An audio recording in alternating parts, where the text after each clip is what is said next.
It's 8 o'clock on Today. Coming up, new push. Israel on the move, encircling Gaza City with tanks and troops as NBC News is given rare access inside the war zone.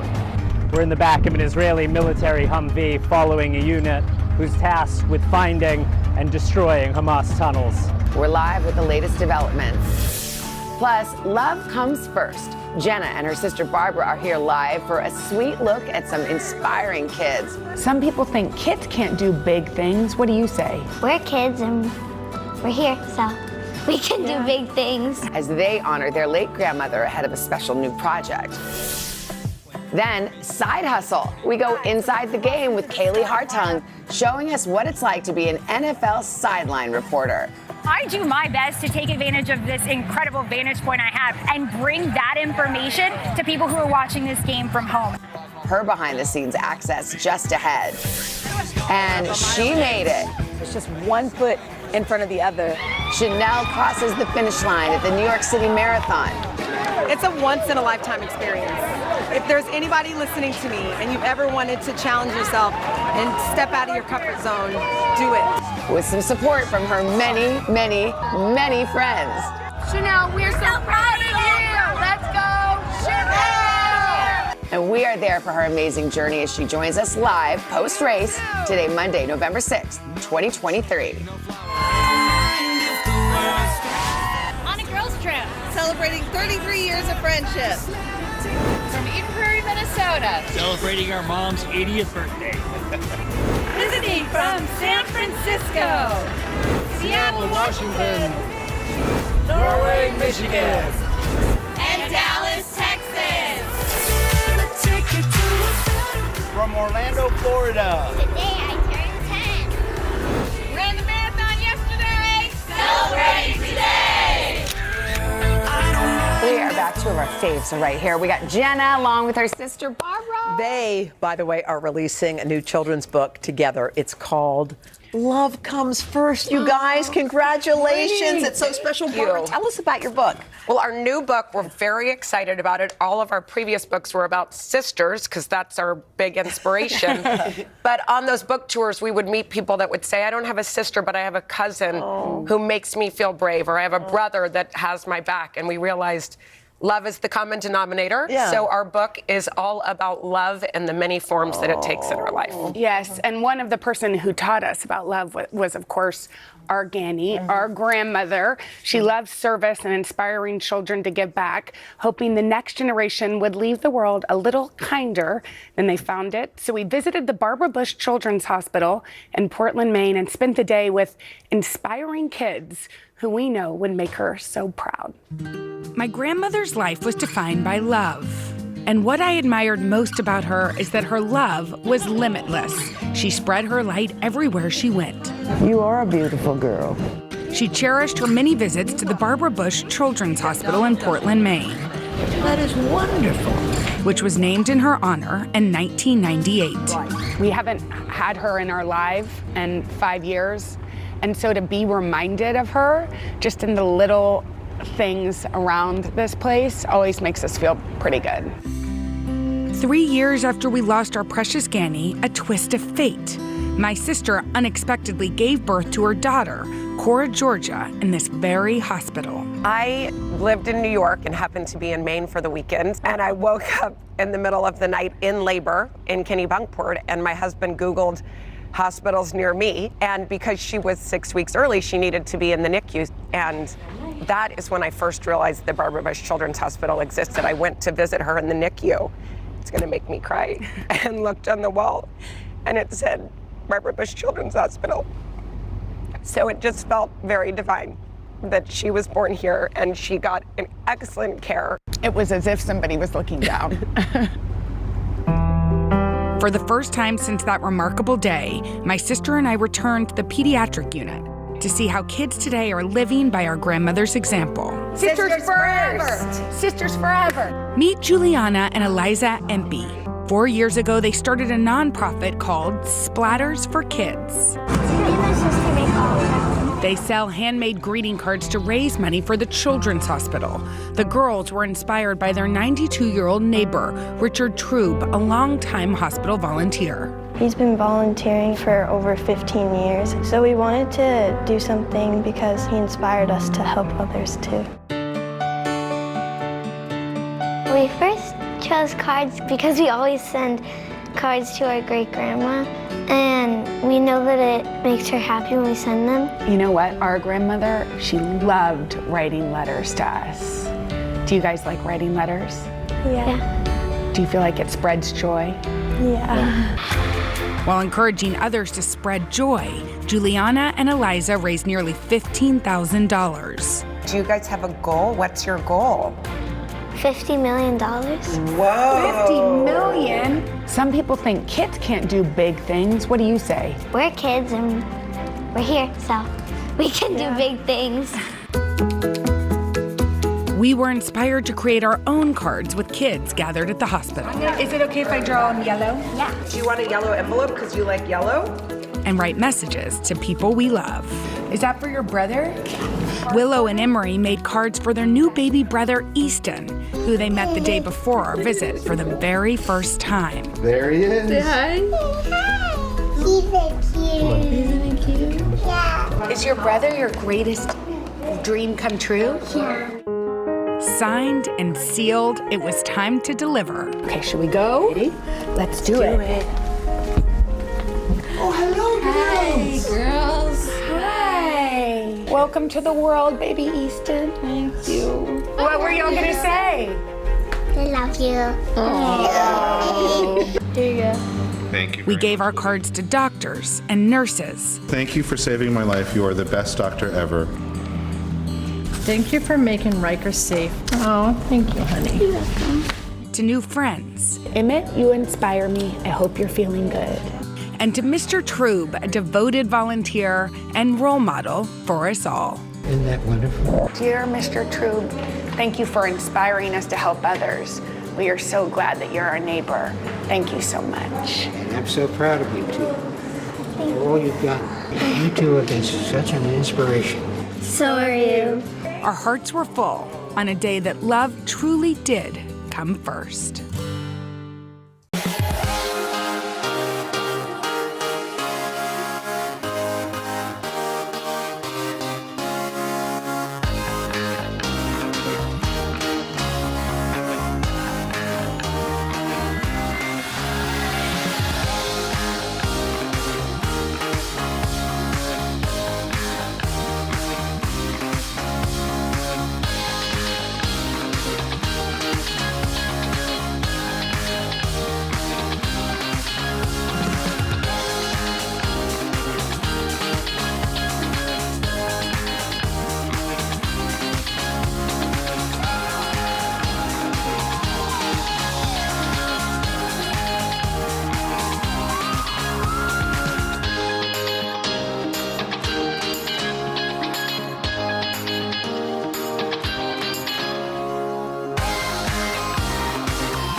Yes. Been waiting for this. Yes, best part of the morning. Now this.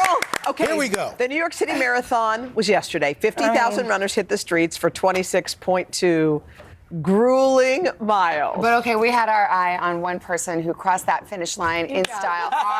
Chanel. Yes. If I look at you guys, I'll cry. So let me do my intro first so I don't cry. Okay, yesterday was about so much more. See, I'm crying already. Okay, yesterday was about so much more than finishing the last leg of this month-long journey. It was about taking in the energy of the city and digging deeper into myself. Take a look. The New York City Marathon, an iconic athletic feat, and one I'd never thought I'd be able to tackle. But once I said it out loud earlier this year... You've manifested it, Yes, S. Jones. let's say it. Say it Okay. again. Say it loud.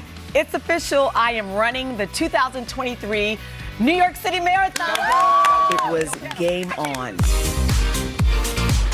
I trained And I trained hard, rain or shine, working my way up from 3 and 4 miles to distances of 20. All the while meeting members of the running community who would inspire me to keep going. Before I knew it, it was race week.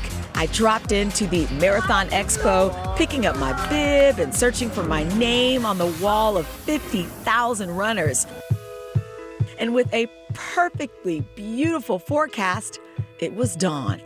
It's 4:15 a.m. Let's do it. We got this. On to the bus, heading towards Runners Village, the starting line. There's the Verrazano Bridge behind me. I'm in Staten Island with 50,000 of my best friends, and we are getting ready to run. You just feel like this common bond with all of these runners that you don't even know from all around the world, and all of us are the same. It's just one foot in front of the other. Some of my Today co-hosts wrote me letters to read before the race began.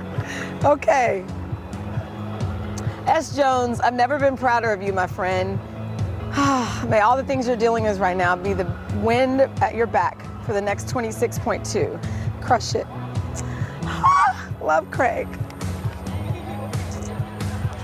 Thank you, guys. Oh, my goodness gracious. I can't do the ugly cry yet. I wipe away tears and get ready for my big moment. Athletes, are we ready? Your marathon begins right here.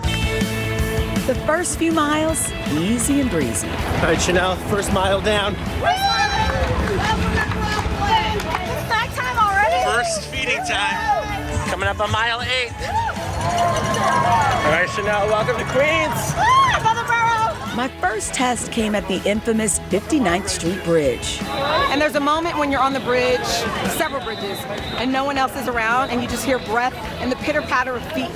Countless friends and colleagues cheering me on. Chanel, how does it feel to be in Manhattan? Oh, God, this is amazing. I think the best part, it's when your legs can't carry you anymore, and then the sound of the crowd carries you. It's the familiar faces along the route that catch my breath. Yes! Oh, God, yes! My coach, Jess, megaphone in hand, shouting my name.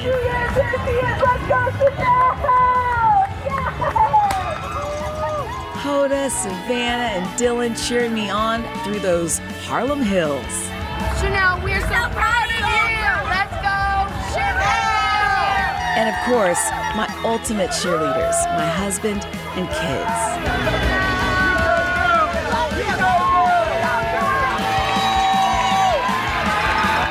The finish line is in sight. I can feel it, and I allow myself to think about this journey.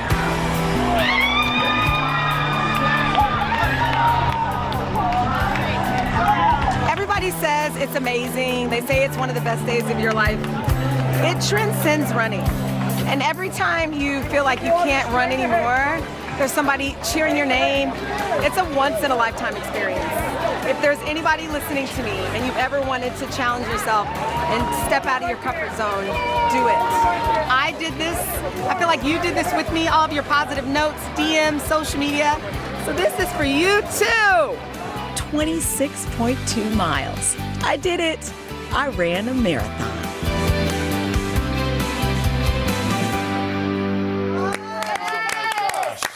You did it! You did it! First and foremost, Yosef, Rainey, come in here. Yes.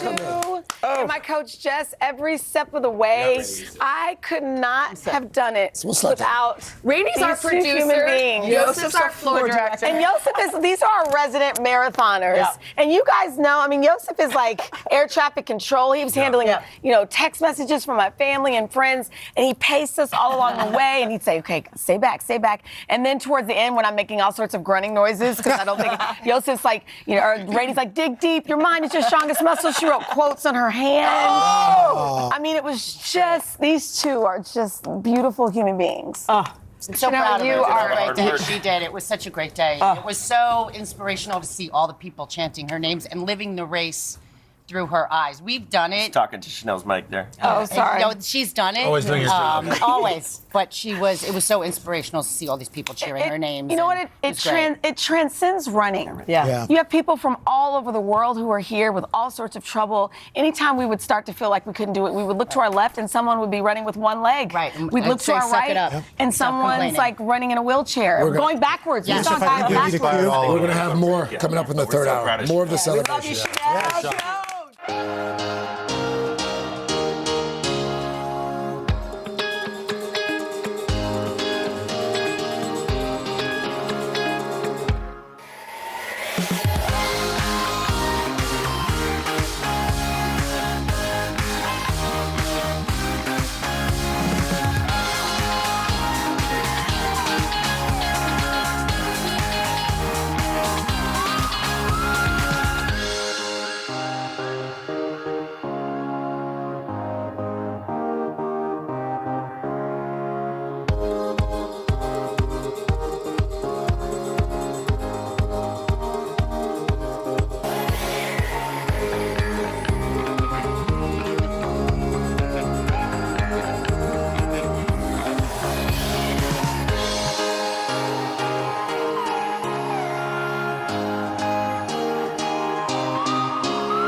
We're back, 8:43, with a very special edition of our series, Inside the Game. This is so fun. Our Kaylee Hartung is also, she's one of our faves around here, but she's also the sideline reporter for Thursday Night Football and Prime Video. So she let our cameras follow her in that role, getting some behind-the-scenes access to a game in the life of Kaylee. Thank you in advance. Hey, good morning, guys. This was a really cool opportunity for me to bring our Today Show family inside my other job. Covering a game from the sidelines is such a special and unique vantage point. My job is to try to convey that perspective and that insider insight to the viewers at home. So it was great to have our cameras there to follow my Thursday Night Football crew, our production team, as we try to take you inside the game.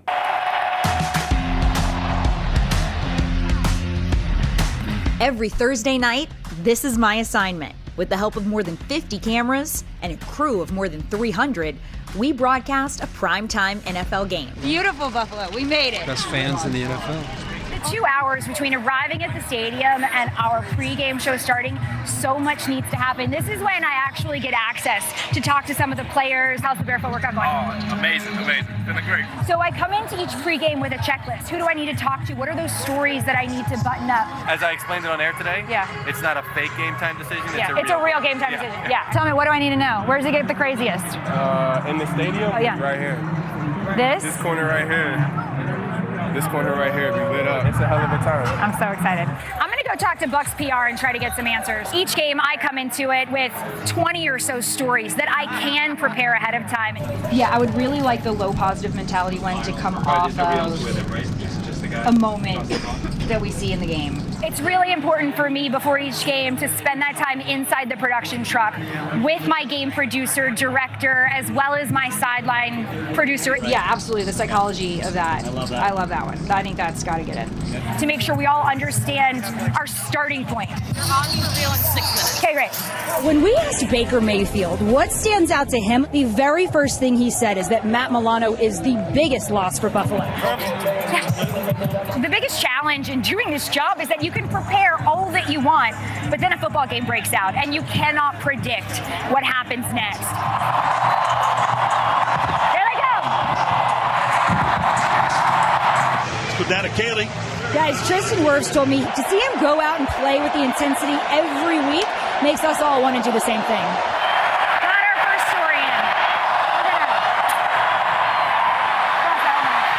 One of the most important tasks I have on the sidelines is to be the eyes and ears of the broadcast. Keep an eye on players where we might be questioning, is there an injury?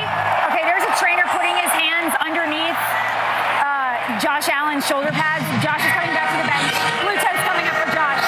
The best I can do in these situations a lot of times is just tell the guys what I see. It's a quad contusion. He'll go back. Quad contusion? Hey, so it's a quad contusion on Tristan, but he's going back in. Al, Tristan Wirfs has not missed a snap at left tackle, but I'm told he has a quad contusion, and you might notice he's got some extra padding. Thank you. The job of being a sideline reporter is all about having access that no one else has. During the game tonight, I will be interviewing the Buccaneers head coach Todd Bowles. I can ask questions in that moment that no one else can. The Bills just knocking at the door of the end zone. What do you need to do to adjust? We need to rush the passer better. The last one, he had too much time. Those in-game coach interviews are, if I'm being honest, the most stressful moments of the game for me. But also, it's the best opportunity I have to really give viewers a unique insight into what's going through those guys' minds as they're trying to win a football game. I do my best to take advantage of this incredible vantage point I have and bring that information to people who are watching this game from home. Throws on the run. Caught. Touchdown. Dalton Kincaid. You guys ready? Everybody ready? How does the dream of scoring that first touchdown in the NFL compare to the reality of it? It's pretty cool. It came a little later than I wanted it to, but finally got it. 21 stories that we prepared tonight. One of them made it into the broadcast. It's absolutely wild how much preparation goes into a game like this and how little makes it on the air. Tonight's game was exactly why I love doing this job. I got to be a part of a moment with Dalton Kincaid that he will never forget as he scored his first NFL touchdown, and I was the first person he got to talk to about it. I feel like I need to run out the door right now and start my prep for this week's game. So being that it's Monday, after I leave here, I'll hop on a Zoom with my production team. I'll get feedback from all of last week's stories. We'll look ahead to the biggest storylines for our game this week, and I'll make requests to the teams for a couple of players who I'll get to speak to one-on-one on the phone. Tomorrow or Wednesday, I'll be in Chicago for a Bears practice. On Wednesday, we'll talk to the head coaches, the quarterbacks. I mean, it's a week-long effort. And you've got quite the team around you as well. It's incredible. I am so lucky, so grateful. It takes so many people, and I think watching that back, that's what strikes me. What's weird? We're all in this business, and I'm just so surprised about what you do and how everything's down to the second. I mean, we're in this business. Absolutely. As I was telling y'all during the piece, I get information in game, right? We're seeing players who are injured. I'm confirming that information, but we've got to find the right moment in the game to get that in. The Bills there were playing an up-tempo offense. It was really hard for me to have enough seconds between plays. The biggest mistake I can make is talking over a snap. As soon as that play begins, it's Al Michaels' job. Wow, you work really hard. Yeah. I don't do any of that at The Voice. Nothing. All right, coming up next, we're in for a treat. Black Pumas are here. They're in the house. Great live performance coming up. They got a new record. You're going to have to go get it. But first, this is Today on NBC.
The City Music Series on Today is proudly presented to you by City. We are back with some music to make your soul sing. Black Pumas burst onto the scene in 2019 with a self-titled album. It was nominated for 6 Grammys, led to a world tour, even a performance at President Biden's inauguration. Now the Texas duo is back with their second album. It's incredible. It's called Chronicles of a Diamond. Eric and Adrian here, and the whole group. Thank you guys for all being here. Yes. Eric, that first record was like one of the best records we've seen in so long. How do you tune out some of that noise when you go back in the studio to make a sophomore album? Well, I think it starts with the excitability that we have behind making the music in the first place. We try to focus on the love of it first, so that whatever comes from our hearts is sure to touch someone else's. So, yeah. How much is going into the studio? You play over 200 live shows a year. How much does it do you go into the studio to make a song that you like to play repetitively every night? Does that factor in? Yeah, most definitely. I think that for most of us on the road, we're most inspired on the road. So it's so ironic because we just have less time to record music on the road. But when we're on the road, we're just very inspired, so that when we get home, we're ready to go for it. What are you doing for us now? We're gonna do More Than a Love Song right now. Yeah. Here you go, Right. Black Pumas. Thank you.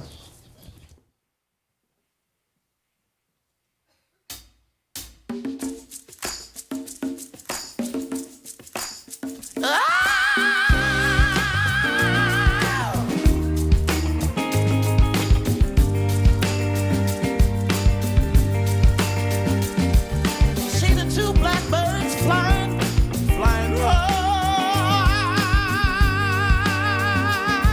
just to be together. Let us face the music, might help them get to the other side of a great divide. Let's fly together. You know, I've asked the Grandmaster why. I've asked him why. Life feels so hard sometimes. You got to use the music, sweet soul music, to reignite your soul divine, to reignite your soul.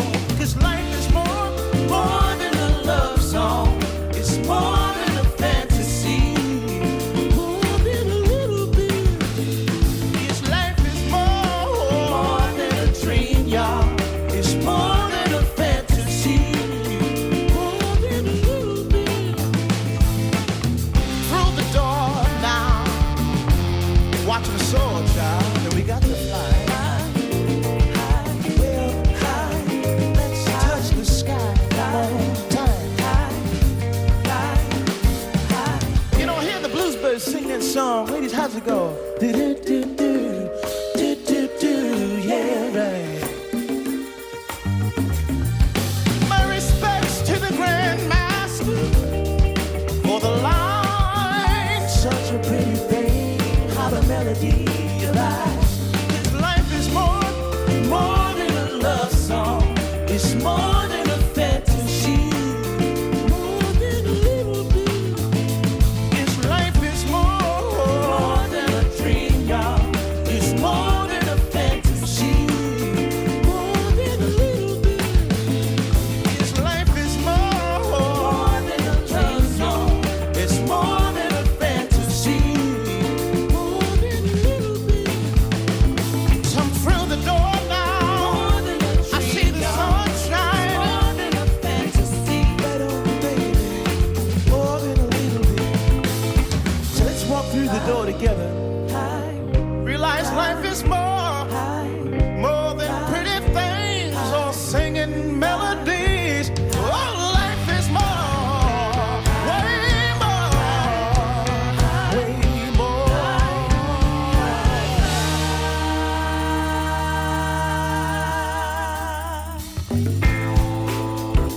Fly together from the west side to the east coast.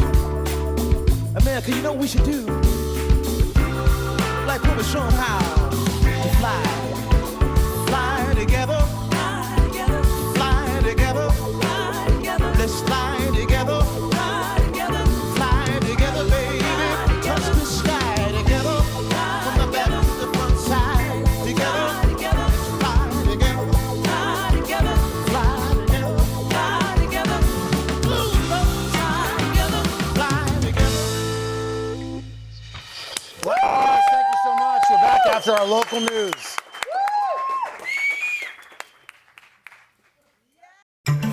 This morning on the third hour of Today, saying goodbye.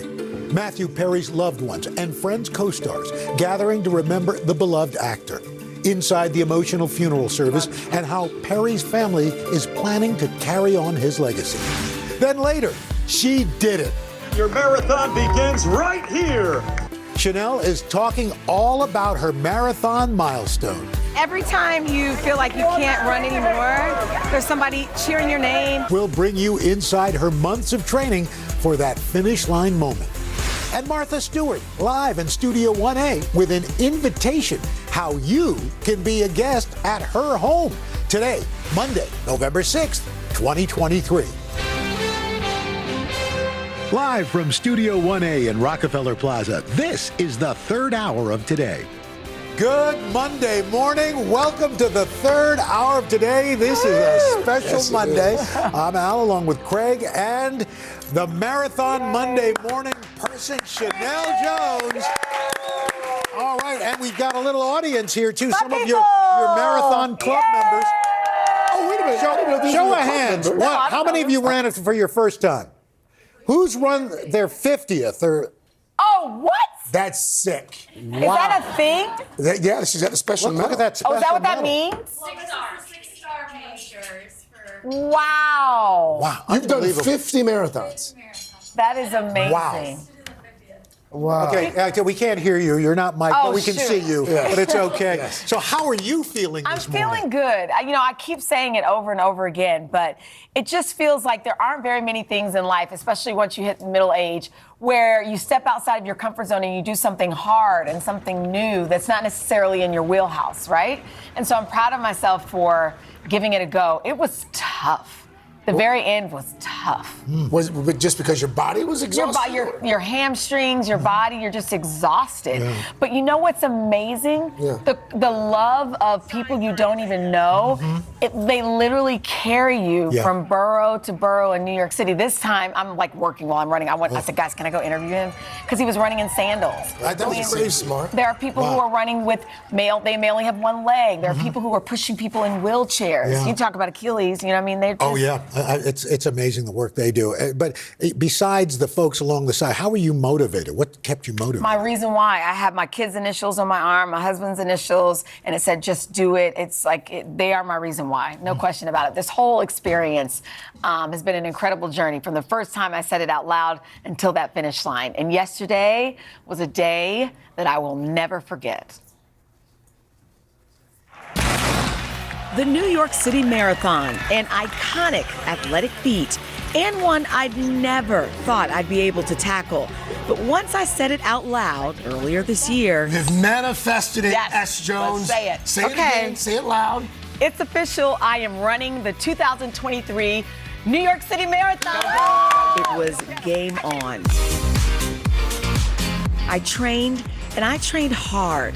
Rain or shine, working my way up from 3 and 4 miles to distances of 20. All the while meeting members of the running community who would inspire me to keep going. Before I knew it, it was race week. I dropped into the Marathon Expo, picking up my bib and searching for my name on the wall of 50,000 runners. And with a perfectly beautiful forecast, it was dawn. It's 4:15 a.m. Let's do it. We got this. On to the bus, heading towards Runner's Village, the starting line. There's the Verrazano Bridge behind me. I'm in Staten Island with 50,000 of my best friends, and we are getting ready to run. You just feel like this common bond with all of these runners that you don't even know from all around the world, and all of us are the same. It's just one foot in front of the other. Some of my Today co-hosts wrote me letters to read before the race began. Okay. S. Jones, I've never been prouder of you, my friend.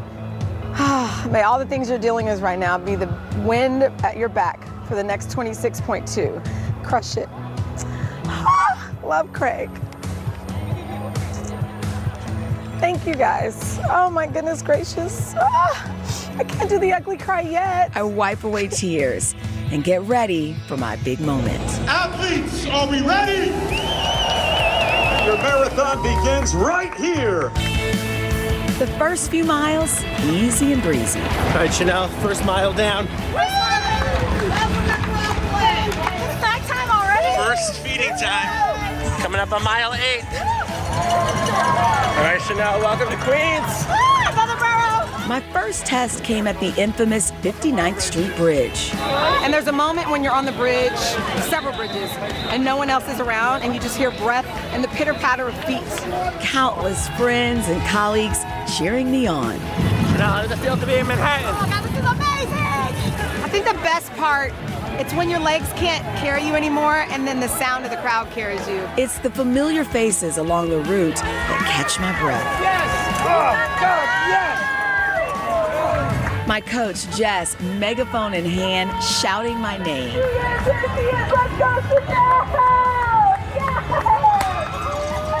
Hoda, Savannah, and Dylan cheering me on through those Harlem hills. Chanel, we're so proud of you! Let's go, Chanel!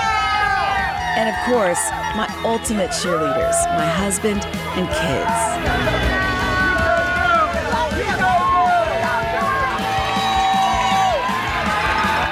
The finish line is in sight. I can feel it, and I allow myself to think about this journey.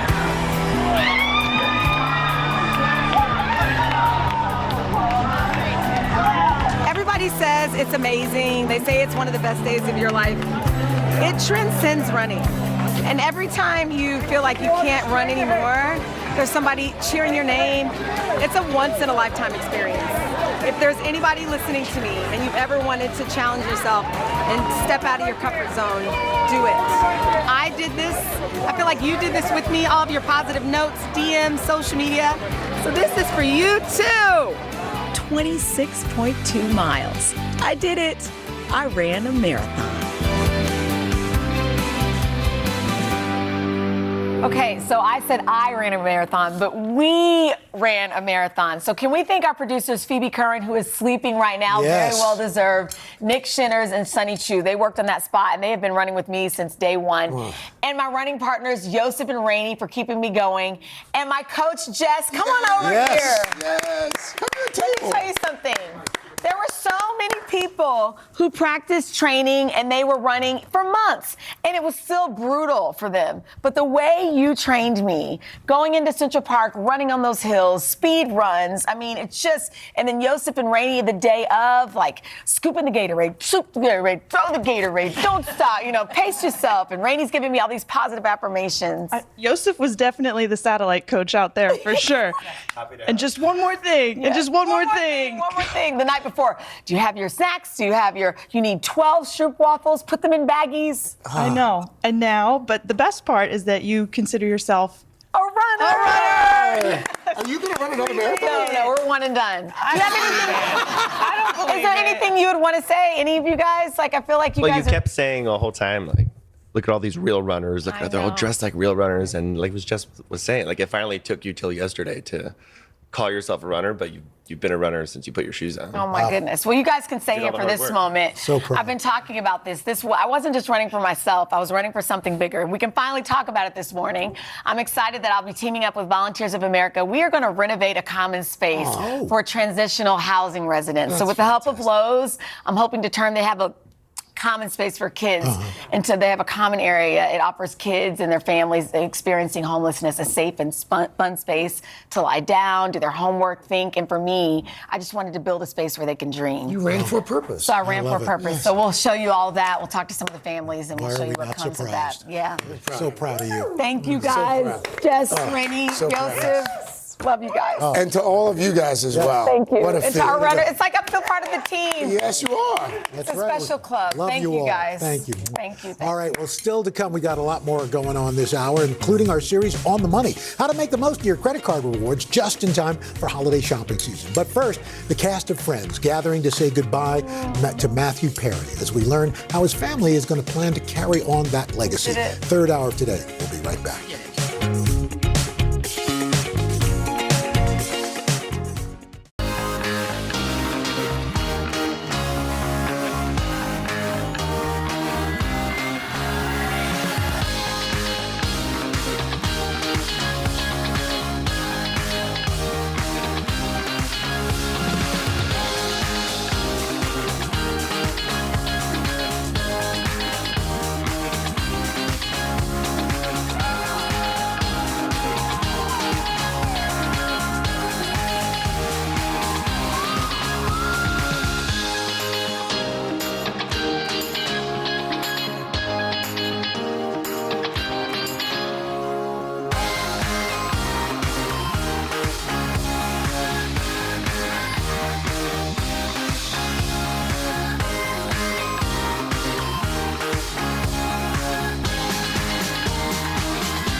We're back now with a crossroads in the Hollywood strike. This morning, the major studios say they have made their, quote, last, best, and final offer to the Actors Union. So far, the union has not responded. NBC's Chloe Melas joining us live now. You've been following this from the very beginning. So, I mean, where do things stand right now? That sounds pretty ominous. Yeah. You know, Hollywood is really divided right now. And here's what I'll tell you. We know that SAG-AFTRA, the negotiating committee, met for over 5.5 hours yesterday, and they couldn't make a decision, a unanimous decision as to whether or not to take AMPTP's deal. Now, AMPTP represents Hollywood studios, including NBC Universal's parent company, Comcast. We know they're meeting again today. And among the sticking points, these issues are some of the negotiating committee of SAG. They believe that there are not strong enough protections around artificial intelligence, especially when it comes to background actors.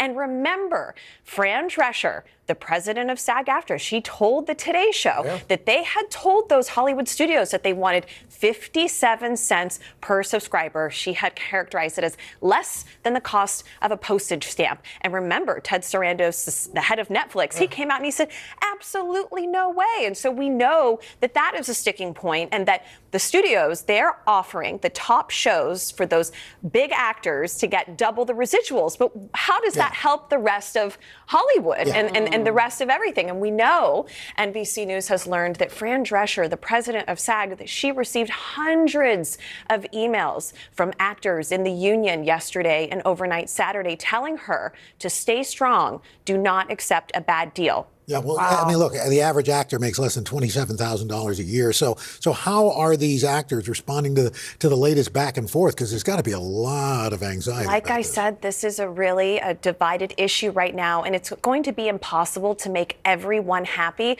Just last weekend, we saw 5,000 actors sign an open letter, and some really big names signed that letter. Bryan Cranston. We also had Demi Moore saying that we would rather have no deal than to take a bad deal. But Al, like you just pointed out, we have transportation, we have dry cleaning, we have craft services, we have hair and makeup, all of these other industries that are deeply affected by a deal that doesn't even affect their own paychecks and their own bottom line. And the holidays are approaching, and this is a really tough situation. And remember, we had George Clooney and others saying, come on, let's make a deal. We'll give you some of our profits to help move things along. And, you know, Fran Drescher, she said, no, that's not what this is about. So, you know, there is that chance that things could drag on. And it's a really tough situation right now. Approaching 4 months now. Thank you, Chloe. Thank you, Chloe. All right, staying in Los Angeles over the weekend, family and friends gathered for actor Matthew Perry's funeral, and we are now learning more about Perry's legacy, and it will certainly carry on.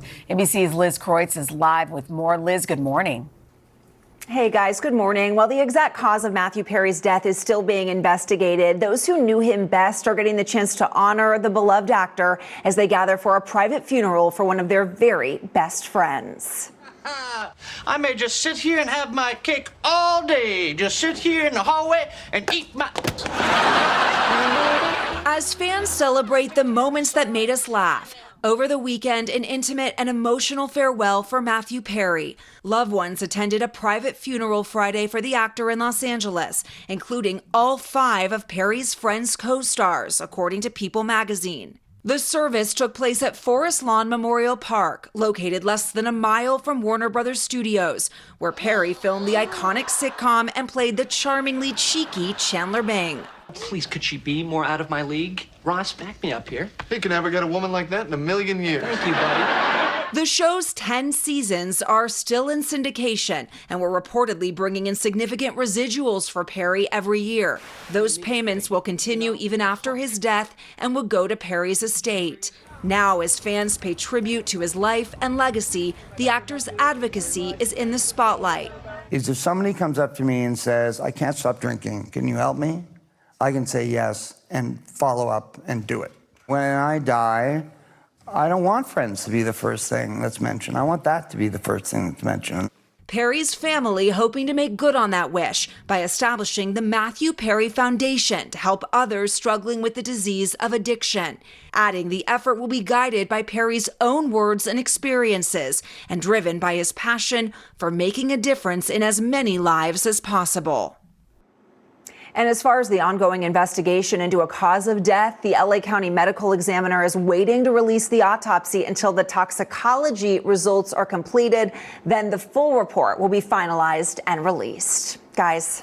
All right, Liz Croyce. Thank you, Liz. All right, coming up, the holiday shopping season already here. If you've been watching TV, well, just in time, our good buddy Steph Rule breaking down the best credit card rewards, how we can get more from our purchases. And then the one, the only, Martha Stewart, live in Studio 1A, sharing the opportunity of a lifetime. She's hosting Brunch, and guess what? You're invited. Nice. We'll tell you how. Third hour of today, right back.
We are back with our series on the money. So holidays approaching, more of us are going to be reaching for the credit cards. So this morning we're going to talk credit card rewards and how we make the most out of those cards. NBC senior business analyst Stephanie Rule is with us. Steph, good morning. Good morning. Hold. Congratulations.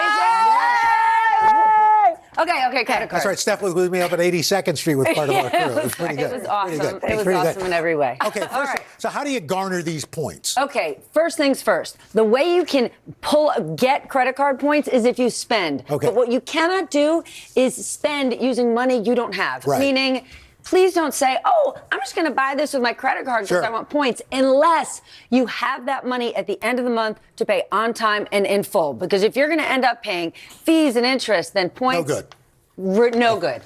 Research the best card for you, right? There's all different cards out there that offer different things. So you want to think about how you spend. What are your spending habits, right? So if you know you don't fly that much, but you go to the grocery store all the time, you get gas all the time, then get a credit card that gives you that. No sense in getting a card that gives you all sorts of airline miles if you never fly. Okay. Correct. So you get the credit cards, you've racked up the rewards. Now, how are you going to use them? Okay, here we are. It is the holiday season. We know lots of us are going to spend a lot more money. If we've been using a cash back card all year, meaning we earn cash, well, let's just pay down our balance, right? Because we don't want to walk into January with some massive balance. Right. If you've got the cash back, use it towards that. Okay. Next, we were just talking about this during the break. Gift cards. You have people in your life, especially young people. You don't know what they want. Guess what they want? Moolah. Money. That's money. it. Cash. You can use those cards to get gift cards. You can use them for yourself and then use those gift cards at retailers or just give people gift cards directly. When you say the best value of the rewards. Okay, there's all different types of rewards, right? So some of them don't necessarily give you the most bang for your buck. Right. So do your Like research. they charge more points Correct. for, say, one gift card as opposed to another. Absolutely. Or, during holidays, we'll get into this next, for travel, you might not get the most bang for your buck with those airline points. So just think about where the best value is before you use it. Okay. I love that. So on that note, let's talk about the best way to use those reward points for travel. Okay, let's look at it. Make a plan to use those miles, right? So airline miles are not like stocks. They don't gain value over time. So you want to make sure you are using them. Yeah. Next, offset your travel costs during the busy season. What do you mean? I was just saying to Al, you might not get the best value for your points when you go to book a flight over Christmas. However, you're already spending, chances are, so much money during the holidays, it might just be worth it. Next, highest value for special experiences. You might not want to book that flight now, but if you have saved up those points and you're going, That's a man, good point. I'm going on a trip next year. I'm going at an inexpensive time. Upgrade for the first time ever love to that first class ticket. Do it. It's if you've got the points, Yeah. it is so special. Here's what people don't realize. Extended stay hotels are some of the best value you can get for points. And lots of us are going to visit family for the holidays. And if you want to stay in good graces with your family, don't stay in the same hotel. Stay in a hotel. And get points for Chances it. are extended stay hotels Interesting. often more people can even sleep in a room and you get a good deal. Let's talk about some more bonus tips here. And you I mentioned just want to talk about your earring. Every time I see your face, I just want to talk about his earring. Just so you know. Extra blingy today. It really is. I'm not sure if He that's cleaned it. I did. Stacking discounts, Steph. What do we mean by that? This entire segment is about reading the details on your credit cards. There are chances with some you might be able to stack discounts. Check the fine print. You might be able to get an extra 5 or 10% on top of discounts. You might be able to get into those airport lounges that Chanel likes so much. Right. People are visiting places like New York. Your credit card might give you free admittance to a museum. Check it out. Know which card to use. Let's say you have several different credit cards. Make sure you're using the right one if it gives you points at the gas station when you're at the gas station. And looking for extra perks? Just read the details on that card. You might get admittance into something extra. Make sure you know all of the perks. Read the details. And Steph, I like that move where you put your hand on and you kind of lift the leg up. That's Thank you very much. Thank you very much. Can you believe Chanel's wearing high heels today? No, I cannot. They're coming right off. Thank you, Steph. Great to see you. When we come back, the one, the only Martha Stewart live in Studio 1A. Martha's going to settle the pumpkin spice debate once and for all. And she's also inviting you to brunch. Yes, seriously, we'll explain Can't wait. when the third hour of today comes right back.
Well, today we are in the presence of royalty. Martha Stewart. It's true. It's true.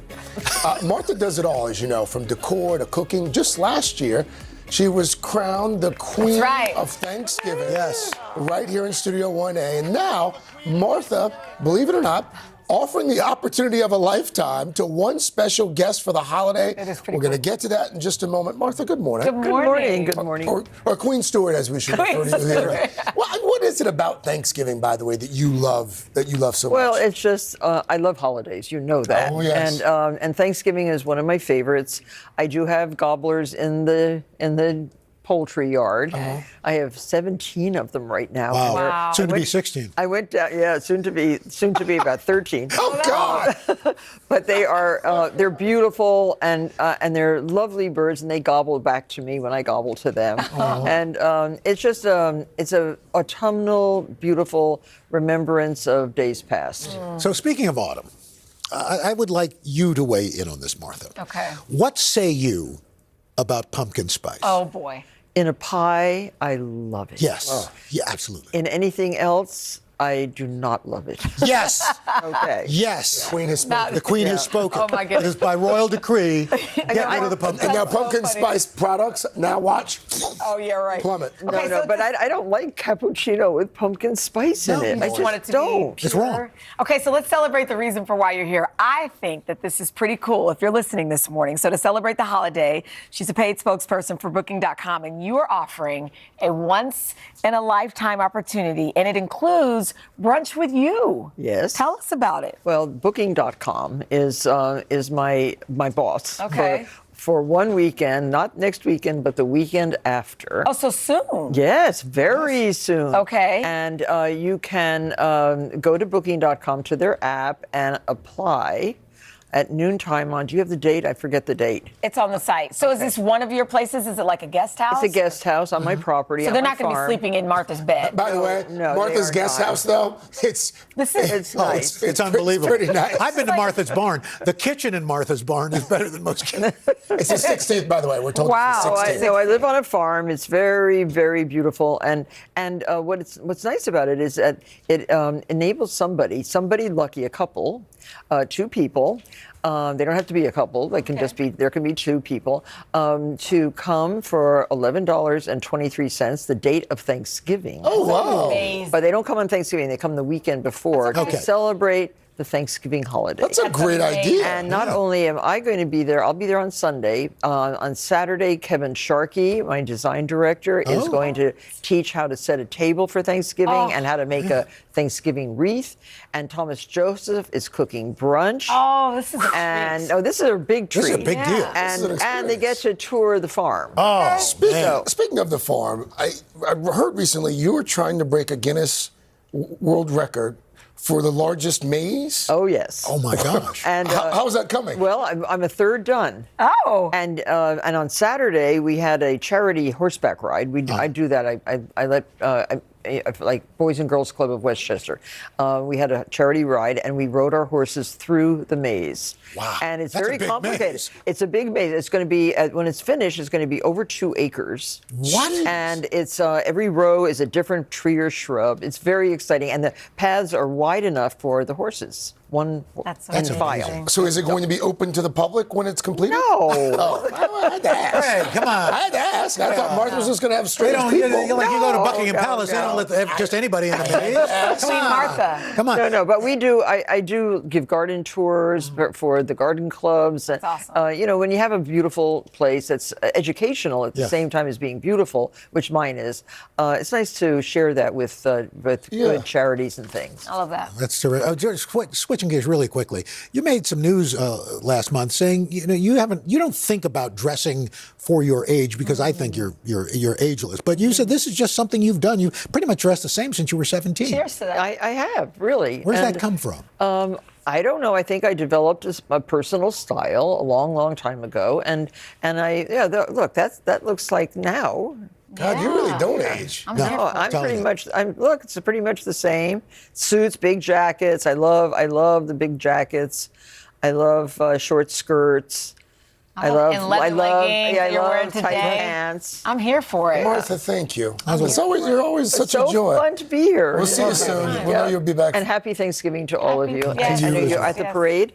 Oh yes. Okay, Oh yeah. good. And good luck to somebody watching this morning. That's going to be a treat if it's one of you. By the way, Martha Stewart's Thanksgiving-inspired farm stand is going to become bookable on a first-come, first-served basis on November 16th at noon. All right, there you go. Can you imagine the mess?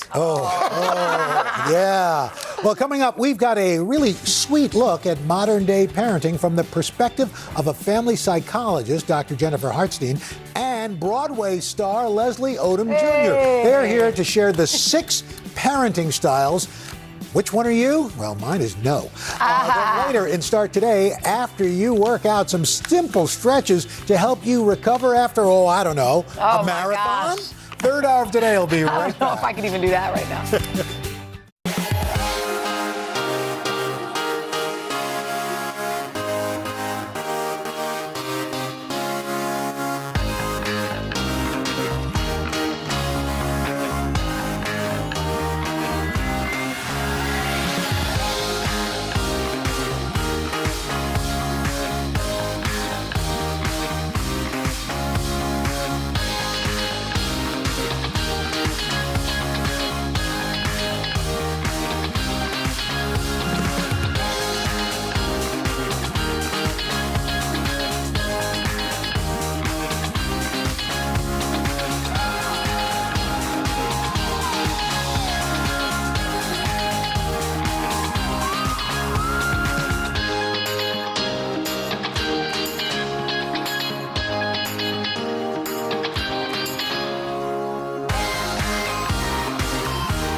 Today Parents is sponsored by Kinder Chocolate, now available in the U.S. Let that kid flag fly. All right, we are back with a great conversation. Parenting styles, as we all know, differ from family to family. But the common goal is, of course, supporting our children as they learn and grow. This morning, we are joined by two guests who are quite passionate about that topic. Dr. Jennifer Harstein is a family psychologist. And Leslie Odom Jr. is a Tony and Grammy award-winning actor, author, and recording artist. Currently on Broadway in the revival of Pearly Victorious, a non-Confederate romp through the Cotton Patch. Good morning to both of you. Great to see you guys. Good morning. See you. So Leslie, normally you're here to talk about your latest project, but this morning you're a paid spokesperson for Kinder Chocolate. Yeah. What is it? What is this project? It was a very easy yes for me. I got sent a box of Kinder Chocolates, and I got sent this parenting study that I thought was. It resonated with me. I saw myself in it. It was talking about these 6 different styles of parenting, and Nicolette and I had a great discussion about it, about what style of parenting we were. You have two we have 2 little kids, two, 6 years, Lucy and Abel. Yeah. And Abel. How old are they? 6 and 2. Oh. And they certainly enjoyed those Kinder Chocolates as well. But we're I think together we're playful parents, but personally, I love the success coach. I love that. So let's go through them. So there are 1,500 parents that were surveyed from ages 3 to 12. They have kids ages 3 to 12.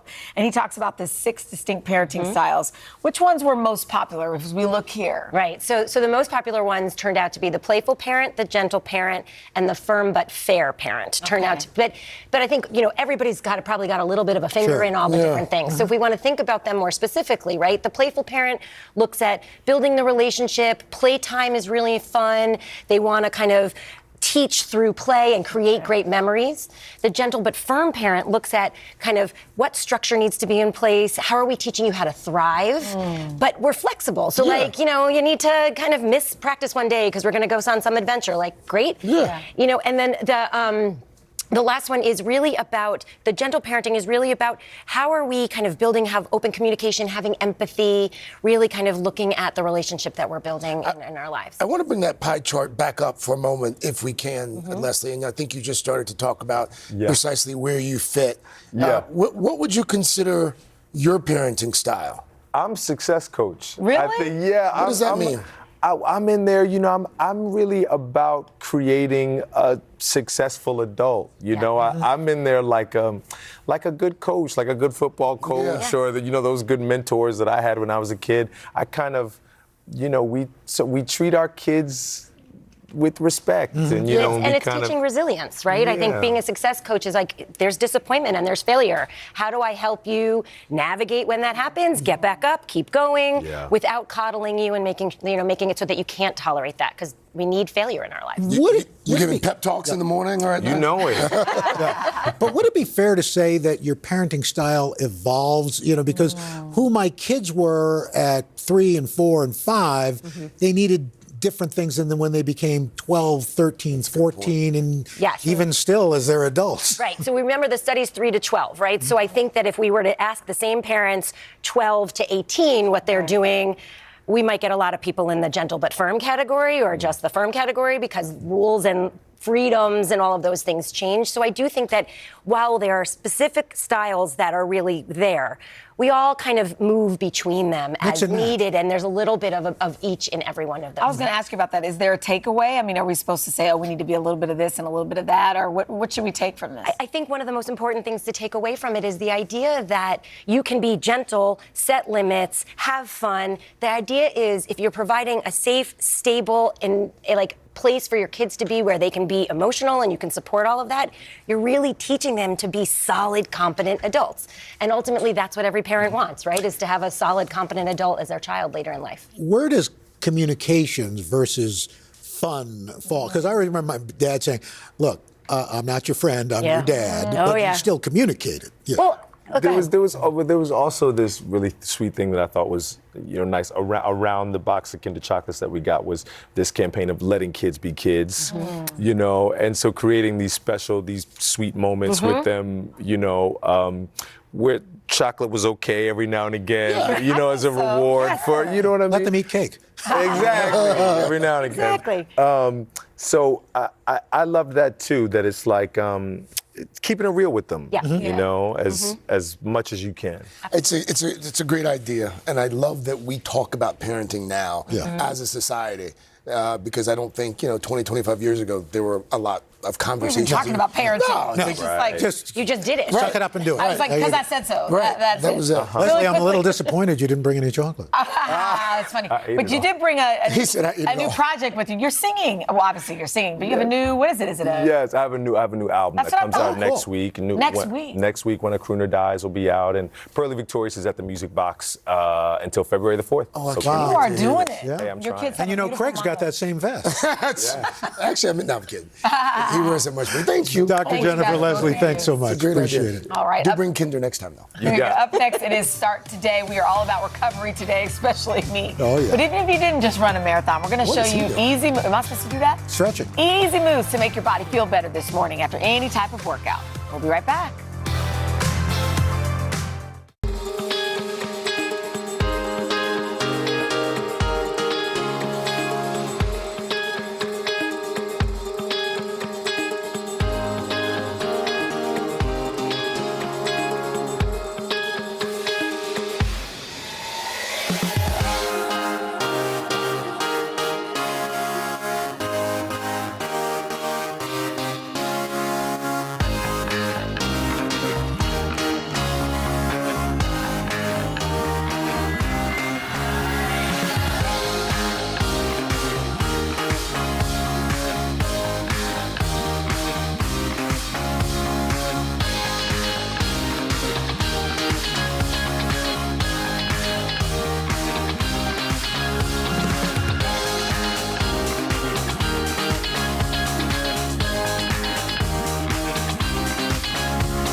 I just realized these heels have to go. We're back with Start Today. We're focusing on recovery today, so I'm going to put on my recovery slides. Good. Whether you're like me, you're feeling the effects of a marathon, or you know what, you just finished a light workout, or maybe you're just a little sore this morning.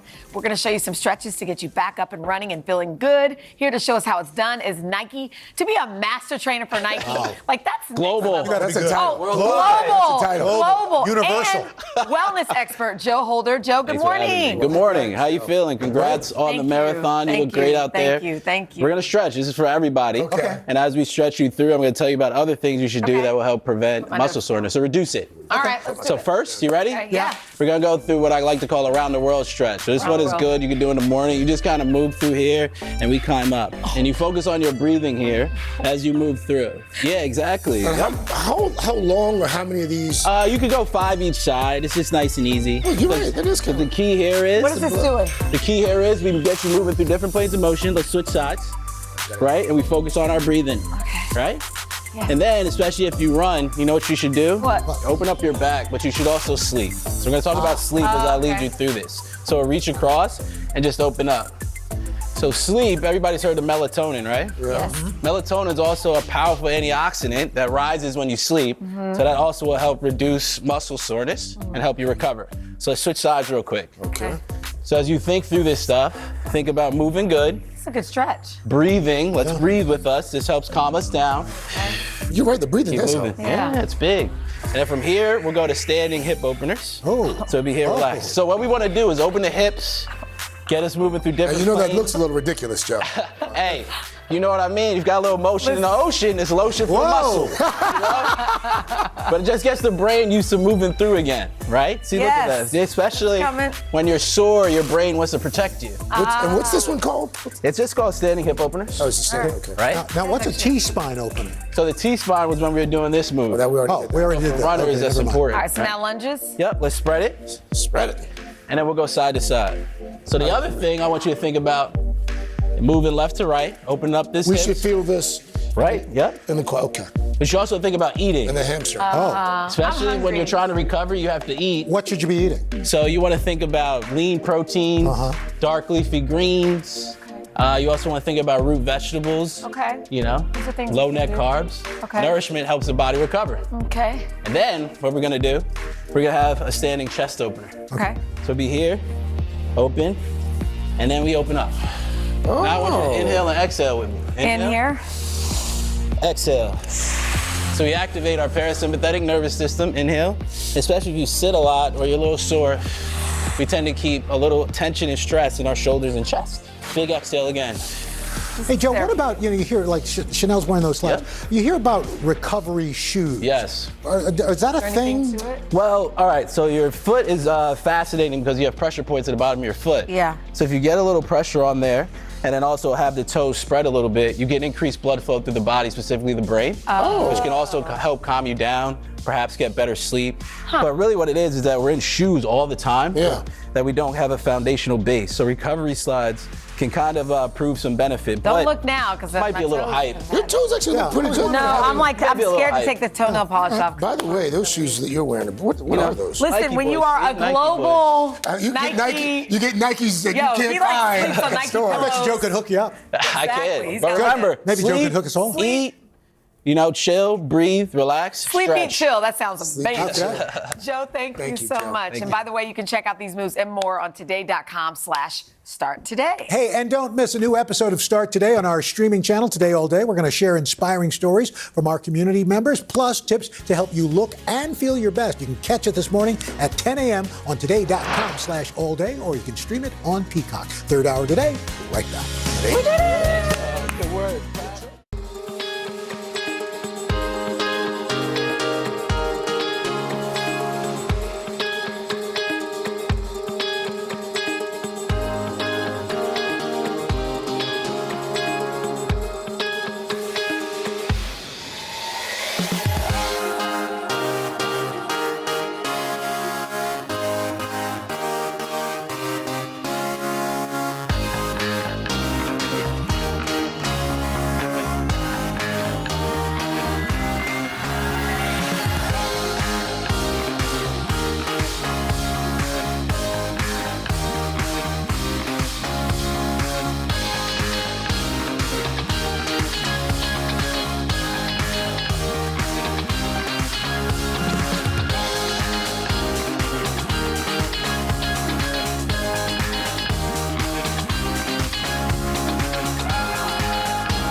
All right, tomorrow on the third hour of Today, one of our favorite segments here, we're going to talk and learn all about our phone's hidden features. That's right. Craig will go, hey, what is this? What is this? I love this. Phone's got a camera now? Coming up on Hoda and Jen, we got an exclusive interview with music icon Boy George. Nice. Have a great day, everybody. We'll see you tomorrow. You ran a marathon.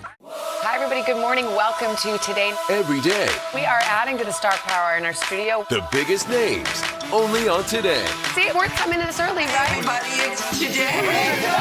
Like I won the lottery. How do you feel at this age, this stage? Liberated. We're just getting started, folks. Anal stop with a snap. The boys are back in town. Boys are back in town. It's a miracle. It's a miracle. This has been fantastic. Everything and everyone you're talking about, only on Today.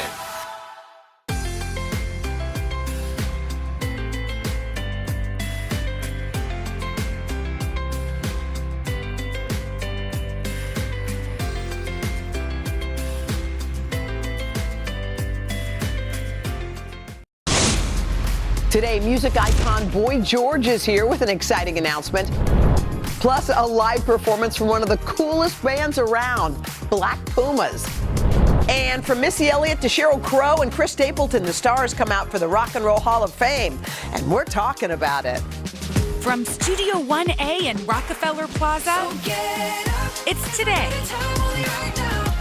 with Hoda And Jenna. It all starts right now. Hi, guys. Welcome. It is Monday.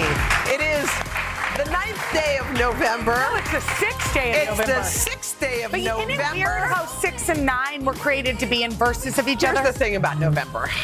It is giddy-upping by, and you, by the way, have been like on a whirlwind tornado Texas-style tour because you and your sissy have a book out. We have a book out tomorrow, but we went on an early book tour all around Texas. We went to 5 places in 3 days. Wow.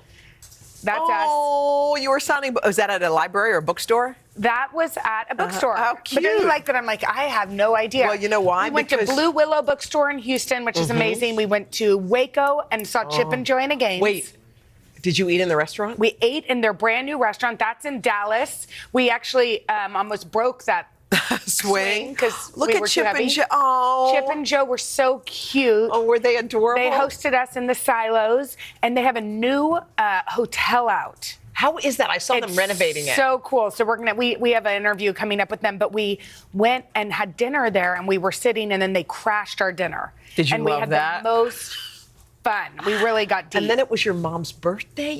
By the way, you had so much going on, and you were with your sister nonstop. There's my mom and dad. We went to dinner, just the 4 of us.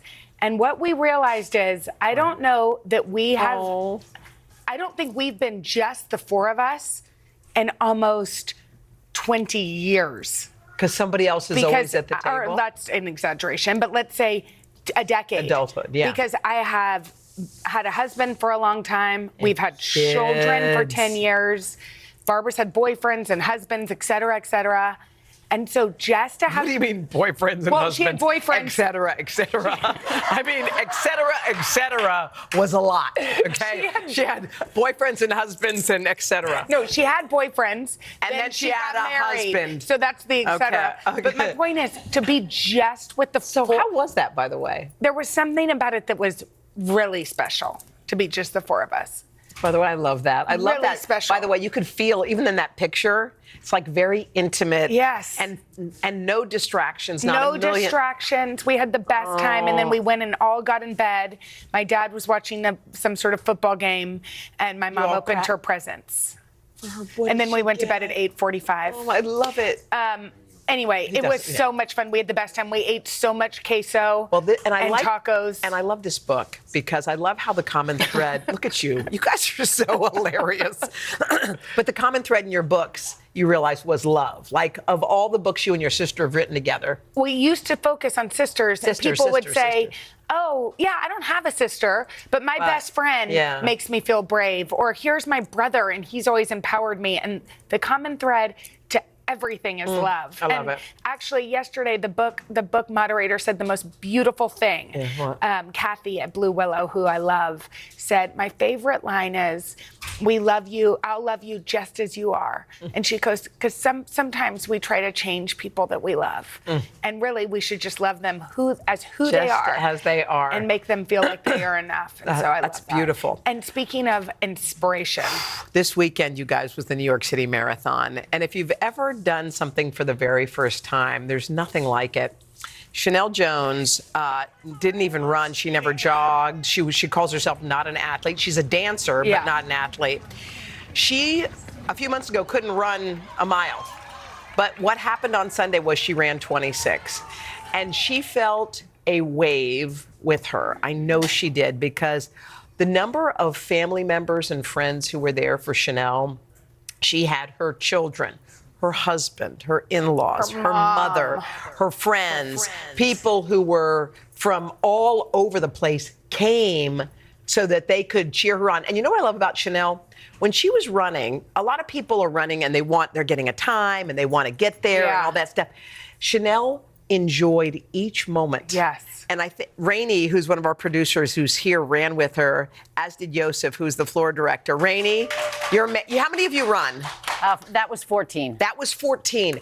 However, that one, to see it through someone's eyes, Rainey keeps saying, was amazing. For the first time. For the and first also, time. I am sorry, but I mean, I was away and I could feel via, most of the time social media does not give us those feels. Yeah. I could feel how special it was for all of y'all. And it just, it shows you that you never are too old to whatever to do something that feels hard. And I think the other thing, it reminded me too of, even in a marathon, slow down and enjoy it. Yes. Like she stopped, she hugged. Yes. She let people hug her because often, when you're watching a marathon, you're like, go Bill. Yeah. Go. You could be so worried about the time. You want to that get better. Don't take in each moment. I actually was like, wait, Stephanie World, don't slow my girl Chanel down. Don't slow Chanel down. But you're right. It was beautiful. You should take in every day everything. like that. Her family and friends were there, and it was really, really, really and beautiful. You guys made signs and got to. Where were you cheering her on? We were in Harlem on 123rd Street. We made a sign for Yosef and Rainey too, because we wanted to make sure everyone got their shout out. But we were on around 125th Street in Harlem, which is a great corner, and it was packed and it was joyful. And the marathon, I think, is such a beautiful story. I always thought that someone should do a documentary called like The Last Five. Ooh. The last 5 people who crossed the finish line in a marathon and their story. Because I saw video of the very first, they said, person with Down syndrome to cross the finish line, to do a 26-mile marathon. And she was weeping.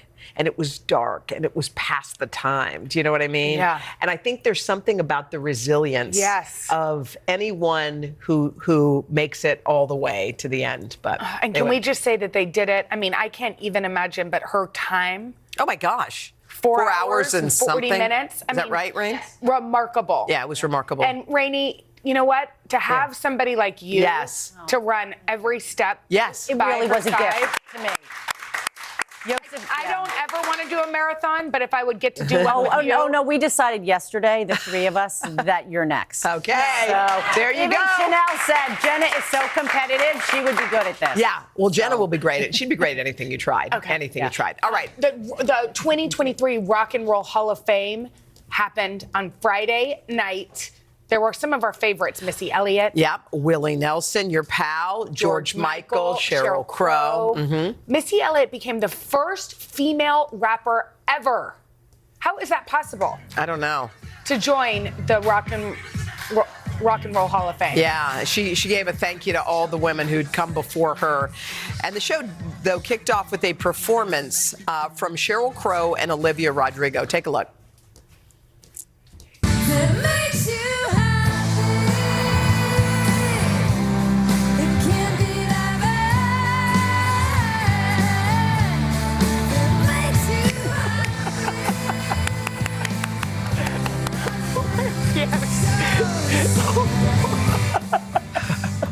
Okay, Wait, Willie Nelson I love that also song performed. so. That cover is amazing. Yeah, cover. Willie Nelson performed on the road again. Amazing. Well, no, Willie Nelson performed on the road again. Can we please see it? Yeah, it's just B-roll, but it's beautiful. Oh, it's just B-roll? Yeah. Why? That's you guys, unfair. it's all on Disney Plus. You can watch it all. No, I want to see the Willie Nelson, please. Thank you. With Dave Matthews? Oh my gosh. I just want to be on the road again. Come on, Cheryl. Wow. Come on, Cheryl. Why? No, you don't need it now. You don't need it. Don't just. On the road again. Oh, yeah.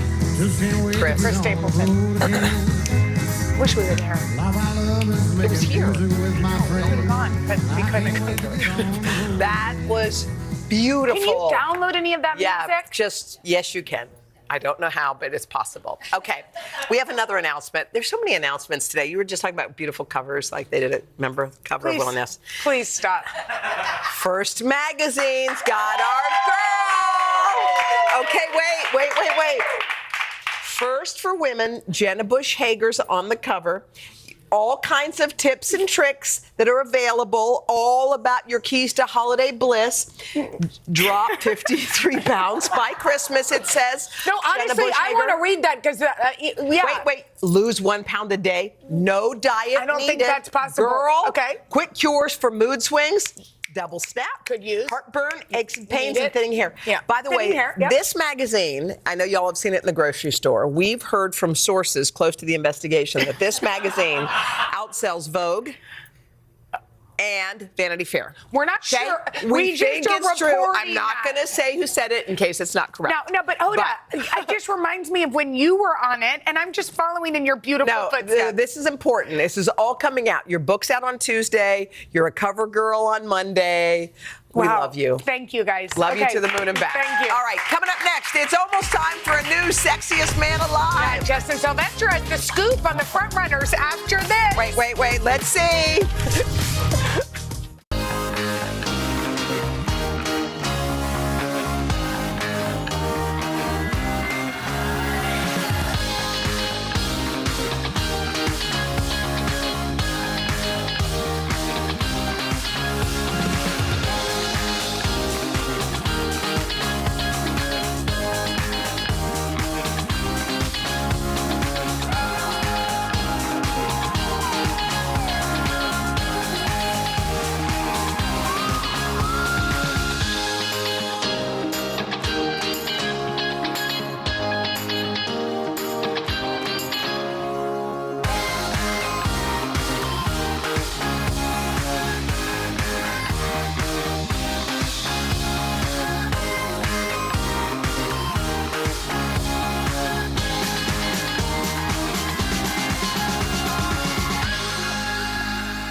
Let's get you caught up on the buzzworthy celebrity headlines. Eno's co-host Justin Sylvester has the scoop on what you missed over the weekend. Hydrating. Where were you? Oh, I was in Vegas. Whew, thank you so much. How are you, honey? I'm struggling, y'all. 36 is not it, okay? 36 is not the jam. And I don't want to get into too much BravoCon because I know Donna will have the lowdown later in the show, but it was wild. Did you have a great time? I had the best time in Vegas. And you know, BravoCon, it wasn't the only hot ticket in town. I mean, since all the housewives went ahead and went to Usher to shoot their shots, I went to Katy Perry, and you will not believe who was there. Tell us. Oh, okay. First of all, Orlando Bloom, hottest man alive. You had Meghan Markle, Prince Harry, Cameron Diaz, but the Queen of Vegas herself showed up, Celine Dion. Wow. Now, this is a big deal because we haven't seen Celine Dion out and about in a while since, you know, she got diagnosed with stiff person syndrome. So to have Celine Dion, when I say the Queen of Vegas, I'm talking 1,100 shows over 16 years in the audience. It was a big way for Katy Perry to end her residency. Yeah, that's amazing. So with Katy ending hers, and then Usher, too sadly, is ending his, who's going to slip into those places? Let me tell you something, guys. I don't know who's going to slip in, but with Gaga and Drake getting over $1 million a performance in Vegas, somebody better wake up and get these stages. But I think Rihanna might actually do it. I have a weird feeling. She has 2 kiddos now. People would fly to see her. She doesn't want to put out new music, and you don't have to when you go to Vegas because people just want the hits. So I think Rihanna could do it. By the way, that sounds in 1 amazing. second, yeah. Okay, now there was some baby news over the weekend. Courtney and Travis Barker finally had that baby. This comes after, you know, she just had a difficult pregnancy. She had emergency fetal surgery a few weeks ago, and she finally had the baby over the weekend, over her mother's birthday weekend. Oh, sweet. And have we seen any pictures of the babe yet? We have not seen any pictures of the baby yet, and I don't know if we're going to see them soon. These two have kind of sort of been private. They've been pulling back from the TV cameras, so I don't know if we're going to see the baby soon, but I hear he is adorable. Okay, so finally, what are you excited about? Oh, wait, and there's a name, right? The baby's name is Rocky? Rocky, yeah. Rocky. We don't have that confirmed, but Travis may have slipped up in an interview, so I think it might be Rocky. Okay, what else are you looking forward to? All right, just so y'all know, y'all can have Thanksgiving, y'all can have Christmas, because my favorite season is Sexiest Man Alive, and it is here, you guys. It is here. Okay, who's it gonna be? Who's it gonna be? Come on. Okay, so we don't have to wait that long because the big reveal is actually coming tonight on Jimmy Kimmel. But people are saying one of the Chris's. People are saying Pedro Pascal. I heard a lot of people saying Justin Sylvester, but I have my own short list. I think it's going to be Jacob Elordi. I think it's going to be Bad Bunny. And I think Hugh Jackman may actually get it. Has Hugh Jackman ever had it before?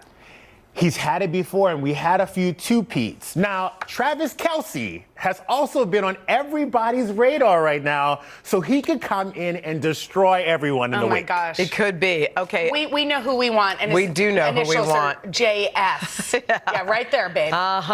All right. All right. You can see Justin weeknights at our sister network, E! Coming up next, y'all, music icon Boy George is here with an exclusive announcement. You don't want to miss it. Right after this.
I can't believe it. We cannot believe it. It's been 40 years since the release of this song, Karma Chameleon, by the Grammy-winning 80s group Culture Club. Yeah, Culture Club's music helped define the decade, selling more than 50 million albums. And now the iconic lead singer, Boy George, is out with a new memoir.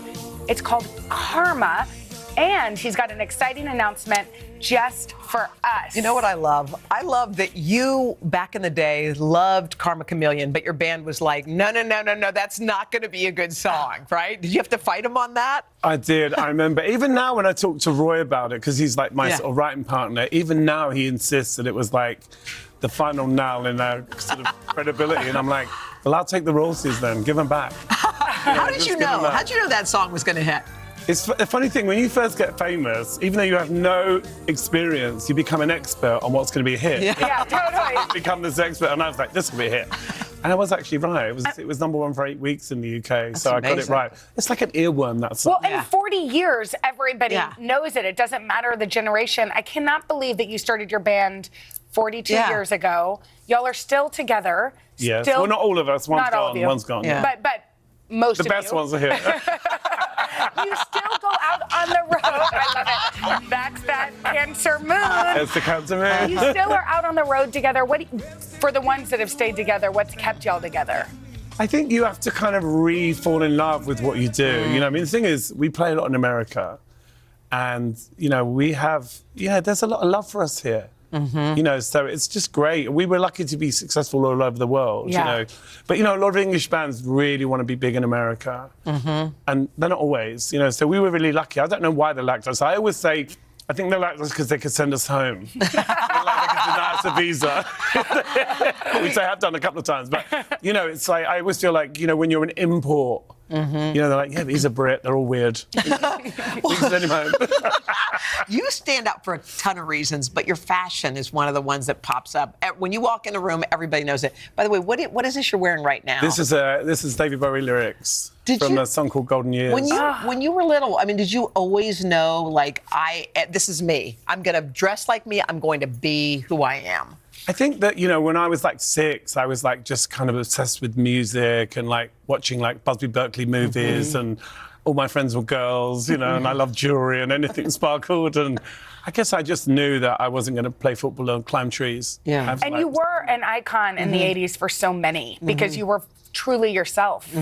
Yeah, I think that, you know, obviously in my case, you know, I suppose like anyone, you know, you don't really get a choice in what you're born as. You just kind of go, oh, that's what it is. Because often other people tell you that you're different. You don't know you're different. You're just a kid. You're just you. But it's other people that point it out. And then suddenly you go, oh, that's what I am. Did people try to change you, to put you in a mold, to say, if you want to be successful, you need to do it like this? I'm lucky that no one really kind of said that to me. They were like, maybe tone it down occasionally. You know, like my manager, PK, always says to me, who are you entertaining? That's one of his things. Like if I'm going to tweet something like that's a bit naughty or whatever, he says, well, why are you doing it? Yeah. So I think that's a good bit of advice. Like sometimes, you know, because now we have the access to the internet and we can say what we like, but we don't necessarily always have to say it. You know what? That thoughtfulness sounds like a great thing. Can we just congratulate you? This memoir it spans a lot. And one of the things that you talk about is some of the hard moments in your life. You're very honest and vulnerable, and I know that's not always easy. Why did you want to write it now? Well, I mean, I think I've learned a lot in the last 10 years. I think my life has really changed in the last 10 years. I've become much more self-aware. You know, I always thought I was growing up. I always thought I knew everything. And, like I'm the expert. You know, what's going to be a hit? What isn't? You know? I think now I think when you get to 60, you kind of go, oh, this is what I meant when I was 14. This is what I meant when I was 20. So I think it's like, I call it like the butterfly landing on your hand. You know, like the butterfly will only land if you're still and calm. And that's wisdom. Wisdom is the butterfly landing on your hand. You go, oh, I get why I'm saying this. I get why this doesn't work. So I think it's more about learning to understand yourself. And, you know, I kind of enjoy being me now in a way that I wasn't able to in 1984 because there was so much distraction and so much insecurity. Whereas now I'm like, this is who I am right now, and everyone's going to have to deal with it. You know, not in an obnoxious way, but just, you know, be more gentle with yourself. In a grounded way. Yeah, be more gentle with yourself, I think. You are here for a bunch of reasons, but you have a big announcement that you are about to make on our show that we are thrilled about. I think we need a drum roll for this. Sure. All right. And by the way, keeping a secret is like the hardest thing in my life. I want to say, so I'm joining Moulin Rouge on Broadway. Oh, yes. Okay, can I just say, I have seen this show. It is amazing. I will be coming back to see you. What are you most excited about? I think, you know, I'm doing a show at the moment. I'm doing Panto. I'm playing Captain Hook. And just being part of an ensemble is really fun because you can't have an ego because there's too many people. So with something like Moulin Rouge, it's about fitting in. Obviously, everyone's been doing the show for a while, so hopefully they're going to teach me. I've seen it a few times. I went just to see it. And then Isn't it great? It's fab, yeah. By the way, you're going to make it so much better. We're so excited you're going to be in it. So let's go see Boy George. Yes. We'll go together. We're going to see you. And also, your memoir is out. It's called You can pre-order Karma. it right now, right? Yeah. When is it out? It's out Thursday. Out Thursday. Story number 26. Yes, it is. You can order it at today.com/books. Let's go. Or get it wherever you get your books, and you'll start in Moulin Rouge in February. An audiobook. That's the fun one. Oh. Do you do it? Yeah. Of course you do. Okay, y'all download it right now. Coming up next, from skincare to hair care, GQ's out with its award-winning men's grooming products. Coming up after this. Thank you. Oh my gosh, thank you.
Okay, if your guy is like my guy and he's constantly stealing your beauty products, we are here to help.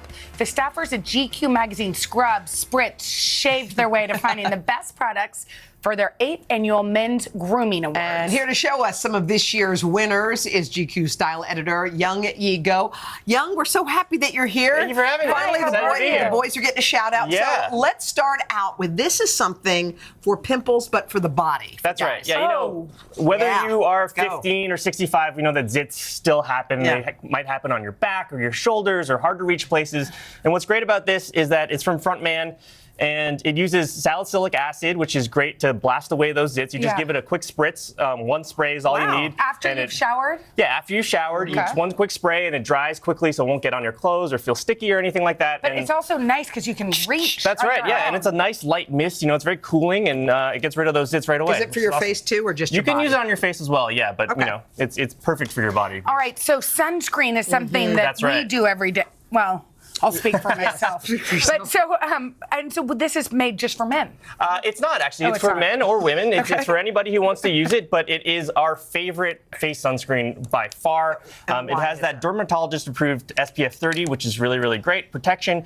And it's a mineral sunscreen, which is safer for you than chemical sunscreens that can be good. kind of harsh and help you break out. And and as you can see, it Leaves no blends in color. super smooth. Yeah. There's none of that white residue that you don't want. And so, we tested it on a ton of different people with a ton of different skin types and colors, and it works on pretty much everyone. So it's great. Yeah. All right, what's our next product? Our next product here is Statement Hair Gel. Hair so gel. yeah, I mean, hair gel has a bad reputation. You know, it can be bad hair gels have that sort of crusty feel, Yes. but this one is nice and light and matte and has a really, really great hold. And it's designed by Statement, which is a brand that's owned by 3 of the top Hollywood barbers. So, But not too sticky either. it's not sticky at all. No, it's nice and smooth. It's got a that really you great. guys can It's got a nice scent. That's right. It's got some body. All right, let's talk about shave. Okay, yeah. So we have the beard trimmer from King C. Gillette, and so you know, this is the one product here that I will cop to not having tested myself because I only have like 17 facial hairs. But everyone who has used it assures me it's the absolute best. It has a ton of different lengths. So if you're just going for more of a stubble or a full-on beard, this is the perfect thing to keep that all nice and neat. Okay, and it's by Braun. Price point's okay? Yeah, the price is great. Yeah. Okay, all right. Okay, now we're moving on to the shaving cream. Yes, so this is a shaving cream from Uppercut. That smell like men. It smells fantastic. It has a really, really nice lather. And so, it's the perfect thing for your daily shave. It just smells fantastic. It goes on nice and light, and we'll make sure that you avoid any, any of that harsh stuff. Yeah, you don't want any breakouts or anything like that. So Okay, all right. really help. And last Last but not least, we have the Boca. This is our tooth whitening kit. A lot of tooth whitening kits use harsh peroxides. So what do you put? You put the peroxide in it? So there's no peroxide in it. So what's great about it is it's great for people with sensitive teeth.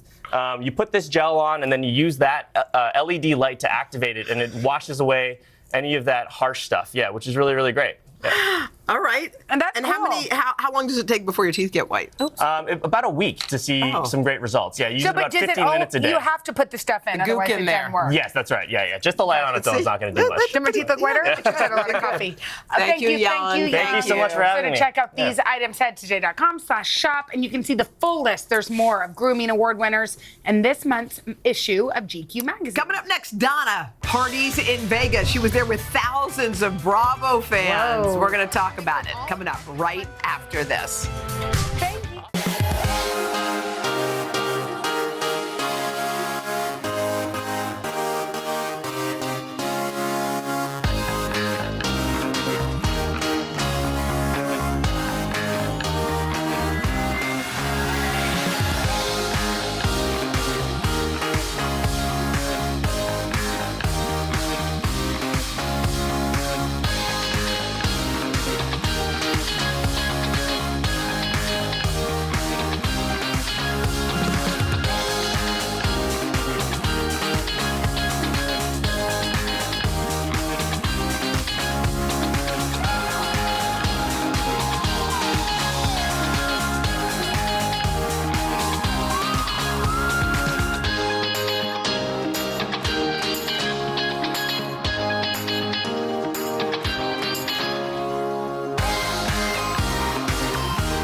Donna at BravoCon is sponsored by State Farm. Like a good neighbor, State Farm is there. All right, Donna. it is that time of year again when thousands of the biggest reality show fans try to catch a glimpse of the stars they know and love. You know we're talking about BravoCon, and guess what? Donna scored an all-access pass. You've never been happier. It was so much fun. And guess what? This year it was in Vegas, baby. When 250 Bravo celebrities come together with fans from around the world, it's bound to be an unforgettable weekend, as it was. And I was right in the middle of all the action. Check it out. Are we ready for BravoCon?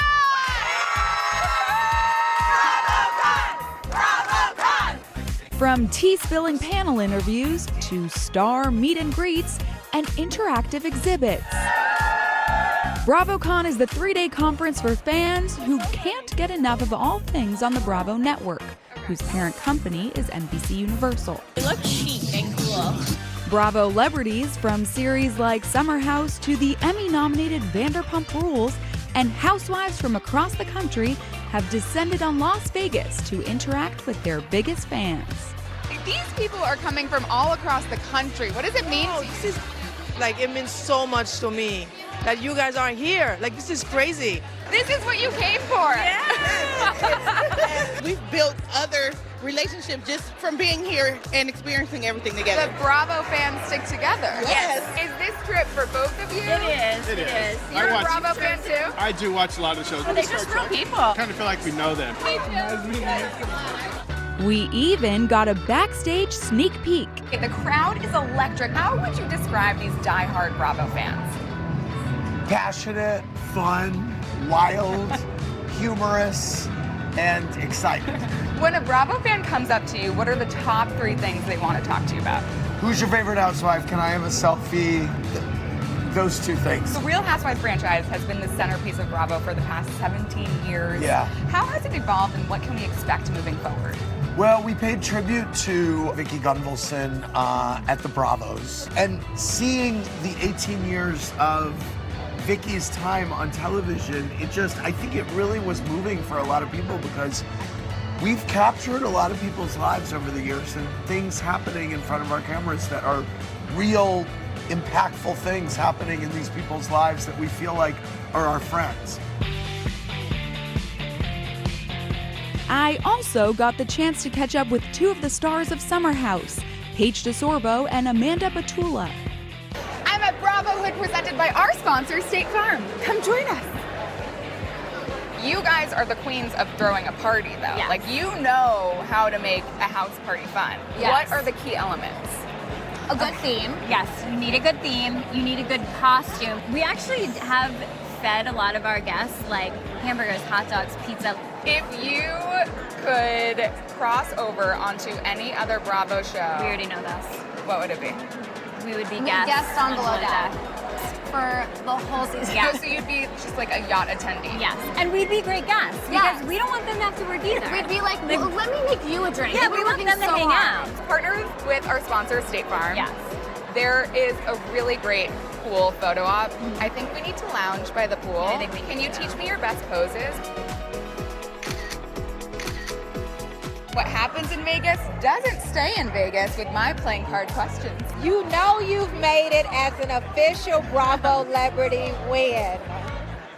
When I can go to a restaurant, say, this is Dr. Simone, I want to eat here, and I can get in without a reservation. How does that feel? It feels good. Who is the most shocking person to slide in your DMs? And I don't really go in my DMs, so if they slid in them, I might miss them.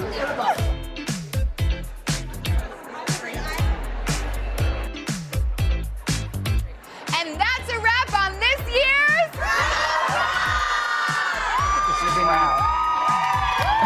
Oh my gosh. Okay, Wait, in addition to all the Bravo stuff, what else did you do when you were there? Let's hear it. I went to Usher, baby. Usher? And what else? And Adele. It was so fun.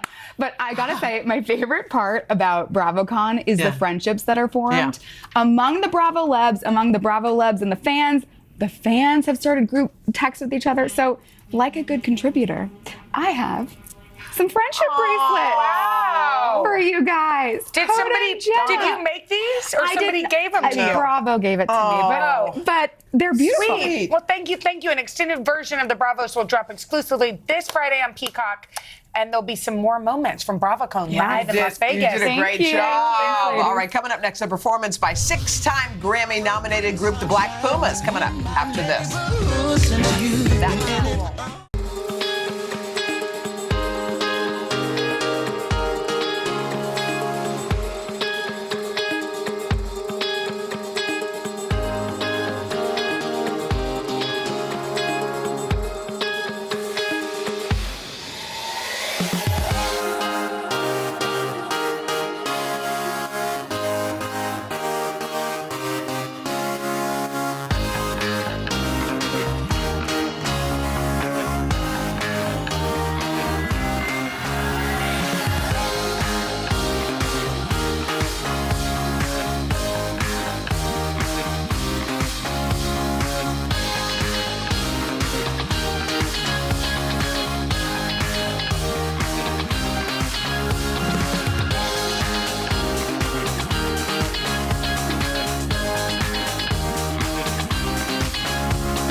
The City Music Series on Today is proudly presented to you by City.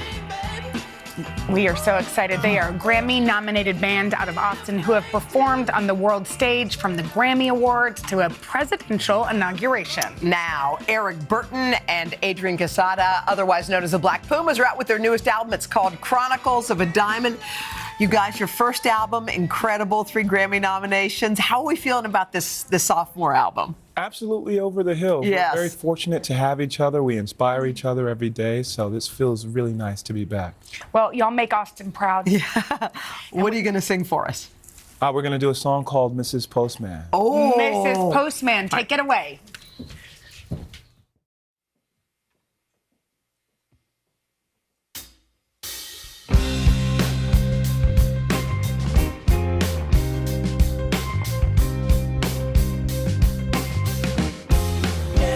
Tomorrow brings sunshine in my neighborhood since you've been in it. Oh, comes Mrs. Postman. She's thicker than blue bloods with her message from a spirit high descending. Oh, Mrs. Postman, this commonality won't let her be fooled by no conditions. Oh, says Mrs. Postman, your love resides in me, but love affairs seem to flock together. Oh, Mrs. Postman, you show up.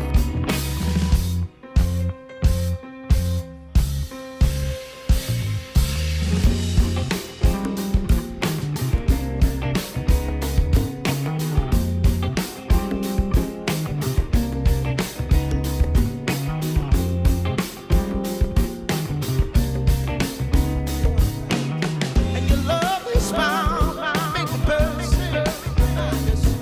When the clouds come around, let's shine nighttime and morning. Every tomorrow brings sunshine in my neighborhood since you've been in it. Oh, here comes Mrs. Postman. She's thicker than blue blood with a message from her spirit high descending. Oh, Mrs. Postman, this commonality won't let her be fooled by no conditions. Oh, Mrs. Postman, your love resides in me, but love affairs seem to flock together. Oh, Mrs. Postman, if you want it, then come and get it. You can have it, Mrs. Postman. Day or night, I feel alright. And no hesitation, come offend you to break your stride today, Mrs. Postman.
professional. So good. You make it beautiful. Thank you. Y'all, thank you guys so much. You. We've got to download immediately. This is an immediate download. Yes, you can it catch is. the Black Pumas on tour starting in December. They'll be performing right Radio City.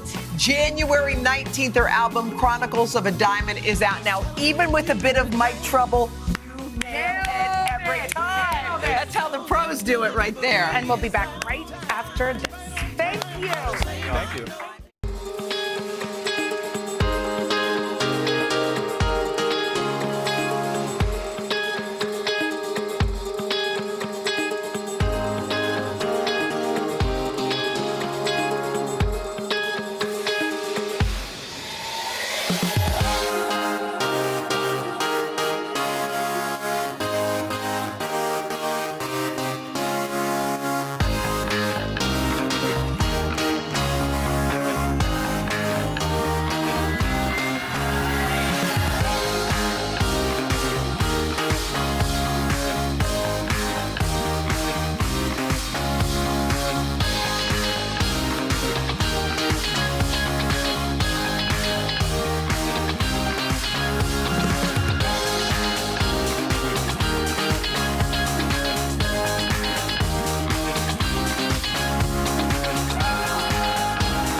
Tomorrow, Jen and her sister Barbara catch up with Chip and Joanna Gaines. Yeah, plus comedian Margaret Cho stops by. See y'all mañana. That's Tuesday? Today's Monday. That's how it works. And tomorrow's Tuesday. Bye. Thank you, guys. That's how it works. Love y'all. Hi, everybody. Good morning. Welcome to Today. Every day, We are adding to the star power in our studio. the biggest names, only on Today. See, it's worth coming in this early, right? Everybody, it's today. Like I won the lottery. How do you feel at this age, this stage? Liberated. We're just getting started, folks. Anal stuff with a snap. The boys are back in town. Boys are back in town. It's a miracle. It's a miracle. This has been fantastic. Everything and everyone you're talking about, only on Today.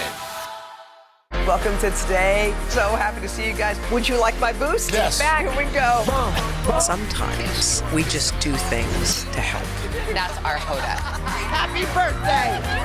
We got an awesome crowd, y'all.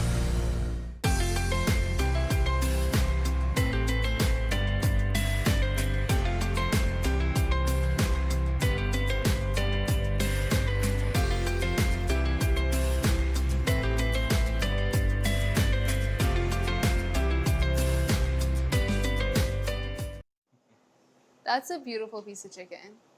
Well, thank you. I'm Sama Dada.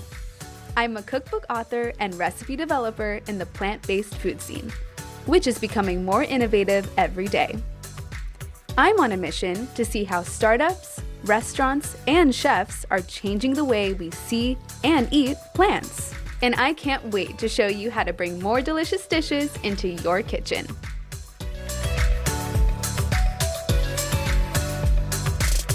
Comfort food. From a decadent cheeseburger to a sky-high layer cake, or my favorite, my mom's spicy, warming dal. Usually these indulgent eats aren't exactly vegan friendly. Even many traditional dal recipes are often prepared with ghee. But these days you can easily ditch the dairy and you won't even miss the meat, with new plant-based takes on traditional comfort foods being served at restaurants all across the country. In Portland, I'm meeting a chef making crunchy fried chicken without the bird.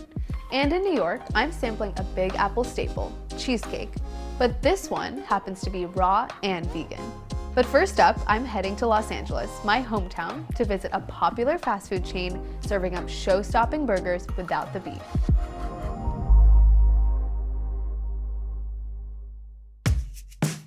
Growing up in SoCal, there was nothing more comforting than grabbing a burger by the beach and cruising down the Pacific Coast Highway. Monty's Good Burger in LA is recreating that iconic experience for a plant-based generation. Everything here, from a melty cheeseburger to fully loaded fries, and even their creamy milkshakes, is totally vegan. Lexi Jarris is the co-founder of the up-and-coming chain. What inspired you to start this place? I and my partners, it was a time in the vegan space in LA where there wasn't just a really good casual vegan burger. I felt like in order to get that like fix for a burger, I had to go somewhere with like white tablecloths and like you had to be waited on. In 2018, Lexi founded Monty's with Bill Fold and Nick Adler. Lexi and Bill both work in the music industry. He's a festival producer, and Lexi is a creative consultant for Coachella. Nick brought the culinary chops as a former food director for music festivals. I think because we all come from music, when it came time to like market and brand and like strategize how to grow, we were all coming at it from such like a non-traditional viewpoint. The Monty's team runs their business differently from many restaurants. They focus on creating digital buzz with celebrity milkshake collabs, pop-ups at festivals, and lots of merch. While Monty's now has 5 locations and millions of burgers sold, they make more money from their swag, like hats, t-shirts, and mugs, than the food. The star of said merch and the brand's namesake is Lexi's adorable schnoodle mix. How did Monty become the mascot? He's lucky. He's a lucky pup. He's very lucky. He was found essentially on the streets of Riverside, which is kind of nuts. We looked for his owners. They were nowhere to be found. So after a few weeks, I was like, this is my son now. But it really kind of goes to show like the playfulness and like the headspace we were in when we started Monty's. Do work a lot with animal rescues now, and that is kind of something that's like in our ethos. We care a lot about animals, obviously, but not just eating less of them, but also giving some like fluffy guys and then around the LA area homes. Monty's is dedicated to getting pets adopted, from dogs to cats and even guinea pigs. But their main mission is to change how people see vegan food. I think what's really interesting is that there is this stigma and this stereotype that vegan food has to be super healthy, right? When I first became vegan, a lot of my friends that aren't vegan would have dinner with me and they would leave and be like, I'm still hungry. I hate when Lexi picks the restaurant. I think if you come here, I highly doubt that someone will leave here, still being hungry. It's lots of tots, lots of shake, lots of burger. To me, I feel that anytime someone is eating a plant-based meal instead of a meal that has like dairy, meat, whatever, that's just kind of a win for like the animals, the planet, their health, all that good stuff. I love that. Tell me about the future of Monty's. Where do you want to take this? Yes, honestly, like the sky's the limit. Like I don't want to say too big, but we're all definitely thinking like as big as America wants us to be. Amazing. I'm so hungry now. I want everything. I will order every single day.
Monty's Good Burger is reimagining fast food for a new era.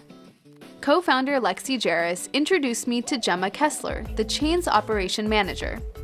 Gemma trains new chefs on how to cook the entire menu, which includes a plant-based chicken sandwich and fully loaded fries. And she's teaching me how to make the restaurant's signature item. Okay, Gemma, you are gonna show me how to make the Monty's Good Burger. Let's do it. Let's I think go. you're ready. Making a Monty's burger isn't all that different from prepping a beef patty. First up, Gemma oils the grill so the impossible patties don't stick. And then we're gonna smash those patties down. So I am going to use both spatulas and really get that squeezing out the edges there, as you can see. Nice. Number 1, number 2. Perfect. Awesome. And now we're gonna have those just crisp up and cook on one side, and then we're gonna flip them. Flip it. Check that out. Good thing I didn't screw that up on camera. Right. Next up, 2 slices of vegan cheese. And now I'm gonna have you spray a little bit of water on the outside there, creating some steam. All right. Perfect. Nice. That's gonna get all melty and delicious. Cheesy, We delicious. love it. Next, we're going to raise this and add some grilled onions. My favorite. This is like your entire store of grilled Amazing. onions. All right. Perfect. Perfect. All right. And that's that is it. ready to go. To finish the burger, we get the perfect toast on our buns. See you later. Time for the Monty's house bread. It's similar to a Thousand Island sauce. And what burger is complete without a pickle? 3 juicy house-made pickles. Now the patty meets the bun. To your bottom This bun. is the best part of my day. Okay. This is going straight on here. There you go.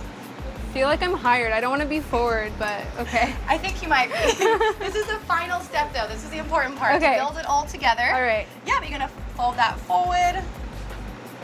Gorgeous. Okay, I am so excited to eat this. I want to try everything else on your menu. Should we go find Lexi? Let's do it. Let's do it. Okay, I'm so Ready? excited. Cheers. Ready? Cheers. Okay.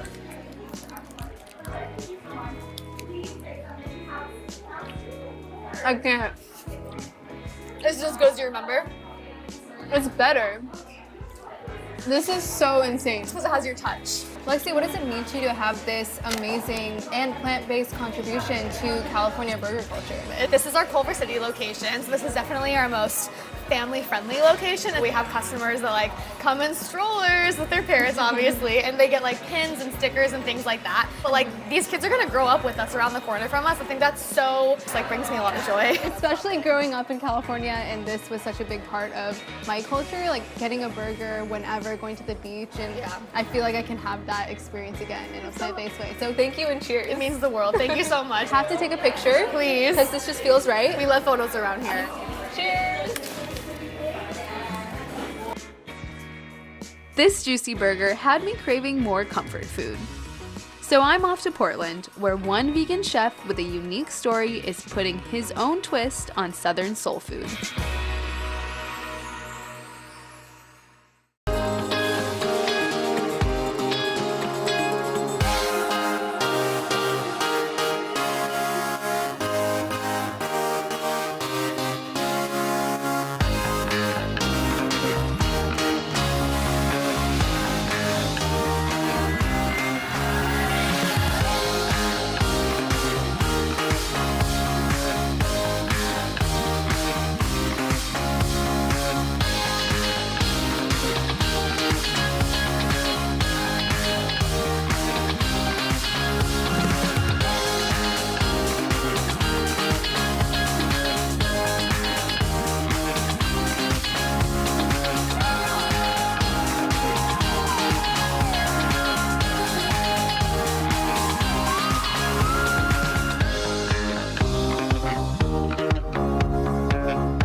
Portland, Oregon is one of the best cities for plant-based living.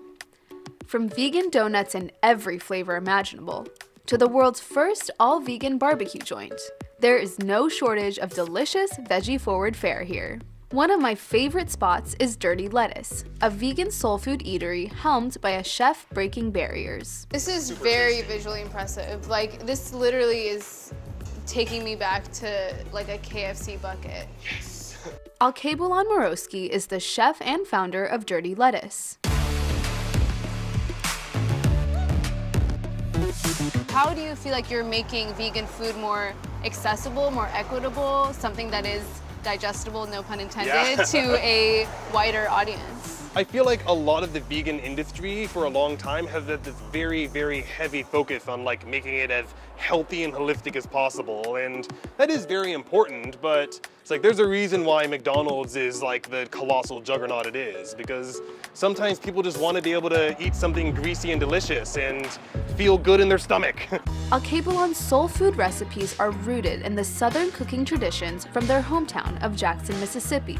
You grew up in Mississippi, pescatarian, so eating a lot of veggies, no meat. Can you talk to me about what that was like, especially in the South, the very meat-heavy culture? Yeah, it was one of the things that made me want to do this. Was I spent my whole childhood in the South, like surrounded by lots of fascinating cuisine, like gumbos, etouffees, and whatnot. I remember always wanting to be able to try and enjoy these different foods and never really having the opportunity to, until I decided to just do it myself. For instance, it means like cookouts are a really, really big thing in the South. And if you don't eat a lot of animal products, then you generally can't really go and engage with them to the same extent everyone else can.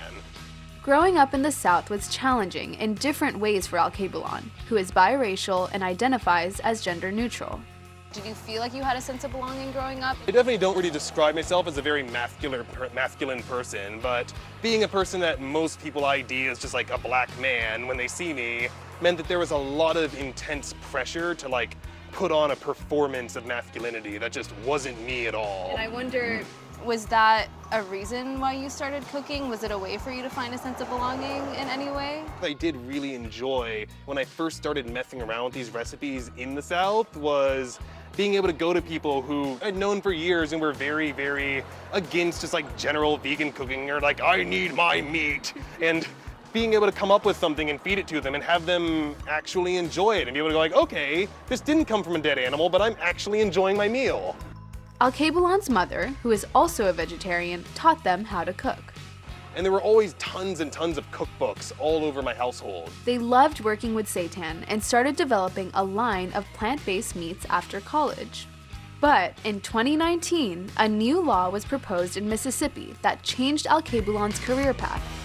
I'd already been devising recipes to move somewhere else for quite a while, and then the Mississippi legislature decided they were going to introduce a bill that would actually ban the labeling of any plant-based product as any kind of meat. While the law ultimately was halted in court, it was a signal for Alkebulan to pack their bags and head west. Why did you choose Portland? So I actually had a marvelous opportunity here. So I started off in Portland in a vegan food pod. So it was like supposed to be the first vegan food pod to appear in the US. That pod was Shady Pines Food Court, the country's first all-vegan food cart park that opened in early 2020. While Shady Pines shuttered a year later, it helped introduce Alkebulan's food to the city's vibrant culinary community. I was definitely very well received, and I got to be part of the publicity of like a vegan food pod, all vegan. 1 year after launching their cart, Alkebulan was able to open a brick-and-mortar spot in 2021.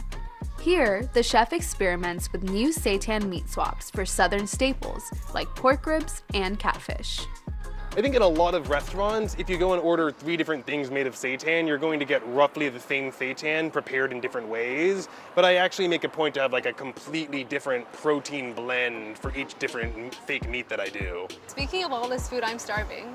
I'm not gonna lie, I caught a glimpse of that fried chicken, and I think I might need it. Ooh, well, how about if we get back to this kitchen? I'm ready, let's do it. All right. You make your iconic fried chicken out of seitan. Can you tell me about what seitan is and how you make this delicious chicken? Oh yeah, so seitan is essentially, it is a mass of pure wheat gluten protein. Actually, you would make it by just like taking regular wheat flour and washing it until you have like a sticky protein left over. But these days you can just buy like the dehydrated gluten on its own, which is what we have here, mixed with a whole bunch of different spices. Alkebulan adds a liquid mixture to the wheat gluten. This is the secret behind the different meat textures. Yeah, and the idea that depending on how much like oil, fat, and water you have in your wet blend, you're gonna end up with a different final product of your seitan. The next step is similar to making bread. The seitan and liquid mixture are kneaded together. Like it doesn't feel like dough. Yeah. You know, it feels like something that has a lot more texture and pull to it. Yeah, the weird pseudo dough. Yeah, it's very much a pseudo dough. The dough transforms into seitan after simmering in veggie stock. After the seitan cools, it's cut into fillets and soaked overnight. Then the seitan is ready to be breaded and fried. Here is the chicken. A major thing for me with all my seitans is I try to deliberately make them as irregular as possible. Because if you get like an actual piece of meat from an animal, it's not going to be a uniform disc. Right. The process starts with a healthy sprinkle of cayenne. Then, just like a regular dredge, it's covered in flour and a secret spice mix. The egg-free wet mixture is where things really get interesting. Oh yeah, so this is just a blend of mustard, water, a little bit of cornstarch, and my house spice blend. I love that. Mustard, why mustard? You'll see it sometimes in like old southern fried chicken recipes, but it's not nearly as common as you'll see just like your standard egg or buttermilk wash. It's not as much a flavor thing, it's like a texture thing. Mustard is kind of acidic in a way that reacts with your breading. So yeah, going from there, we get right over into our second dry bath. Oh. And from here, we get pretty weird with it. This is where we're actually building that texture of the chicken by hand. How do you do that? You just kind of... Yeah, so we start by just sort of coating chicken and coating our breading on there, getting a nice pasty, goopy mix. So yeah, that's how it's like, looks like very rough and all over the place, but that's roughly what a piece of chicken is gonna look like before we fry it. Wow. It's like very rough, very lumpy. Yeah, well, check that out. Oh, how cool. Do you trust me to make one? Absolutely. Okay.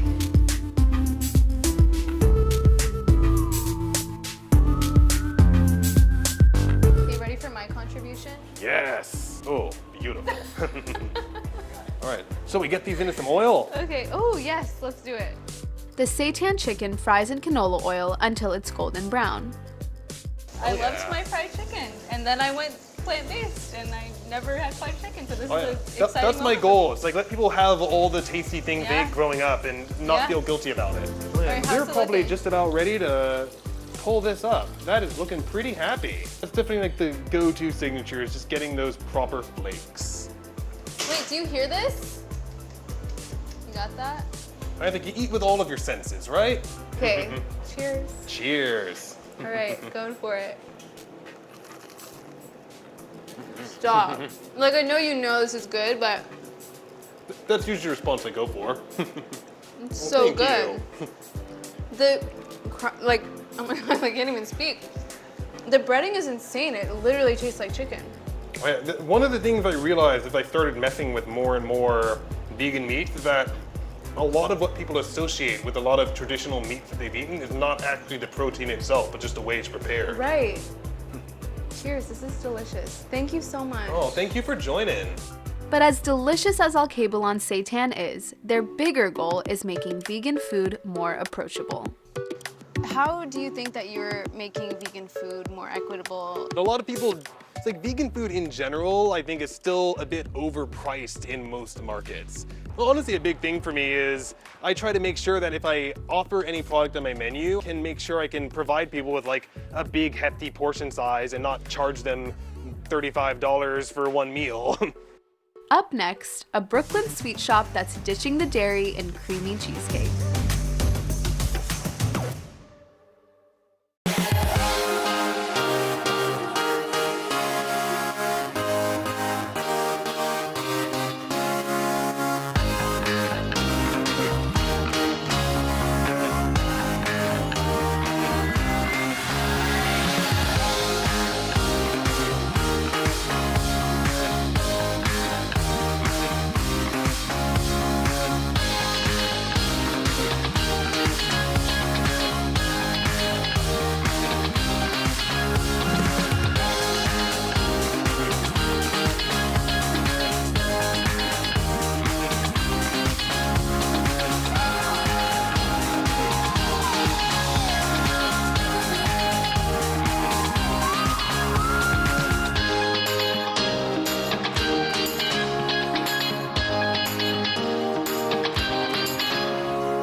Sweet, a vegan dessert shop in Brooklyn, specializes in raw desserts. That means nothing on the menu is heated above 104 degrees, so you won't find any ovens in here. Opened in 2019, Simply Sweet makes treats that are free from gluten and refined sugar. You'll find anything here to satisfy a sweet tooth, from chocolate bars to creamy cakes and fruity acai bowls. Because I love sweets, everything sweet. I love desserts and caramel and fruits, everything sweet.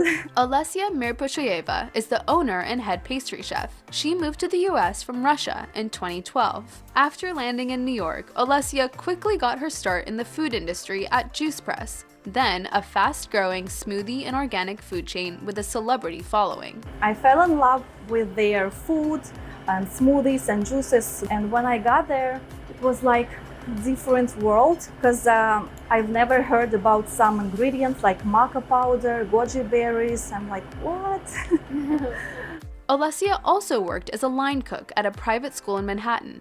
That's where she truly fell in love with cooking, whipping up delicious baked goods for the students. When Olesia became a mother a few years ago, she decided to start an eatery of her own. Can you tell me about why you started Simply Sweet? When I was pregnant, I was thinking how I'm gonna feed my baby when he's born. And when he was growing up, and then he started to pick food from my plate, I thought I'm gonna give him a piece of broccoli, but when I look into my plate, I see like slice of pizza, you know, with sausage, pepperoni, lots of cheese. I'm like, I don't want to feed my kid this.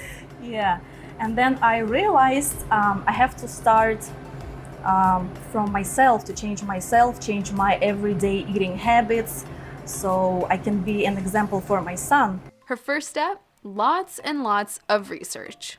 I'm not a professional chef, so I'm self-taught, and I go to Google every time when I have a question. I took some courses about chocolate, how to make chocolate at home, how to make raw vegan desserts and vegan desserts, not only raw.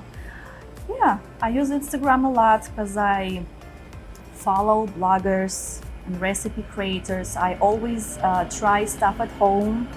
I love to feed my family, and here they feedback, good feedback. After 3 years of running Simply Sweet, being a mom is still Olesia's top priority. And I have a son, he's almost 6 years old, and he likes my dessert. He's a big fan of chocolate. He likes chocolate truffles, chocolate cake, so I try to keep him healthy. You must be the most popular mom in town. Like, do you bake everyone's cake? Or no bake? I keep saying bake, but really there's no baking involved. I don't know. I would say yeah, maybe I'm pretty famous here. I had to learn the secrets behind Olesia's unique treats. So she taught me how to make her favorite item on the menu, lemon blueberry cheesecake. It's super easy and literally everybody can make it at home. You're not dealing with an oven, you're sticking it in the freezer, you're letting it set. Yeah, it's a lot. Yeah, it's like low maintenance as well. Yeah. First, the hazelnuts go in, then shredded coconut. And my favorite sugar alternative, dates. I love dates. It's like a part of my life and brand. Yeah. The mixture is blended in a food processor for 2 to 3 minutes. So what should the texture be like, you know, when we know it's done? Yeah, it usually changes the color. Okay. And it's like a little darker. Wet. Yeah. The pie crust is then firmly pressed into a mold. The sticky dates help bind the raw ingredients while the base freezes for about 15 minutes. The crust is in our freezer. Yeah. What are we gonna do next? So now we're going to make our cheese part.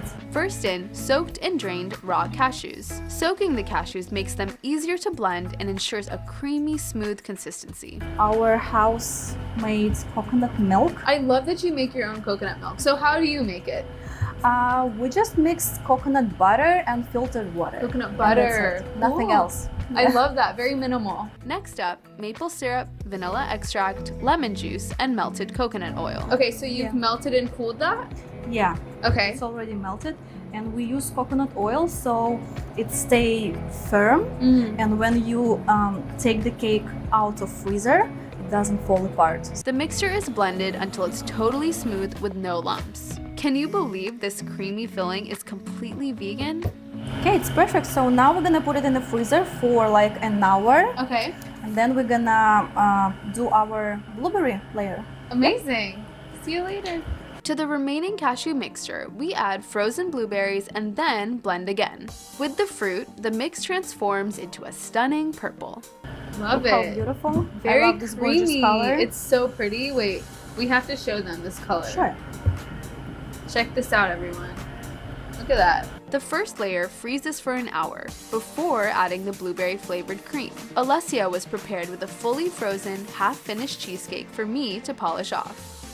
Gorgeous. And then to the freezer it goes? Yeah, to the freezer for about 5 hours. Okay. Then it will be ready.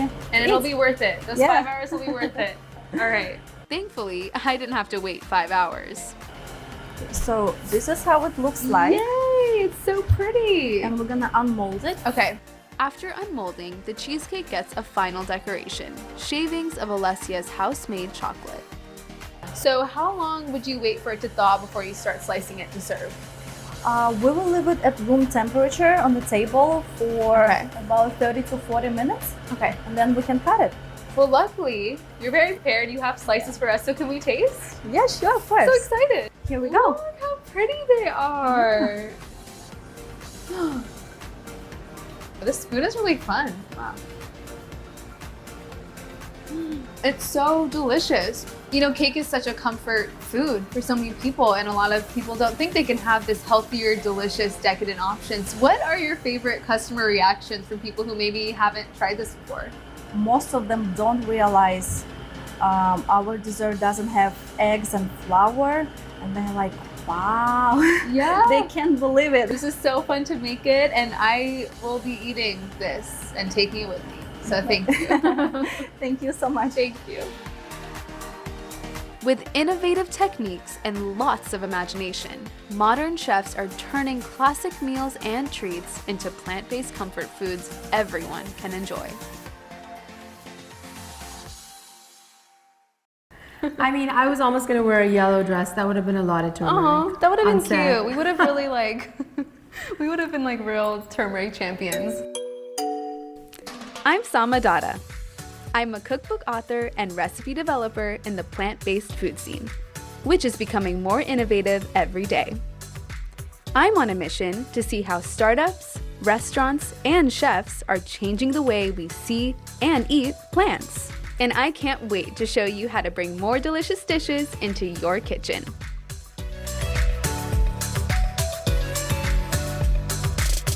Turmeric, or haldi in Hindi or Urdu, is prized for its golden yellow hue and the warm, earthy aroma it imparts to a variety of recipes. It has a rich history in South Asian cuisine and culture, and it's always been a fixture in my own home. Recently, many in the wellness community have also touted turmeric's potential health benefits, often labeling it as a superfood. So I wanted to learn a little bit more about one of my favorite spices.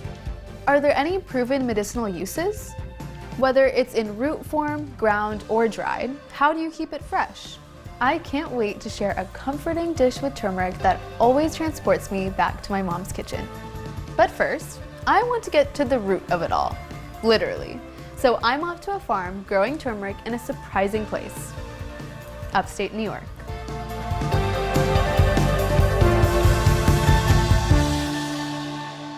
Growing up, turmeric added beautiful color and wonderful flavor to almost all of the dishes my mom cooked, from her masala veggies to her haldi rice. But she only used it in its dry ground form. I wanted to see just how my family's favorite spice is farmed, and I didn't have to fly all the way to India. Am I giving me a little tour? Yeah, I'd love to, yeah. About 2 hours north of New York City is Green Owl Farms in Rhinebeck. Suzanne Kelly converted her home to a working farm in 2013. Here, she grows potatoes, squash, and saffron. But her main crops are aromatics, namely garlic, ginger, and of course, turmeric. The turmeric plant kind of grows like a hand, then it will grow even more fingers off of that. Suzanne's love for agriculture began after college when she started growing vegetables. From graduate school in Florida to teaching at SUNY New Paltz, she never stopped gardening. What was your journey to getting to this point? I was an academic for a little over 10 years, teaching women's gender and sexuality studies. And I was sort of longing to do something else. I had a big rambling garden, and I was thinking a lot about agriculture at that time. Yeah. I just sort of decided to take the leap. Suzanne's home sits on less than an acre, but after some extensive research, she realized she had enough land to turn it into a farm. How did you learn so much about all of this? It's mostly self-taught. Yeah. Just really following what the experts have been doing, learning from other farmers. Oh, yeah, I never worked on a farm. Suzanne picked garlic, ginger, and turmeric as her main crops for strategic reasons. They can be grown without extra hands and don't need much space to yield enough to sell at farmers markets. They can also easily be dried or ground up for sale during the winter. So give us a little explainer on turmeric. So turmeric is a rhizome that is traditionally used in Southeast Asian, Middle Eastern, Indian cuisine. It's used as a spice. More people are probably familiar with it in its powder form that gets all ground up and dehydrated and then put in a jar, and then we buy it in the spice rack of our supermarket. Turmeric is native to South Asia, specifically India, known for its warm tropical climate. So how do you grow turmeric in New York? I've been inspired by lots of other small farms that have been doing this in the Northeast for some time over the last, I don't know exactly when they started, but certainly over the last decade. I get my seed from Hawaii. In Asia, there are more than 100 varieties of turmeric. Suzanne grows Indira Yellow and Hawaiian Red, which fare better in cooler places. You need at least 10 months to be able to grow it to full maturity, at which point it's how you find it in the grocery store, sort of with that hard, tough skin on the outside. Suzanne starts growing the delicate seeds in her climate-controlled basement in late February. I visited the farm in early summer to help Suzanne move the baby turmeric outdoors. This is about 120 feet of turmeric bed that we're going to plant. I'm ready. Okay. I've never been more ready. Turmeric, a rhizome, is closely related to ginger. Both have thick green stalks that grow upward above ground. The thick nodes and roots lie in the soil. The nodes, called rhizomes, are what we eat. So we're just going to loosen the soil like that. I'm going to stick it in like that. And that's it. Wow. We're going to do a plant them about 4 to 6 inches apart. All right, so I'm going to loosen it up a bit. Okay. A little deeper. Okay. All right, so going straight in? Yep, straight in. Have fun in there. You did it. Did you see that? Did you see that? Okay. Excellent. Good job. Good job. Am I you hired? did really good. You are. I'm you hired? Are. You're Okay. hired. Yep. I'm hired. Yep. I have a new job, sorry. Now you just need to do 200 more of them. Okay. Okay, maybe cancel that. May not have a new job. By mid-October, the young turmeric is ready for harvest. So we pick it young. You're sort of hustling to get it harvested before the frost comes, because by mid-November, you might have snow. It's possible. With a short growing period before winter sets in, Suzanne picks the roots before the plant reaches full maturity. It has a kind of like fresh, young, kind of yellow, and in some cases red, depending upon the type of turmeric, kind of hue to it. And the texture is a little bit different too. It's not as fibrous. It's more sort of like an apple when it's picked young. At the farmer's market where Suzanne sells her produce, she also hands out recipe cards to customers who may be unfamiliar with fresh turmeric. Suzanne, tell me a little bit about your customers' reactions when they see the turmeric. Well, the first reaction is, what is this? Yes. And then if they know what turmeric is, they'll be like, oh yeah, I take that in a pill form. Right? Like a wellness angle. Like a wellness angle, yes. That really is about throwing it in your smoothie. Yeah, and I think it's important to educate, right, on where it comes from. It's so interesting because I really have grown up around turmeric for as long as I can remember. Obviously very important in Indian cuisine and medicine and all of that, but I've never planted it. So it's so cool. Yeah. Thank you for this opportunity to literally put it into the soil. That's great. It's amazing to have that connection, right, between something that you eat and something that actually grows from the ground. Yeah.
In India, turmeric's importance runs much deeper than its culinary use.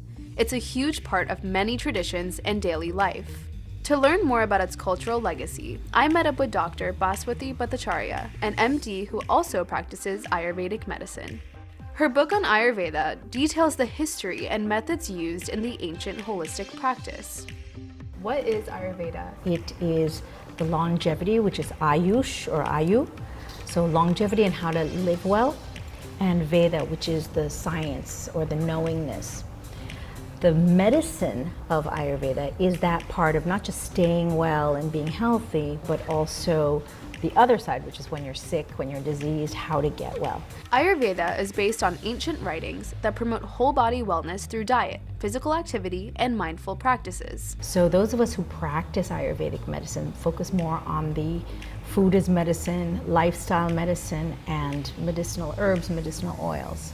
But when you say, what is Ayurveda? Ayurveda is just a philosophy. It's not a religion, but it's a philosophy like organic living. We shared a meal at Divya's kitchen in New York City. Divya's chefs apply Ayurvedic principles to all of their recipes, and turmeric is used in many of their dishes. This looks so delicious. We've got a Kitchari classic, we've got a cashew curry, and we've got a mung bean soup. In the traditional practice, turmeric is considered anti-inflammatory. It's used to treat a variety of issues, including digestive problems, PMS symptoms, and arthritis pain. And so the golden sense of turmeric goes all the way from being an antimicrobial that protects the body to an anti-inflammatory, and this idea that it really enriches the body.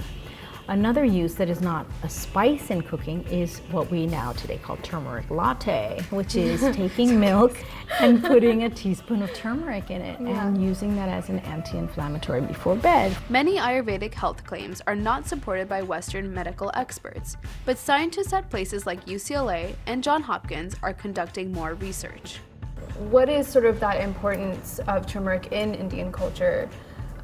It's part of the sacredness of honoring our bodies, honoring our minds, and it's something that comes from the ground and protects us. There's a lot of cultural aspects of this. So there's Gaye Holud, which is where the bride and groom will have their own family members before marriage cover their whole bodies in turmeric and give them a bath in that. And there's variations of it in different cultures, but having that bath cleanses them, gets them ready. When we were kids, if we ever had a boo-boo, one of the prized things we could show our friends is that mom put some haldi on our boo-boo, right? Instead of a Band-Aid, you'd go and show that there was this big yellow stained spot. And so the golden sense of turmeric, it really enriches the body. In Ayurveda, turmeric's healing elements make it an essential spice for the whole body and even the mind. But I wanted to learn more about the latest medical research on its purported health benefits.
family in India uses turmeric in almost every dish for many reasons, in part because they see the spice as a preservative and antiseptic.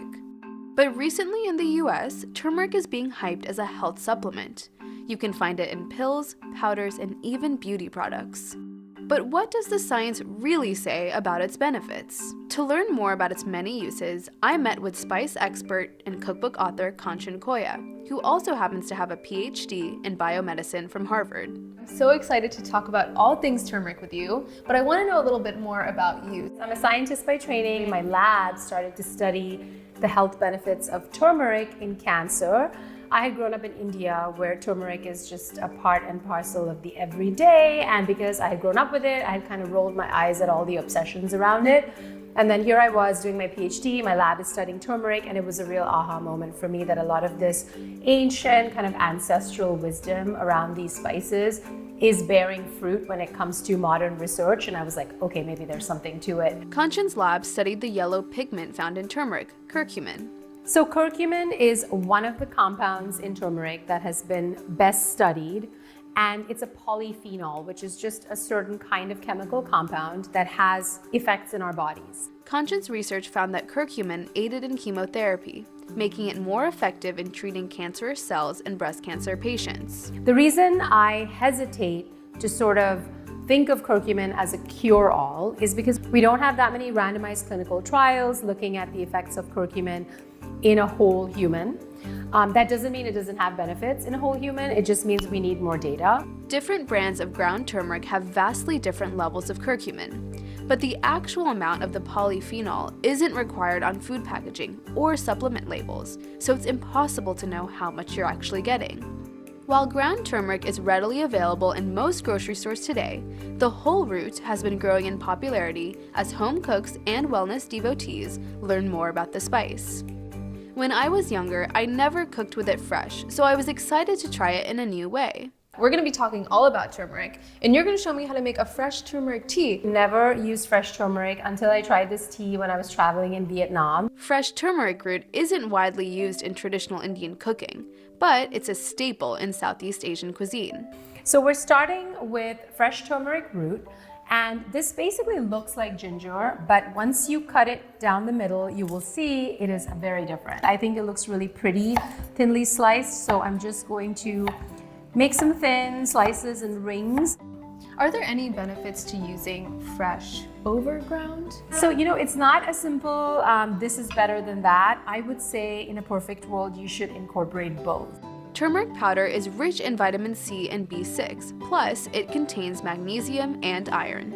From a culinary perspective, they're very unique. The fresh has this sort of more vibrant, zesty kind of vibe, whereas the dry is definitely earthier, a little bit more bitter, and really amenable to adding to things like curries, soups, vegetables, whereas this is really nice in teas, broths, soups, and smoothies. Okay, so what are we adding in next? Okay, so next up we're going in with ginger. So next up is lemongrass, which I think just adds a really beautiful flavor and almost like a grassy note. Are we boiling this to the max? I like to boil the water, turn it off, and then add the turmeric and let it steep. And that's because I'm trying to preserve some of those essential oils that are really, really rich in the fresh turmeric. The turmeric tea needs about 5 minutes to steep. Our tea is hanging out, it's steeping, it's having a good time. I have so many questions for you about all things turmeric. So let's talk through all of these different varieties. There's actually so many. So here we have the Roma turmeric, which you can see is really, really vibrant orange. It's the one we used in our tea. Next, the yellow and mango varieties of turmeric both have a lighter color and a more delicate flavor. This is crazy, I've never seen this before. It's a slightly different turmeric varietal. There's a lot of chefs, especially here in New York, that absolutely love blue turmeric because of this pine menthol flavor. Does it add color though? So I think it's very subtle, the color. Yeah. It's not as much obviously as the other ones. Whole dried turmeric root can be grated into dishes. It adds a unique brightness compared to the powdered spice. What are your tips for buying turmeric from the store? So my first tip is to buy it from a reputable spice brand and not from an open spice market. I love open spice markets. But we do have some disturbing evidence now that sometimes turmeric can be laced with heavy metals, specifically lead chromate, to make it look more vibrant. Buy it where there is a clear package date and an expiration date so that you can at least know when it was packaged. So what about fresh turmeric? How do we store that? I would treat it just like you would ginger. So you would buy your fresh turmeric, put it in your fridge, maybe for like a week to 10 days. And if you want to store it longer, I would put it in the freezer. It's actually very easy to grate. A common cooking technique in Indian cuisine is blooming turmeric in hot oil and pairing it with black pepper. This helps bring out the flavor of both spices. So talk to me about the relationship between black pepper and curcumin. And is that a myth? Totally should be doing that. So curcumin, which is the main bioactive in turmeric, is obviously packed with benefits, but unfortunately isn't very well absorbed by the body. It's rapidly cleared by the liver. You really want to improve that bioavailability, as we call it, and you can do that by pairing it with black pepper. And that's because black pepper has a compound called piperin, which can reduce that clearance of the curcumin by the liver. In Western medicine, there have been few studies with limited participants conducted about the interaction between ground turmeric and black pepper, but Kanchan says the research looks promising. I've learned so much, and now I'm very excited to drink some tea. Is it ready? It's ready. It's been steeping for a good 5 to 8 minutes, Yay. so we're ready to pour. Let's drink it. So this is almost ready to drink, and the reason I say almost is because of the pepper point that we just covered. So if you really want to bring out those health benefits, especially from the turmeric, just a little dash of black pepper is all you need. And finally, we want to add a little drop of a healthy fat. And that's because pepper will improve the bioavailability of the curcumin, but so will a fat source. And I'm just going in with a very tiny drizzle of olive oil. Ooh. Okay, cheers. Cheers.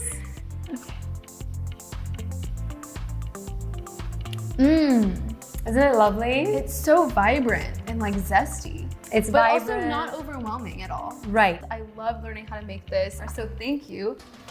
Say turmeric. Turmeric.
I'm going to show you how to use turmeric in one of my favorite ways, Kitchari. Kitchari goes by many names in India, from Kitchari to Kitchari.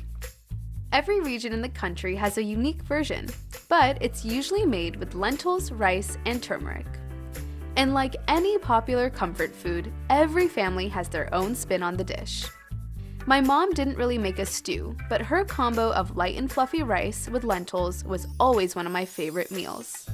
Something that's really important to know when you're cooking lentils and rice is that it's really important to rinse and soak them before cooking. Rinsing helps get rid of any debris in the rice or the lentils, and then soaking them will allow it to cook faster. And now I'm just gonna drain the water before I start cooking.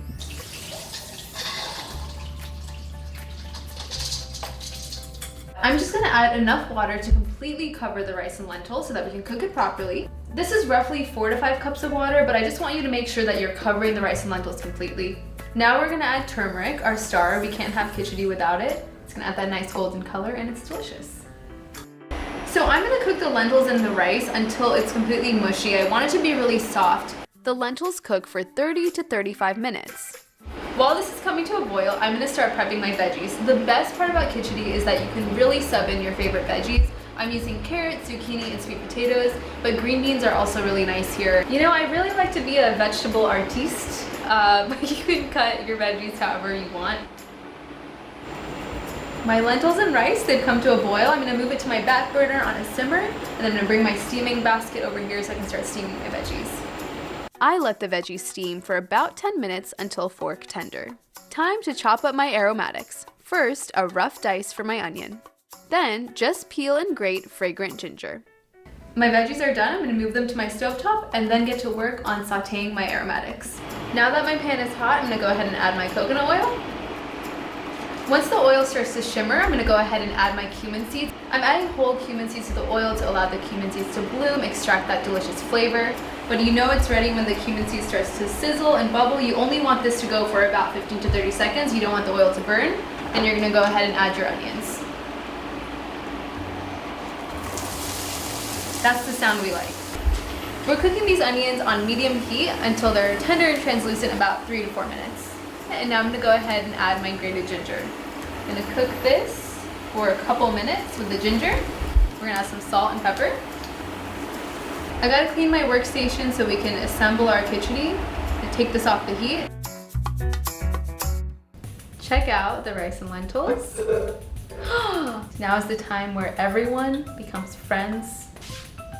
White shirt, risky. I'm gonna turn my stove on, cook the lentils and rice with the onions for about 2 to 3 minutes, and then I'll go ahead and add my veggies, cook everything together, and then we'll be done. I'm ready to serve myself a bowl of khichdi. I've been waiting for this moment for a very long time. I finished my khichdi with some fresh cilantro and freshly ground black pepper. Take a quick picture, send it to my mom, who I hope will be very proud of me. I think I got the shot. Now I get to eat. The best part, obviously. Oh, so good. Cheers.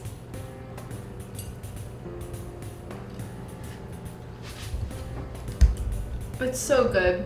It's very nostalgic for me too. What else can I say? It's cute, it's comforting, it's khichdi. That should go on a shirt. I have a bit of a khichdi lunch date. I'm going to be joined by nutritionist Sarika Shah, who's going to talk to me about all things turmeric and khichdi. Can't wait. Sarika, it's so nice to meet you. I have been very excited about our khichdi date. I just made some. Can you talk to me first about your family's khichdi recipe? Because I know, depending on where you're from in India, everyone makes it a little bit different. I used my mom's recipe. It's a 1-to-1 dal and basmati rice ratio. But something slightly different my mom does is adds spinach to it. Sarika Shah, aka the Indian nutritionist on Instagram, is a registered dietitian. She's been practicing for more than 20 years. Her goal is to teach Indian Americans how to eat traditional dishes in a healthier way. She also happens to know a lot about turmeric. What are the nutritional benefits of turmeric that have maybe actually been backed up by science? Are there any? So science is still studying turmeric, but turmeric claims to treat skin disorders, upper respiratory infections, any ache and pain essentially, and that comes from Ayurvedic medicine. So does science back it up? There's limited studies, subjects of 40 to about 120, but I have seen studies with 1,000, but that's really not enough to give me the science backing to say, yes, this is exactly what it proves and this is what it does. But the studies are positive, so I think there should be more studies done. So with that being said, do you include turmeric as an element of your recommendations for clients at all? No. Turmeric as a capsule or curcumin, which is the compound out of turmeric that is also glorified. So I don't recommend that. I'm very cautious about that because FDA regulations are not stringent on supplements. Is it laced with lead? Is it have other products in it? So if you want to include turmeric, The only way I will ever tell people is include it in your food in the powder form. So tell me about how you feel about Indian food and turmeric as well coming to the forefront of food and culture. Especially in the US, that Indian food is coming up to the forefront, that it's being appreciated as healthier food, as something good. And I think that's great for the generations growing up. When I grew up, I would never bring Indian food to lunch. I wouldn't be caught dead with that because the smell or the color or people staring at me. But if it's now something that they claim as like a lentil soup, which is actually our dal with rice, no one's gonna bat eyelashes at it. I think it's when we glamorize it and we try to make large doses of it and make it something bigger than it really is where the risk comes in. But if we take it for as it is and the way we've used it for thousands of years in our culture, I think it's perfect and it's great. Turmeric is definitely the golden child of spices. Its warming aroma and Ayurvedic properties have been staples in India for centuries. As more research is conducted on its health benefits, there's no doubt that this spice's popularity will continue to rise. But turmeric's cultural significance should never be ignored. It's so Perfect. beautiful, and It I would looks literally great. look at this and never know that there were no eggs in this. No egg. I'm Sama Dada. I'm a cookbook author and recipe developer in the plant-based food scene, which is becoming more innovative every day. I'm on a mission to see how startups, restaurants, and chefs are changing the way we see and eat plants. And I can't wait to show you how to bring more delicious dishes into your kitchen.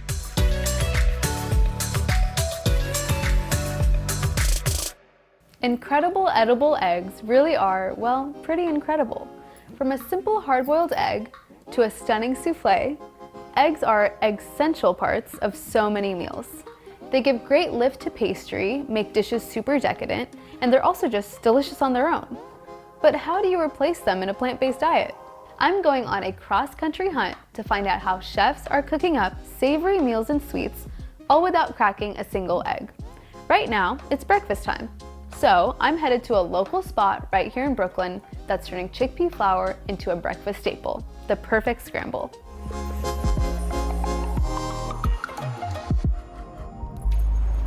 Hey! Oh my goodness! Hi, Sama. Amanda. So nice to meet you. Amanda. Nice to meet you, Cheyenne. Cheyenne, nice to meet you. So excited to be here. Should we get inside? Let's do it. Let's go. Awesome. Cheyenne Willis and Amanda Fox own and operate Seitan's Helper in Brooklyn, New York. The couple, who wed in 2016, dish up vegan twists on classic New York City deli dishes. Their specialty? Remaking breakfast staples with a variety of plant-based eggs. A lot of people, when they go plant-based or they try and start eating a more vegan diet, right? Eggs are something that people seem to miss. So you do a lot of really interesting things with eggs here. And I want to know, how do you mimic the texture and the flavor of a regular egg? Tofu just is never going to be eggs, so you just have to get to that closeness. So with our tofu scramble, Cheyenne uses a process of doing 3 different kinds of tofus. So they'll do 1 block of tofu in cubes, so you get that like little cube aspect. They blend some aspect to make it creamy, and then some they mash with their hands. So you get like a different sort of a scramble, like a creamy scramble with like little bits of bite to it. From tofu scrambles to a chickpea-based omelet, there's no shortage of creative plates here. There's a lot of different avenues you can take with plant-based food, right? So why did you choose a vegan deli?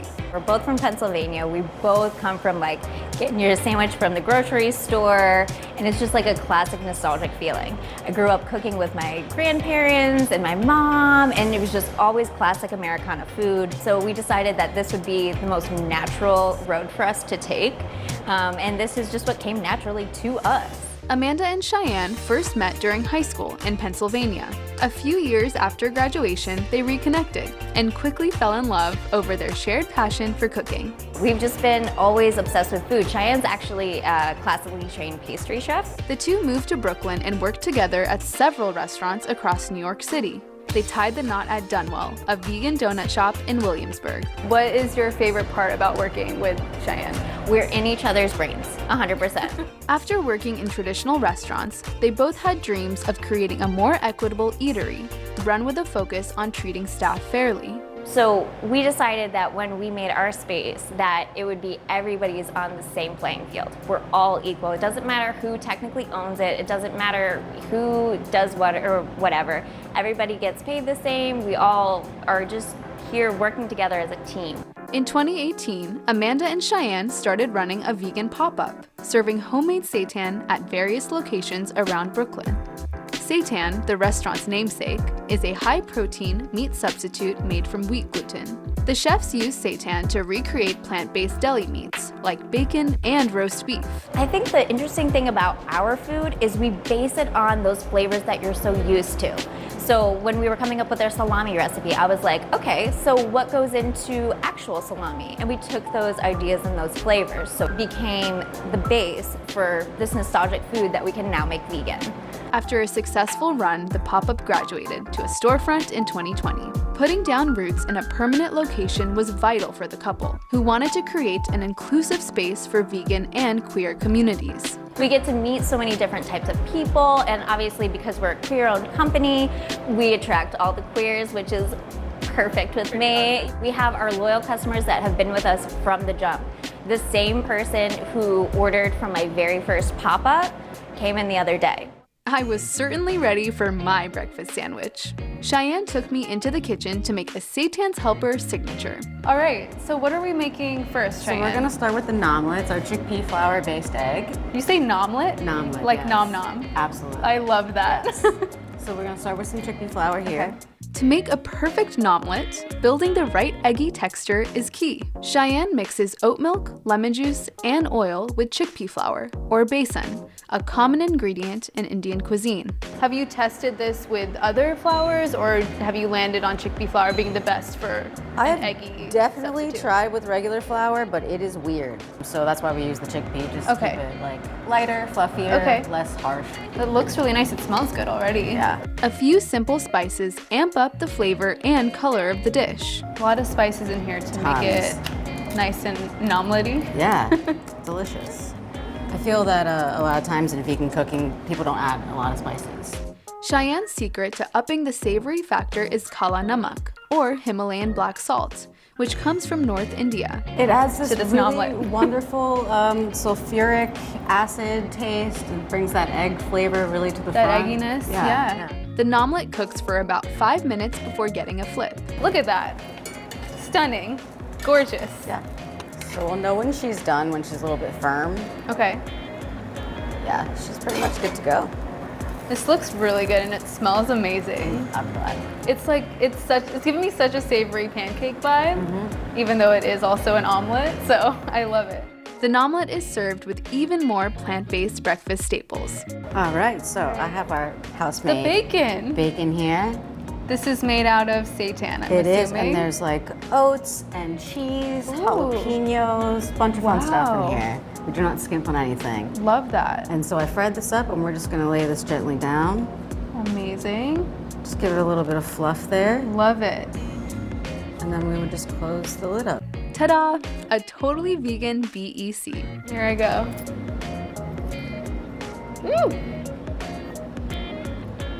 Whoa. Whoa, Cheyenne, whoa. Lots of flavors. The nomlet is crispy. The bacon is super flavorful. It's delicious. Thank you. The eggless egg sandwich really blew me away. Now it's time for lunch, and I happen to know a fantastic ramen spot on the other side of the country.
Among the countless ramen spots out there, Ramen Hood in downtown Los Angeles is truly something special. Everything on the menu is totally vegan. Ramen Hood was co-founded by Top Chef Season 2 winner Ilan Hall and world-renowned chef Rahul Kapkar in 2015. There you go. Thank you so much. Yeah, of course. I'm so excited. Ramen Hood is one of just a few restaurants in the country specializing in plant-based ramen. And they were the first to offer a vegan soft-boiled egg, a traditional topping for this comforting soup. Rahul, you Yes. make vegan ramen. Can you tell me about why you do that and how this all got started? It was actually my friend's idea. I was working in Denmark at the time, and he called me and he was like, hey, I have this idea for a vegan noodle concept. That friend was Ilan, who had been running Esh, an Israeli barbecue joint in Brooklyn. Why make it vegan? My business partner had a restaurant that was very meat heavy, and he was catching a lot of flack from vegans on Twitter. And that is kind of, it's not like the catalyst, but he was just kind of like, all right, well, I mean, I can do vegan food. In 2014, Ilan invited Rahul to cross the Atlantic and bring his expertise from one of the world's most prestigious fine dining restaurants, Noma in Copenhagen. Part of the reason he called me was because the restaurant I was working at, we were serving, I think, like 24 courses at the time, and like 16 of them were vegetable forward. And then once we kind of started talking about it and refining it, it just made sense for us to do ramen. Ramen's something I grew up eating. It's like a real kind of like comfort food for me, and definitely nostalgic. I used to come home from school and have a bowl with my grandmother. Traditional ramen broth is usually made with pork, beef, or chicken bones. Sometimes it's a combo. But Ramen Hood uses vegan dashi, a liquid base made from konbu and shiitake mushrooms. This is spicy garlic sunflower seed broth. We've got some bean sprouts in here, baby bok choy, king oyster mushrooms, scallions, sesame seeds, chili thread. After pressure cooking and blending the ingredients with sunflower seeds, the chefs are able to create a creamy, umami-rich broth without any animal protein.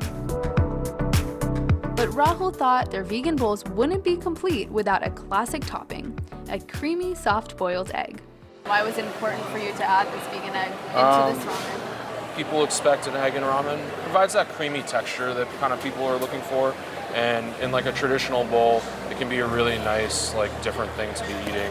Like you've got chewy noodles, and you've got this pork, and then you've got an egg that's like a soft-boiled egg. It just makes the broth richer, and it kind of makes your entire experience eating the bowl feel richer. Ramen Hood's secret? Mixing the dashi from their ramen broth with agar, a gelatin made from seaweed. Teach me how to make this. Yeah, this is pretty straightforward. So we're gonna take 500 grams of our broth. Okay. This is the agar here. We're just gonna put a little bit in. Dump this in here. So I'm stirring this around to make sure the agar doesn't clump and settle. Okay. How long does it take to get to the point where you want it to be? Not long. It'll take just a couple minutes.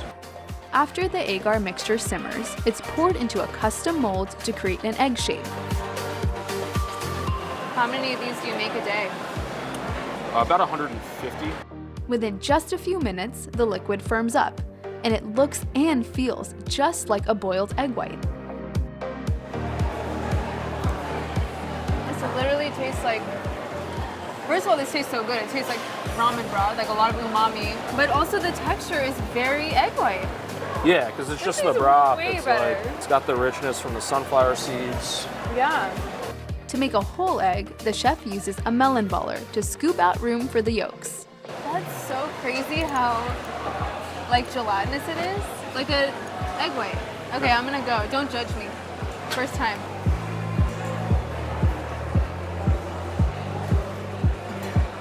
That was pretty good. That was better than most people's first try.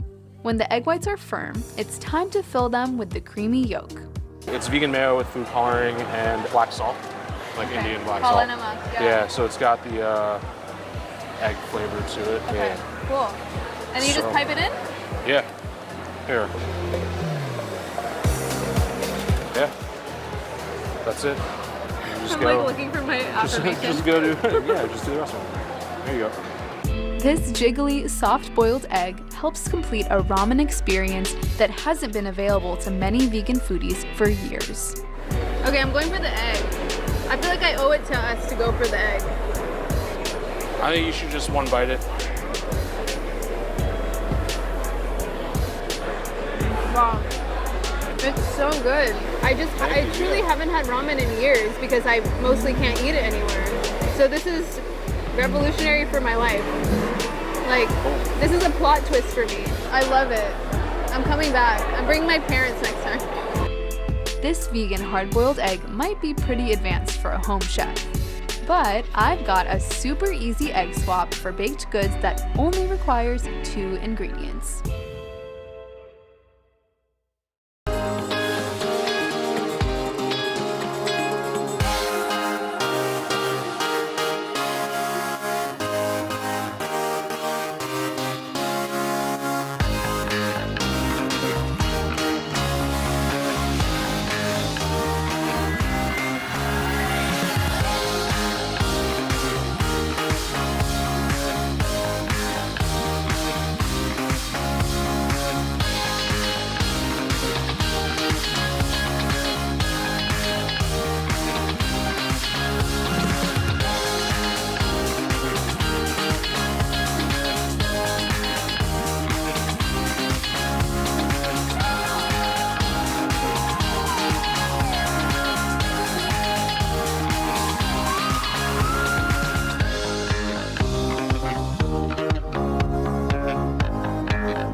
If you're looking to replace eggs in your baked goods, maybe you're allergic, you're vegan, or you simply don't like eggs, a flax egg might be the substitute for you. I'm going to show you how to make 2 flax eggs today. So we're using 2 tablespoons of flaxseed meal with 5 tablespoons of warm water. You can see it right here. This is going to blow your mind. It's super simple. Grab your flaxseed meal, add it to a bowl, clean bowl. And next, I'm just going to add my warm water. I know, it's challenging, right? We want to give this a nice little stir, get everything nice and incorporated. All of the flax should get in there. We're going to let this sit aside for about 5 minutes until it gets nice and thick and gelatinous. After, you can use it as a sub for your eggs and your baked goods. So I'm just going to let it hang out. It's going to chill out, have some spa time. See you soon. Welcome back. It's been 5 minutes while I waited for my flax egg to do its thing. You want to wait until it's nice and gelatinous. So that might take you a couple extra minutes. No worries. Let's check the texture. Check this out. She's thick, gelatinous. I keep saying that word, but it's true. Flax eggs really work like eggs to help bind and thicken your baked good. It's not gonna rise exactly like eggs would, but you're not gonna taste it at all. It's still gonna be a delicious and perfectly baked good. I'm not saying this belongs in a museum, but it might belong in your cookies, okay? Flaxseed isn't the only swap vegan bakers can use to replace eggs. One bakery in Portland is using all sorts of different ingredients, from applesauce to tofu, to make plant-based desserts that are totally decadent.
When it comes to pastry and baked goods, eggs are pretty egg-central. They definitely help bind things together in baking. They provide moisture. They have some fat and protein, which just provide the structure for the baked good, you know, for it to rise. They give lift. So they are really hard to replace. This is Lisa Clark, the founder of Petunias, Portland's first all-vegan and gluten-free bakery. Thank you. Yeah, thanks for coming in. She's also an expert in egg-free baking. It really depends on the product that we're making and the qualities that each egg substitute has and what you want the end result to be like. And the other ingredients that are in the recipe, you know, it has to work well with what you're making. We use a lot of coconut yogurt, which gives a lot of moisture and it helps make things a little lighter. Applesauce also does help to give moisture and a little bit of lift. And chia seed meal I love, and it's very healthy for you, which is an added bonus. We use this like in our chocolate chip cookie. It works really well in cookies to help bind things together and give a nice texture. This is silken tofu that's pureed with a milk, so you could use coconut milk, almond milk, rice milk with an immersion blender. That's really nice in like a pound cake that we make or a poppy seed muffin that we make. It helps give some structure and stability.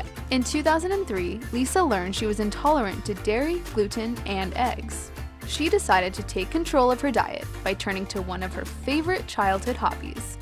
My mom is who taught me how to bake, and it's just something we did together all the time. She had ALS when I was a child, and she passed away when I was 12, which was really, really hard, and so there wasn't a lot that we could do together because she was so limited physically. She was in a wheelchair, and I was the youngest of 3, and I was home with her all the time and helped take care of her. And one thing she could do was just explain to me how to bake and tell me what to do, and I would have our little KitchenAid mixer and, you know, follow the directions and get up on my stool and do it, and I loved it. And it's one thing that we could do to bond and to do something together. She had a little ceramic pig's head that hung over the stove when I was a kid, and her name was Petunia the pig. And so when I was trying to think of a business name, I remember the pig who was at my dad's house, and I thought, that's perfect, Petunia. Lisa adapted her mom's recipes to be gluten-free and vegan. It took her months of experimenting before she was finally ready to start selling her baked goods. I remember when I started doing this, I really didn't have doubt. I knew that it was going to go well, and I knew that there were other people like me that had dietary restrictions or lived a different lifestyle, and that there was a niche to fill. Petunia's Pies and Pastries started as a booth at Portland's Farmers Market in 2009. Lisa's cowgirl cookies, pecan sticky buns, and gorgeous cupcakes immediately appealed to people with various food allergies. Every week, every day, I would go do my whole setup, set up my table, my booth, and get out there, and there were so many people that would come, wait in line, like down the whole farmer's market for I don't know how long. I would have people come and just be in tears because they haven't been able to eat like a donut for 20 years or something, or, you know, kids come with food allergies and mom's crying because they can't find a cupcake for them, and now they can have a cupcake, and that makes me emotional. It's awesome to see that gluten-free, vegan, dairy-free, egg allergy, whatever it is, we can accommodate these people and make everyone feel special and everyone feel included and just bring joy to everybody that we can. Petunias has expanded over the last decade. They have a bakery in downtown Portland and a national wholesale business. It's a family affair to keep things running. Lisa's husband, Jacob Williamson, is a former barista. He manages all things coffee in the bakery. Her sister, Erica Clark, runs the wholesale business and the company's social media accounts. But I'm here to learn all about Lisa's innovative egg substitutes. I'm really interested to know how you landed on all of these different egg subs. How did you figure all of this out? Oh my gosh. I don't know how I figured it out. Actually, I think just a lot of practice and testing recipes over and over, and you change one thing every time, so you end up eating a lot of like wasted pastries. But eventually you arrive at this is the right mix, and you find it and you keep it. On the menu today, decadent chocolate cupcakes. What are we doing first? So we're gonna make the chocolate cake batter first. We have our flour blend here, you can put in there, which has rice flour, millet flour, tapioca flour, and flaxseed meal. Wow. And then we have our natural cocoa powder that's sifted. And then we have all of our leavenings and our salt. Whisk that. I love a whisk. Instead of eggs, this batter stays moist thanks to a special squash, pumpkin.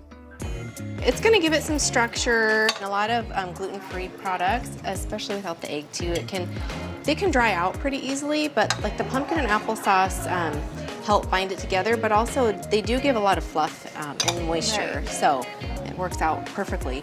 Next in, organic canola oil, coconut milk, sugar, and espresso to really pump up that chocolate flavor.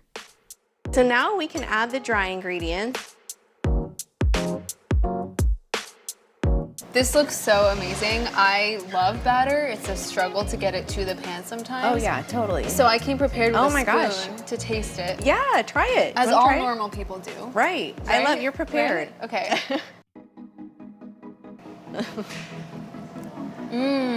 Look good. That was Chocolatey. good. It's crazy because you really don't even need eggs for this. You for it to really taste don't. delicious. Yeah, you don't. That's the thing. I feel like you really can make everything without eggs, and they're just not necessary. So why not do it a different way? The batter is much thicker than a traditional cake batter, making it super easy to scoop out perfectly even portions. That looks great. Super cute. Perfect. Very Yeah. fluffy. It's It a is. very fluffy batter. It is very fluffy. Yeah. Why is it so It's fluffy? shady.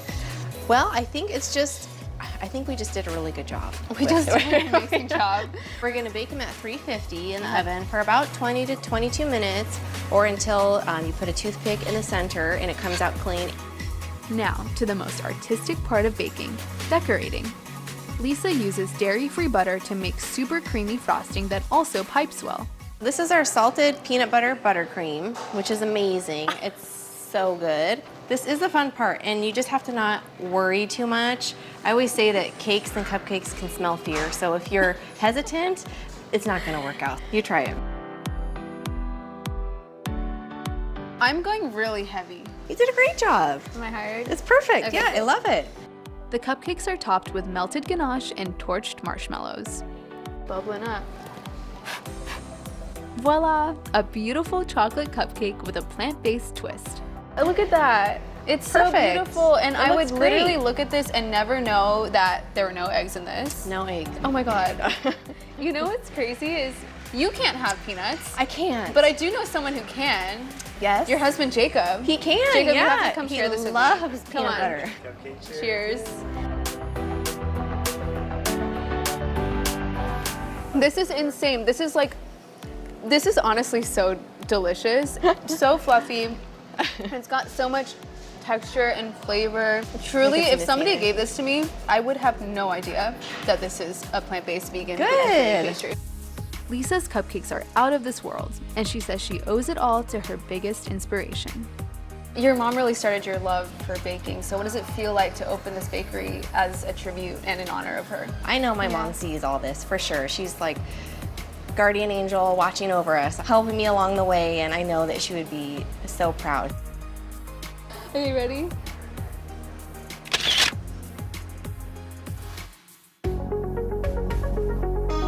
Whether you're skipping eggs for an allergy or because you're vegan, there are so many more options now.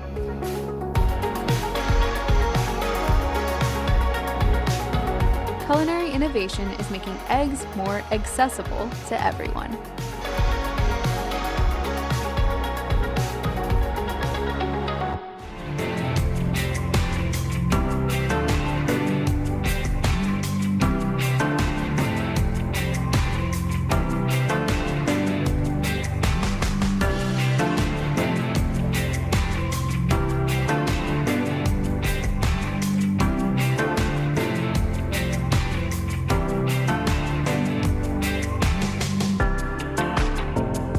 Do you see this?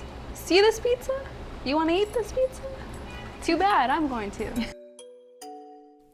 I'm Sama Dada.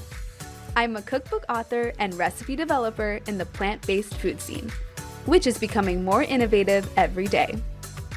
I'm on a mission to see how startups, restaurants, and chefs are changing the way we see and eat plants. And I can't wait to show you how to bring more delicious dishes into your kitchen.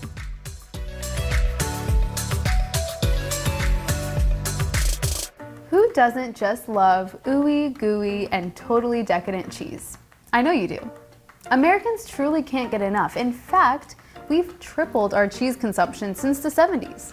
Today, the average person here eats a whopping 35 pounds of cheese a year. 35! So it's no surprise that cheese is usually one of the toughest things to give up if you're ditching dairy. But I've got some good news for you. These days, there are a lot of tasty options out there when it comes to vegan cheese. And I'm determined to explore them all.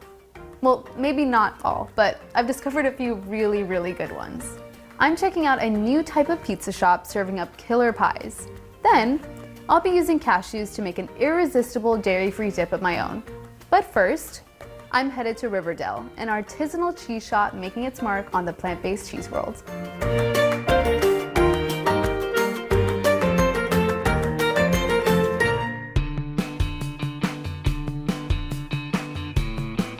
Michaela Grobe is the owner and cheesemonger of Riverdale, a vegan cheese shop on Manhattan's Lower East Side. It's the only shop in New York City that exclusively features dairy-free artisanal cheeses. Michaela, thank you for having me. I love a plant-based cheese moment. This is very exciting for me. Tell me about what inspired you to start Riverdale. Basically, I love cheese. I love animals. I became vegan for the animals, basically. And when I then started looking around for cheese, I found that, you know, it was out there, but you couldn't really access it easily. Michaela's quest for better vegan cheese started a decade ago, when it was still really hard to find dairy-free cheese that was actually good. While working a high-profile job in the corporate world, Michaela saw an opportunity to open a new type of store. And I thought, wouldn't it be great if there would be one place, just like any other cheese shop, where everything's vegan? And that's kind of where the idea came from. She began reading books on vegan cheesemaking and took classes with acclaimed vegan chefs. On the weekends, Michaela went through a lot of trial and error in her home kitchen, while also crafting a plan to start her own food business. I still had my corporate job, and at one point I was like, okay, I think it's time for me to leave the corporate world and really do something about it. I really thought, I want to try it. If it fails, it fails, right? But at least I tried it. With enough money saved, she left her job in 2015 and opened Riverdale, named after her two pets, a dog named River and her cat Fidel. But Michaela's mission to make vegan cheese more accessible wasn't just a passion project. It was a pivotal time for a booming business. In 2017, vegan cheese sales hovered around $294 million. By 2022, that figure is projected to reach nearly $600 million. That's a 100% increase. Are you trying to mimic, dairy cheese, or are you kind of creating something in your own line, in your own world? Yeah.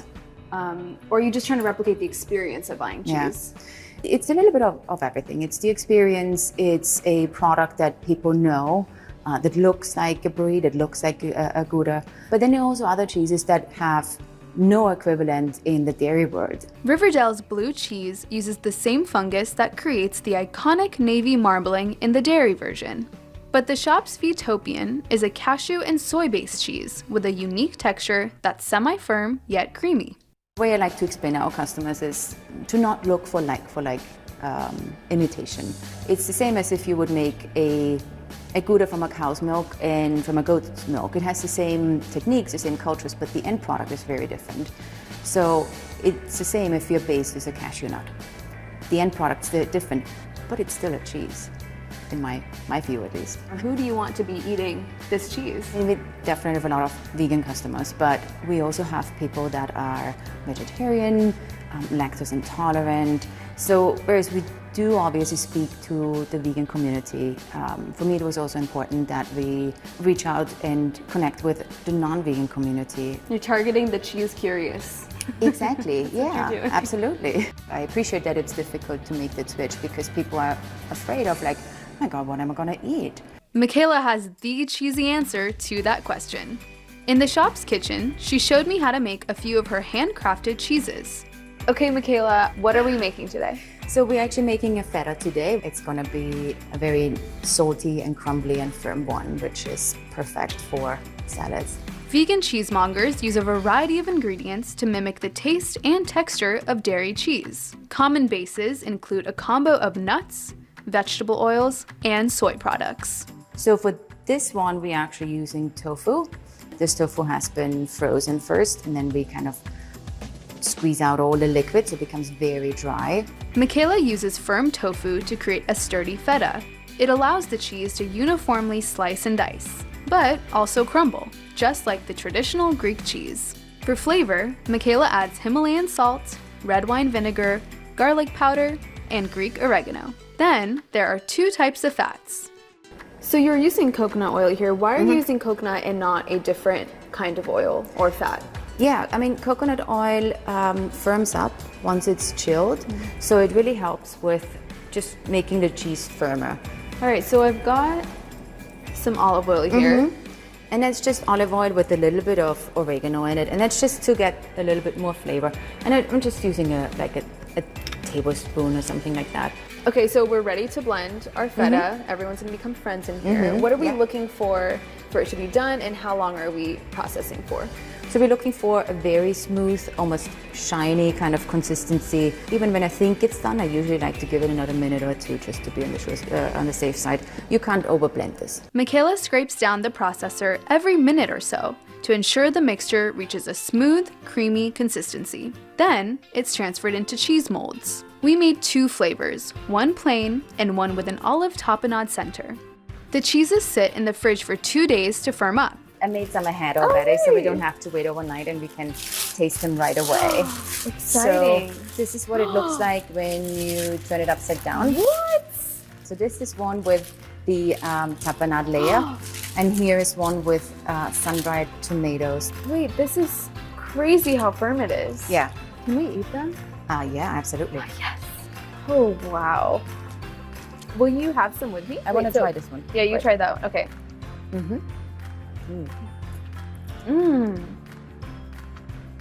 So it's nice and salty. Wow, that's crazy. Crumbly, but it doesn't taste anything like the tofu that we use as a base. It feels very light, but still like dense enough to feel like, oh wow, like I'm eating something that could really stand up to a dairy cheese. Yeah. This is so delicious. My mind is blown. You have so many different types of cheeses. Can we try some other ones too? Oh, absolutely.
At Riverdale, a vegan cheese shop in New York City, owner Michaela Grobe makes 2 cheeses in-house.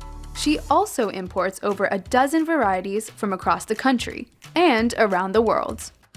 I'm genuinely freaking out because this all looks like real cheese. Like, talk to me about what we're seeing here. So this one is another one of our house-made cheeses. It's a blue cheese type, and it's aged for about Well, 2 to 3 months. It's definitely more on the funkier side. The base ingredient here is cashews. Then we have a brie style here. The cultures that are being used to create this nice fluffy rind is the same as you would use on a dairy application. This one's from Texas, and it actually has cashews and rice flour. Oh, what kind of cheese is this? So that's a smoky aged cheddar style, very nice and firm and very strong and deep flavor. And here we have one that's made in New York, and it's made from macadamia nuts and hemp. And it has a little bit of a kick, a little bit of a spice, something like along the lines of a pepper jack. I'm very excited to try them. How are we gonna assemble it? Can we make like a little cute cheese platter or something? Oh yeah, like that? absolutely. We have a few things that will go really nicely with each of those cheeses. Nice. Riverdale also carries many cheese board essentials, including crackers, jams, and vegan charcuterie. I would have a party just to serve this. It was almost time to dive in, but you already know, my camera always eats first. I think I have to start with the pepper jack because I love you should. spice. Absolutely. So it is a bit spicy. I'm okay. Yeah, especially the crust is going to be spicy. I'm ready for it. Whoa. Yeah? Once I get started, I just can't stop. Vegan blue with strawberries, anyone? Cheers. Cheers.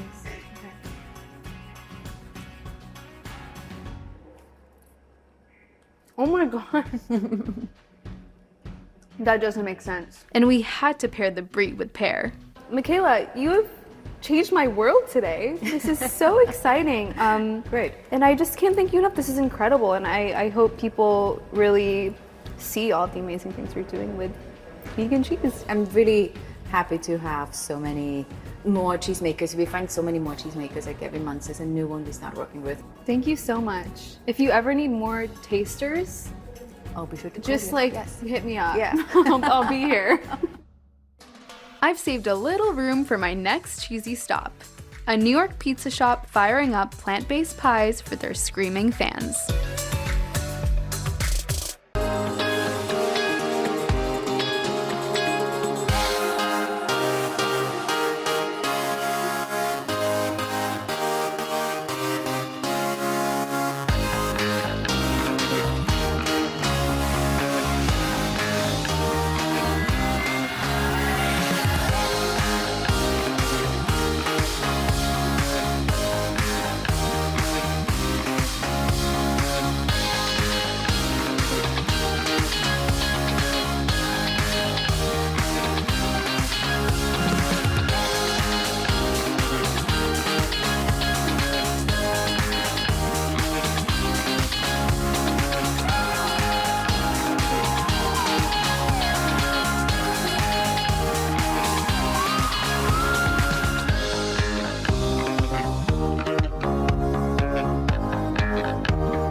I live in Brooklyn, and there are few foods that scream New York City more than pizza. But is pizza really pizza without cheese? Vegan cheeses may be delicious, but capturing the melty, gooey goodness of mozzarella is tough, and that's obviously essential for a perfect pie. Meet one of my favorite vegan pizza spots, Screamers. Come on. Are you kidding? Is it a joke? It's not a joke. It's vegan. Open since 2016, Screamers is similar to many iconic slice spots all over the city. Head chef Joy Strang has worked at Screamers for 4 years. She developed popular pies on the menu, like the Truffle Scream, a pizza covered in oyster and cremini mushrooms, plant-based parm, arugula, and a drizzle of fragrant truffle oil. Tell me about the inspiration behind Screamers. I mean, the inspiration was literally just that. It was a bunch of vegans sitting around wanting to have a really good slice of New York pizza, and thus Screamers was born, you know? What was your background before Screamers? So I spent a lot of time as a chef for a Mexican restaurant, and I've also worked in American fine dining. But I also find that, like, cooking vegan food, you just take the same methods that you use for cooking anything and just apply it to vegan ingredients. Screamers serves all types of pies, from classics like pepperoni and a fully loaded supreme, to mashup flavors, like a Reuben pie topped with spiced seitan and Thousand Island dressing. They have 2 locations in Brooklyn and a dedicated following on social media. How far has somebody traveled to get some Screamers pizza? We get people from all over. Brazil is notable, Germany. And I always feel badly for people that are traveling from out of town and they come here, because then they eat the pizza and then they have to think about the pizza when they go home. And I'm like, I'm really sorry for you. Ruin people. Yeah. What do you say, Joy, to people who are skeptical of vegan cheese? Because obviously cheese is a huge part of pizza. I'd say honestly, that's probably our #1 challenge, is people come in and they're like, oh, I don't know about the cheese, but vegan cheese has come a long way. You know, before there weren't as many options, but I think there's so much more focus and emphasis on making things more delicious these days, as opposed to just having a alternative. Screamers uses a specific vegan cheese to replicate the texture of dairy cheese. So we use BioLife mozzarella. Oh, nice. Yeah. So we've tried many cheeses, but this seems to be the one with the best smell, the best mouthfeel, I think. What is it made out of? Coconut oil and potato starch is the base of it. So again, it's very allergy friendly, no soy, no nuts. Screamers also makes 2 cheeses in-house, an almond-based Parmesan and an ultra creamy ricotta. Today we're gonna make our almond ricotta, which goes on a lot of our core pizzas. Yay, I'm excited. Okay, so I see you've soaked the almonds to soften them, but they're also blanched as well. There's no skin on them. So why is that happening there? Yeah, because the skin tends to, one, give you like a little bit of a different mouthfeel. It's a little bit, a little bit grainy, and also just for color purposes. Okay, should we get started? What are we doing first? So we're gonna put in our soaked and blanched almonds into the Roboku. All right, and then next we're gonna go with the salt. Lactic acid goes in there next. Why are we using lactic acid here? So it gives it a little bit of a tang, you know, that every cheese tends to have. We achieve that by putting the lactic acid in there. All right. Yeah. And then this is the blended oil. It's a little bit of vegetable oil and a little bit of olive oil. And then we're just gonna snap the lid on here. The mixture blends for a couple minutes. Once everything gets creamy, it's time for a taste. Are we done? Yeah, we're Looks done. delicious. You want to give it a try? I really would. All right. I thought you never asked. Yeah, for sure. Mmm. Pretty good, right? Very creamy like ricotta. Joy, it feels wrong to have cheese without the pizza. For so sure. what can we put this almond ricotta on top of? Well, we're gonna show you one of our most popular pizzas, like we mentioned before, the buffalo cauliflower. Yeah, so we'll use this cheese that we just made for that.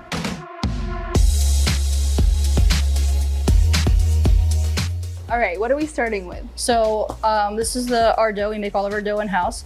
I'd say the most challenging part about making pizza at home is probably stretching the dough, right?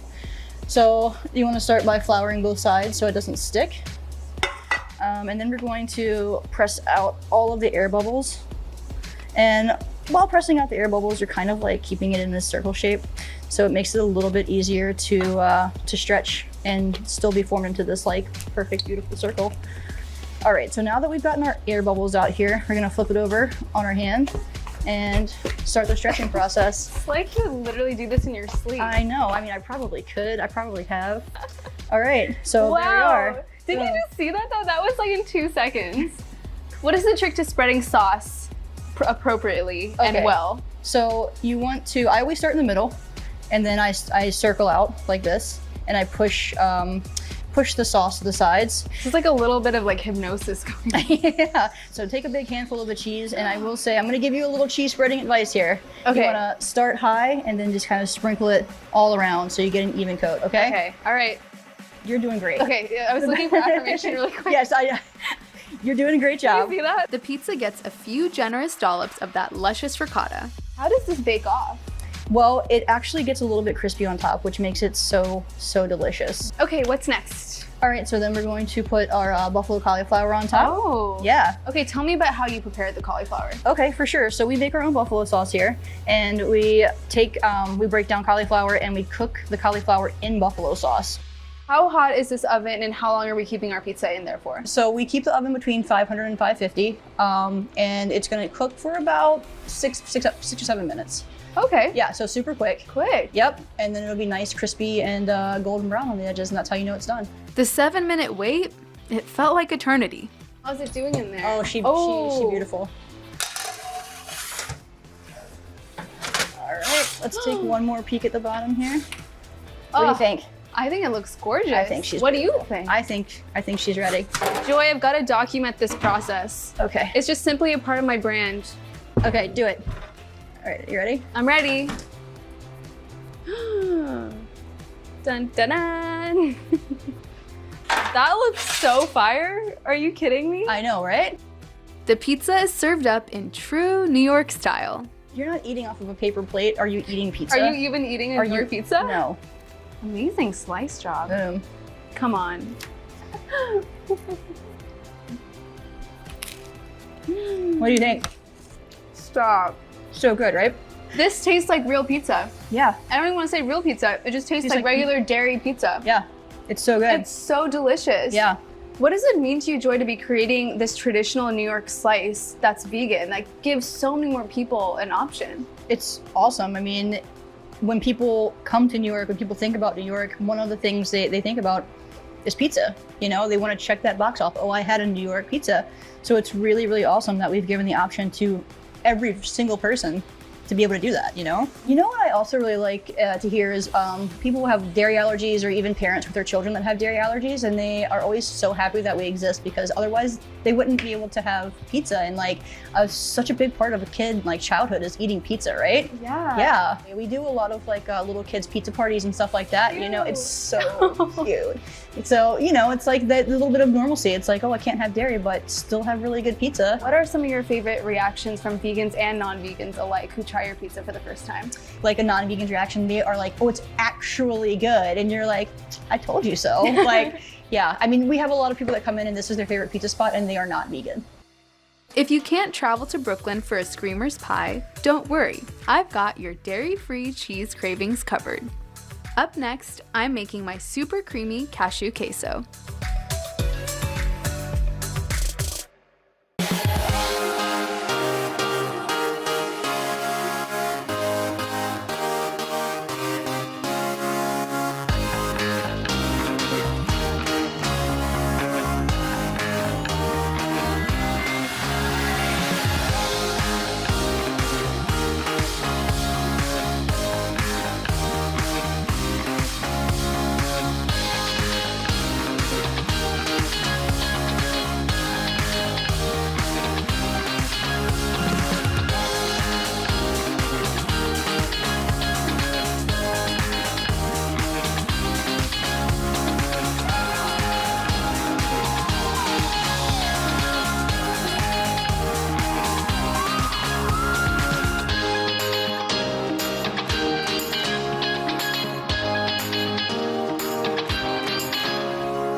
One of my favorite things to make when I'm having friends over, if I want a really delicious snack by myself, is my roasted jalapeno queso. You might be wondering, a plant-based version of queso? Are you okay, Sama? But to that I say, I'm perfect. Chile con queso is a Tex-Mex classic that's traditionally made with a great melting cheese and green chilies.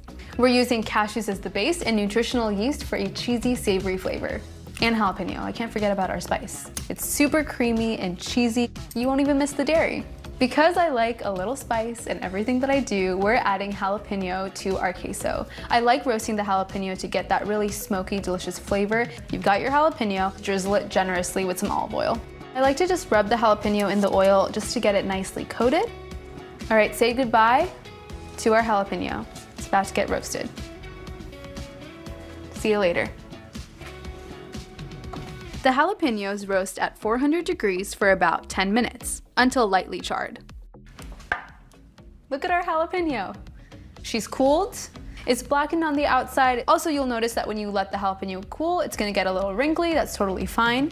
My secret weapon in creating a really delicious and creamy queso, cashews.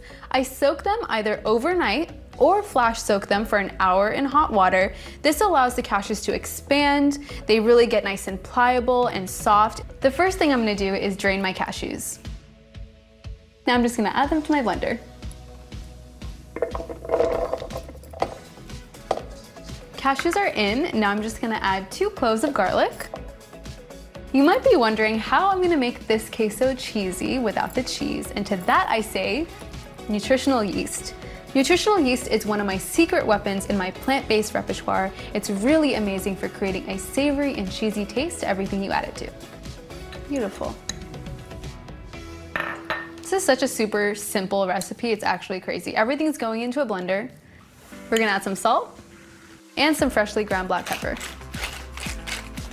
And don't forget our gorgeous jalapeno. Now to help everything come together, I'm just adding a little bit of vegetable broth. You could use water. I just like using veggie broth because it adds some more taste, some more flavor, and we love more flavor when we're cooking, right? Beautiful. Now we get to blend. Are you excited? I'm excited. All right, let's blend. All right, let's check the texture. Creamy, velvety, queso-y, not a word, but I have my own dictionary. I don't know if you knew that. It's beautiful.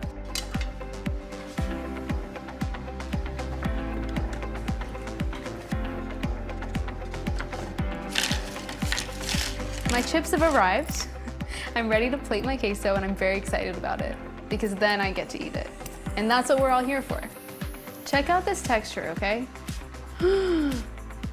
Are you checking it out? You sure? Creamy, cheesy, but no cream or cheese. Crazy. All right, I want this to look really cute, so I'm just gonna smooth the top out, the back of my spoon like so. A very simple garnish, just a little bit of pepper. Could you believe it could be that easy? Cheesy, delicious, creamy queso, no dairy involved. Now I get to eat it. Here I go. Chip ready to take a dip. Do you see that?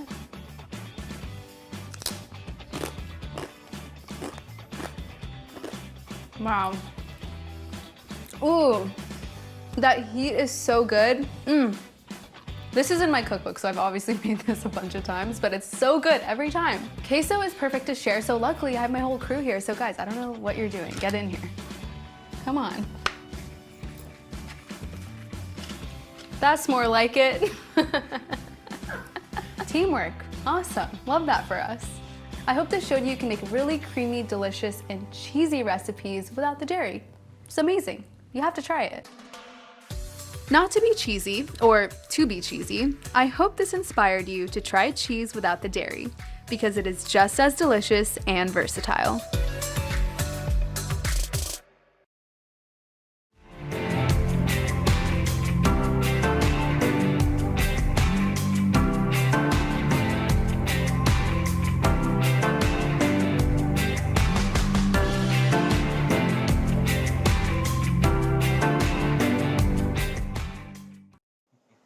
That's a beautiful piece of chicken. Well, thank you. I'm Sama Dada. I'm a cookbook author and recipe developer in the plant-based food scene, which is becoming more innovative every day. I'm on a mission to see how startups, restaurants, and chefs are changing the way we see and eat plants. And I can't wait to show you how to bring more delicious dishes into your kitchen.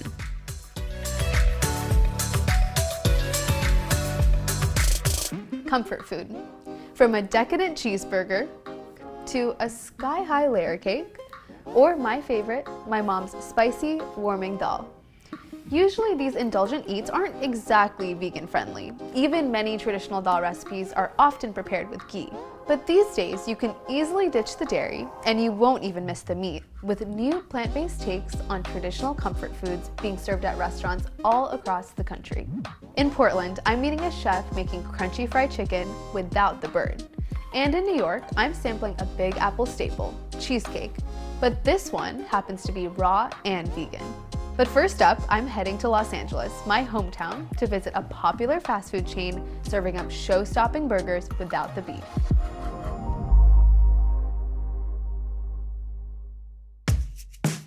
Growing up in SoCal, there was nothing more comforting than grabbing a burger by the beach and cruising down the Pacific Coast Highway. Monty's Good Burger in LA is recreating that iconic experience for a plant-based generation. Everything here, from a melty cheeseburger to fully loaded fries, and even their creamy milkshakes, is totally vegan. Lexi Jarris is the co-founder of the up-and-coming chain.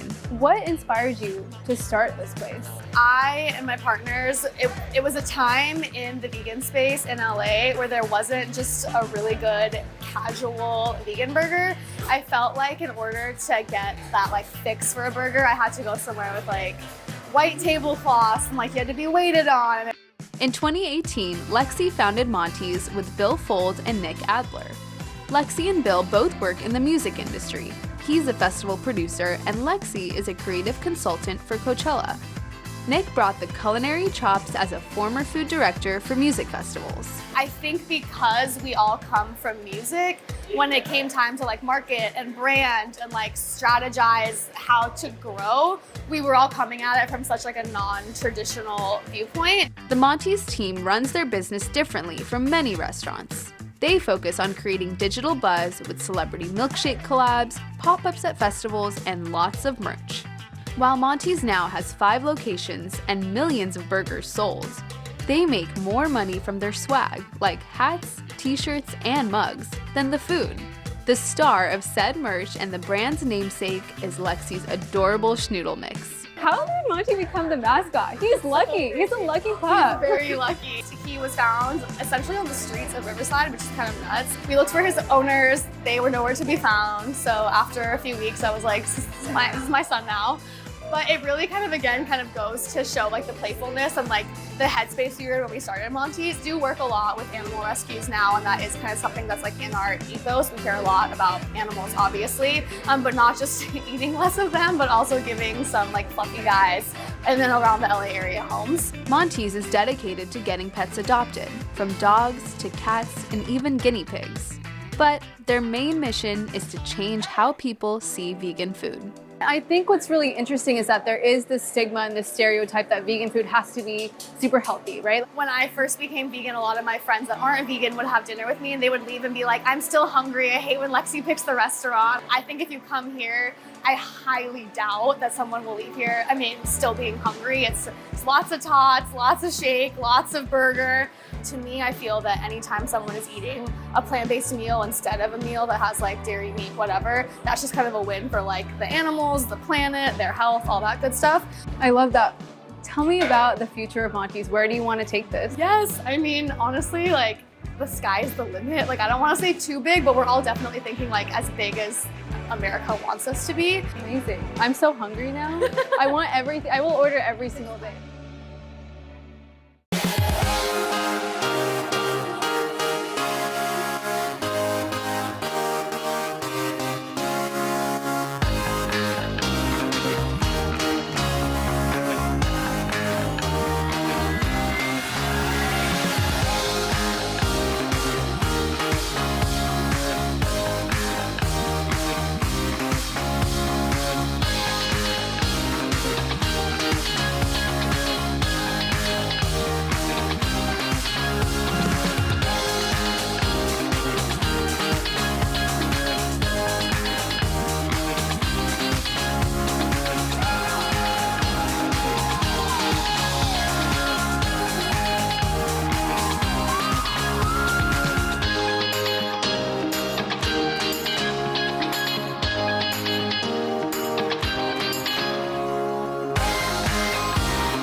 Monty's Good Burger is reimagining fast food for a new era. Co-founder Lexi Jarris introduced me to Gemma Kessler, the chain's operation manager. Gemma trains new chefs on how to cook the entire menu, which includes a plant-based chicken sandwich and fully loaded fries. And she's teaching me how to make the restaurant's signature item. Okay, Gemma, you are gonna show me how to make the Monty's Good Burger. Let's do it. Let's I think go. you're ready. Making a Monty's burger isn't all that different from prepping a beef patty. First up, Gemma oils the grill so the impossible patties don't stick. And then we're gonna smash those patties down. So I am going to use both spatulas and really get that squeezing out the edges there, as you can see. Nice. Number 1, number 2. Perfect. Awesome. And now we're gonna have those just crisp up and cook on one side, and then we're gonna flip them. Flip it! Check that out. Good thing I didn't screw that up on camera. Right. Next up, 2 slices of vegan cheese. And now I'm gonna have you spray a little bit of water on the outside there, creating some steam. All right. Perfect. Nice. That's gonna get all melty and delicious. Cheesy, We love delicious. Next, we're going to raise this and add some grilled onions. My favorite. This is like your entire store of grilled Amazing. onions. All right. Perfect. All right. And that's that is it? ready to go. To finish the burger, we get the perfect toast on our buns. See you later. Time for the Monty's house bread. It's similar to a Thousand Island sauce. And what burger is complete without a pickle? 3 juicy house-made pickles. Now the patty meets the bun. To your bottom This bun. is the best part of my day. Okay. This is going straight on here. There you go. Feel like I'm hired. I don't want to be forward, but okay. I think you might be. This is the final step though. This is the important part. Okay. To build it all together. All right. Yeah, you're gonna fold that forward. Gorgeous. Okay, I am so excited to eat this. I want to try everything else on your menu. Should we go find Lexi? Let's do it. Let's do it. Okay, I'm so Ready? excited. Cheers. Ready? Cheers. Okay.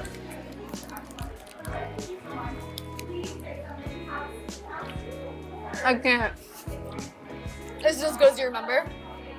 It's better. This is so insane. Because it has your touch. Lexi, what does it mean to you to have this amazing and plant-based contribution to California burger culture?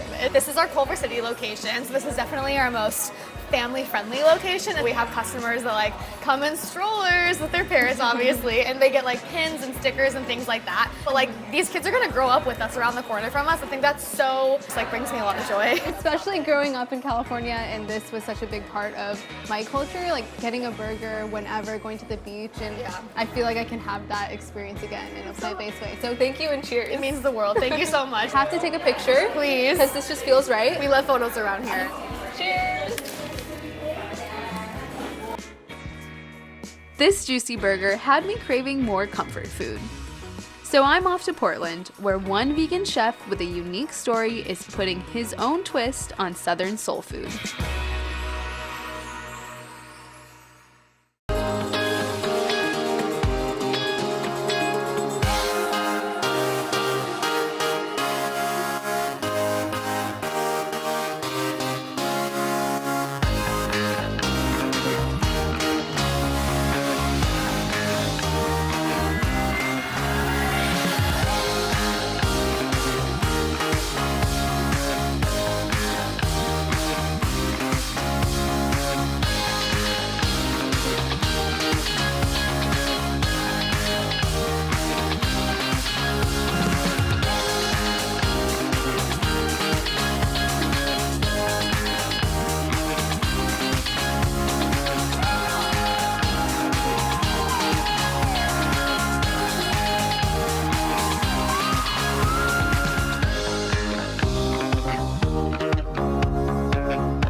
Portland, Oregon is one of the best cities for plant-based living. From vegan donuts in every flavor imaginable, to the world's first all-vegan barbecue joint, there is no shortage of delicious veggie-forward fare here. One of my favorite spots is Dirty Lettuce, a vegan soul food eatery helmed by a chef breaking barriers. This is very visually impressive. Like, this literally is taking me back to like a KFC bucket. Yes. Alkebulan Morosky is the chef and founder of Dirty Lettuce. How do you feel like you're making vegan food more accessible, more equitable, something that is digestible, no pun intended, to a wider audience? I feel like a lot of the vegan industry for a long time has had this very, very heavy focus on like making it as healthy and holistic as possible, and that is very important, but it's like there's a reason why McDonald's is like the colossal juggernaut it is, because sometimes people just want to be able to eat something greasy and delicious and feel good in their stomach. Alkebulan's soul food recipes are rooted in the Southern cooking traditions from their hometown of Jackson, Mississippi. You grew up in Mississippi, pescatarian, so eating a lot of veggies, no meat. Can you talk to me about what that was like, especially in the South, the very meat-heavy culture? Yeah, it was one of the things that made me want to do this was I spent my whole childhood in the South, like surrounded by lots of fascinating cuisine, like gumbos, etouffees, and whatnot. I remember always wanting to be able to try and enjoy these different foods and never really having the opportunity to, until I decided to just do it myself. For instance, it means like cookouts are a really, really big thing in the South. And if you don't eat a lot of animal products, then you generally can't really go and engage with them to the same extent everyone else can. Growing up in the South was challenging in different ways for Alkebulan, who is biracial and identifies as gender neutral.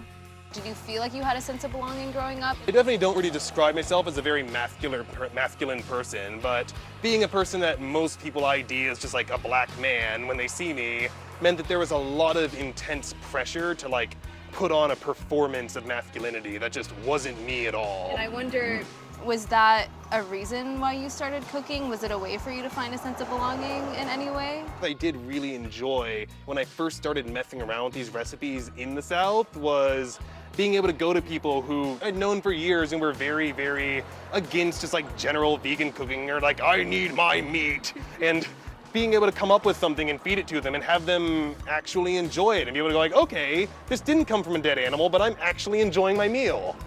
Alkebulan's mother, who is also a vegetarian, taught them how to cook. And there were always tons and tons of cookbooks all over my household. They loved working with seitan and started developing a line of plant-based meats after college. But in 2019, a new law was proposed in Mississippi that changed Alkebulan's career path.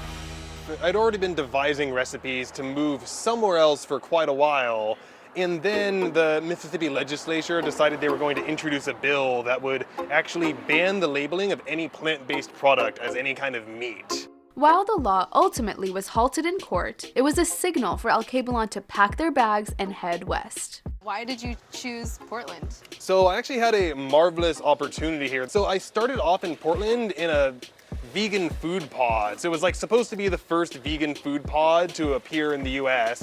That pod was Shady Pines Food Court, the country's first all-vegan food cart park that opened in early 2020. While Shady Pines shuttered a year later, it helped introduce Alkebulan's food to the city's vibrant culinary community. I was definitely very well received, and I got to be part of the publicity of like a vegan food pod, all vegan. 1 year after launching their cart, Alkebulan was able to open a brick-and-mortar spot in 2021. Here, the chef experiments with new seitan meat swaps for southern staples like pork ribs and catfish. I think in a lot of restaurants, if you go and order 3 different things made of seitan, you're going to get roughly the same seitan prepared in different ways. But I actually make a point to have like a completely different protein blend for each different fake meat that I do. Speaking of all this food, I'm starving. I'm not gonna lie, I caught a glimpse of that fried chicken, and I think I might need it. Ooh, how about if we get back to this kitchen? I'm ready, let's do it. All right. You make your iconic fried chicken out of seitan. Can you tell me about what seitan is and how you make this delicious chicken? Oh yeah, so seitan is essentially, it is a mass of pure wheat gluten protein. Actually, you would make it by just like taking regular wheat flour and washing it until you have like a sticky protein left over. But these days you can just buy like the dehydrated gluten on its own, which is what we have here, mixed with a whole bunch of different spices. Alkebulan adds a liquid mixture to the wheat gluten. This is the secret behind the different meat textures. Yeah, and the idea that depending on how much like oil, fat, and water you have in your wet blend, you're gonna end up with a different final product of your seitan. The next step is similar to making bread. The seitan and liquid mixture are kneaded together. Like it doesn't feel like dough. Yeah. You know, it feels like something that has a lot more texture and pull to it. Yeah, the weird pseudo dough. Yeah, it's very much a pseudo dough. The dough transforms into seitan after simmering in veggie stock. After the seitan cools, it's cut into fillets and soaked overnight. Then the seitan is ready to be breaded and fried. Here is the chicken. A major thing for me with all my seitans is I try to deliberately make them as irregular as possible.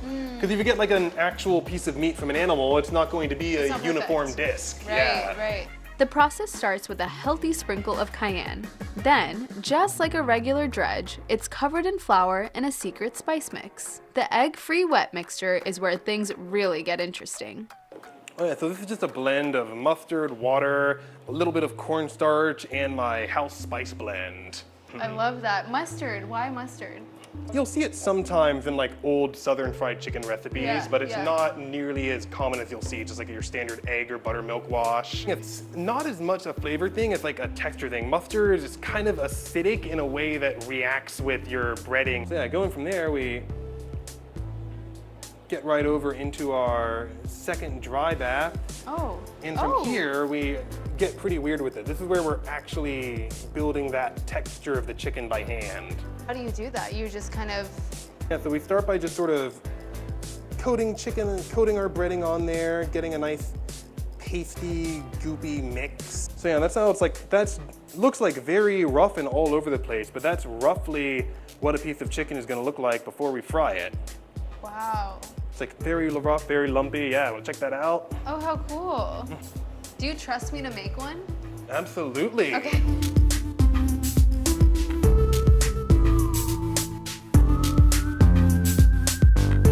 For my contribution? Yes. Oh, beautiful. All right, so we get these into some oil. Okay, oh yes, let's do it. The seitan chicken fries in canola oil until it's golden brown. I loved my fried chicken, and then I went plant-based, and I never had fried chicken, so this is an exciting That's my moment. goal. It's like let people have all the tasty things they ate growing up and not feel guilty about it. Right, We're probably just about ready to pull this up. That is looking pretty happy. That's definitely like the go-to signature is just getting those proper flakes. Wait, do you hear this? You got that? I think you eat with all of your senses, right? Okay, cheers. Cheers. All right, going for it. Stop. Like, I know you know this is good, but That's usually the response I go for. it's so thank good. Oh my God, I can't even speak. The breading is insane. It literally tastes like chicken. One of the things I realized as I started messing with more and more vegan meats is that a lot of what people associate with a lot of traditional meats that they've eaten is not actually the protein itself, but just the way it's prepared. Right. Cheers, this is delicious. Thank you so much. Oh, thank you for joining. But as delicious as alkebulan seitan is, their bigger goal is making vegan food more approachable. How do you think that you're making vegan food more equitable? A lot of people, it's like vegan food in general, I think is still a bit overpriced in most markets. Well, honestly, a big thing for me is I try to make sure that if I offer any product on my menu, I can make sure I can provide people with like a big hefty portion size and not charge them $35 for one meal. Up next, a Brooklyn sweet shop that's ditching the dairy in creamy cheesecake.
Sweet, a vegan dessert shop in Brooklyn, specializes in raw desserts. That means nothing on the menu is heated above 104 degrees, so you won't find any ovens in here.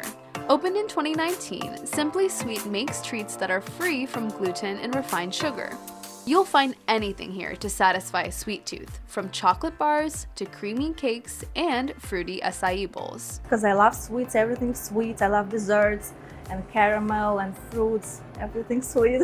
Olesya Mirposhoyeva is the owner and head pastry chef. She moved to the US from Russia in 2012. After landing in New York, Olesya quickly got her start in the food industry at Juice Press, then a fast-growing smoothie and organic food chain with a celebrity following. I fell in love with their food and smoothies and juices, and when I got there, it was like different world, because I've never heard about some ingredients like maca powder, goji berries. I'm like, what? Olesya also worked as a line cook at a private school in Manhattan. That's where she truly fell in love with cooking, whipping up delicious baked goods for the students. When Olesya became a mother a few years ago, she decided to start an eatery of her own. Can you tell me about why you started Simply Sweet? When I was pregnant, I was thinking how I'm gonna feed my baby when he's born.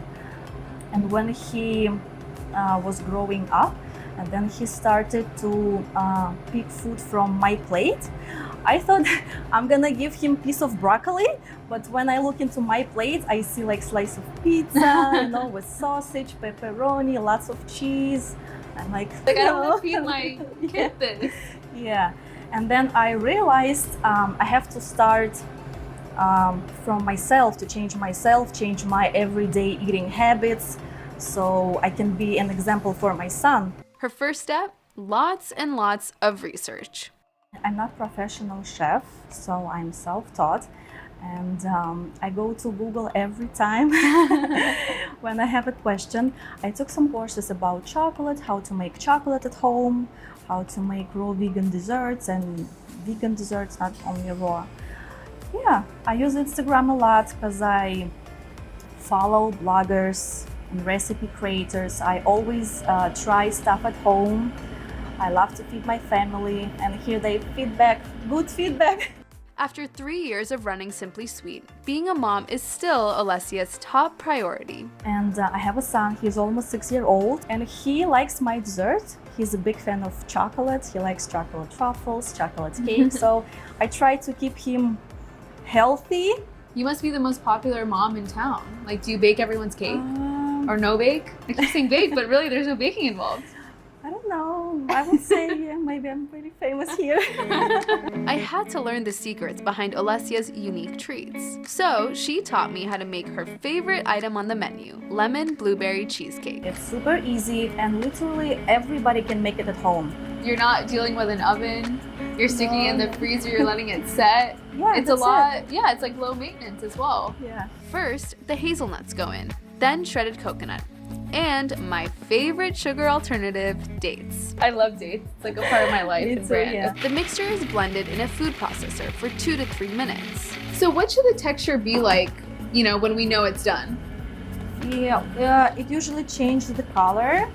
Okay. And it's like a little darker. Wet. Yeah. The pie crust is then firmly pressed into a mold. The sticky dates help bind the raw ingredients while the base freezes for about 15 minutes. The crust is in our freezer. Yeah. What are we gonna do next?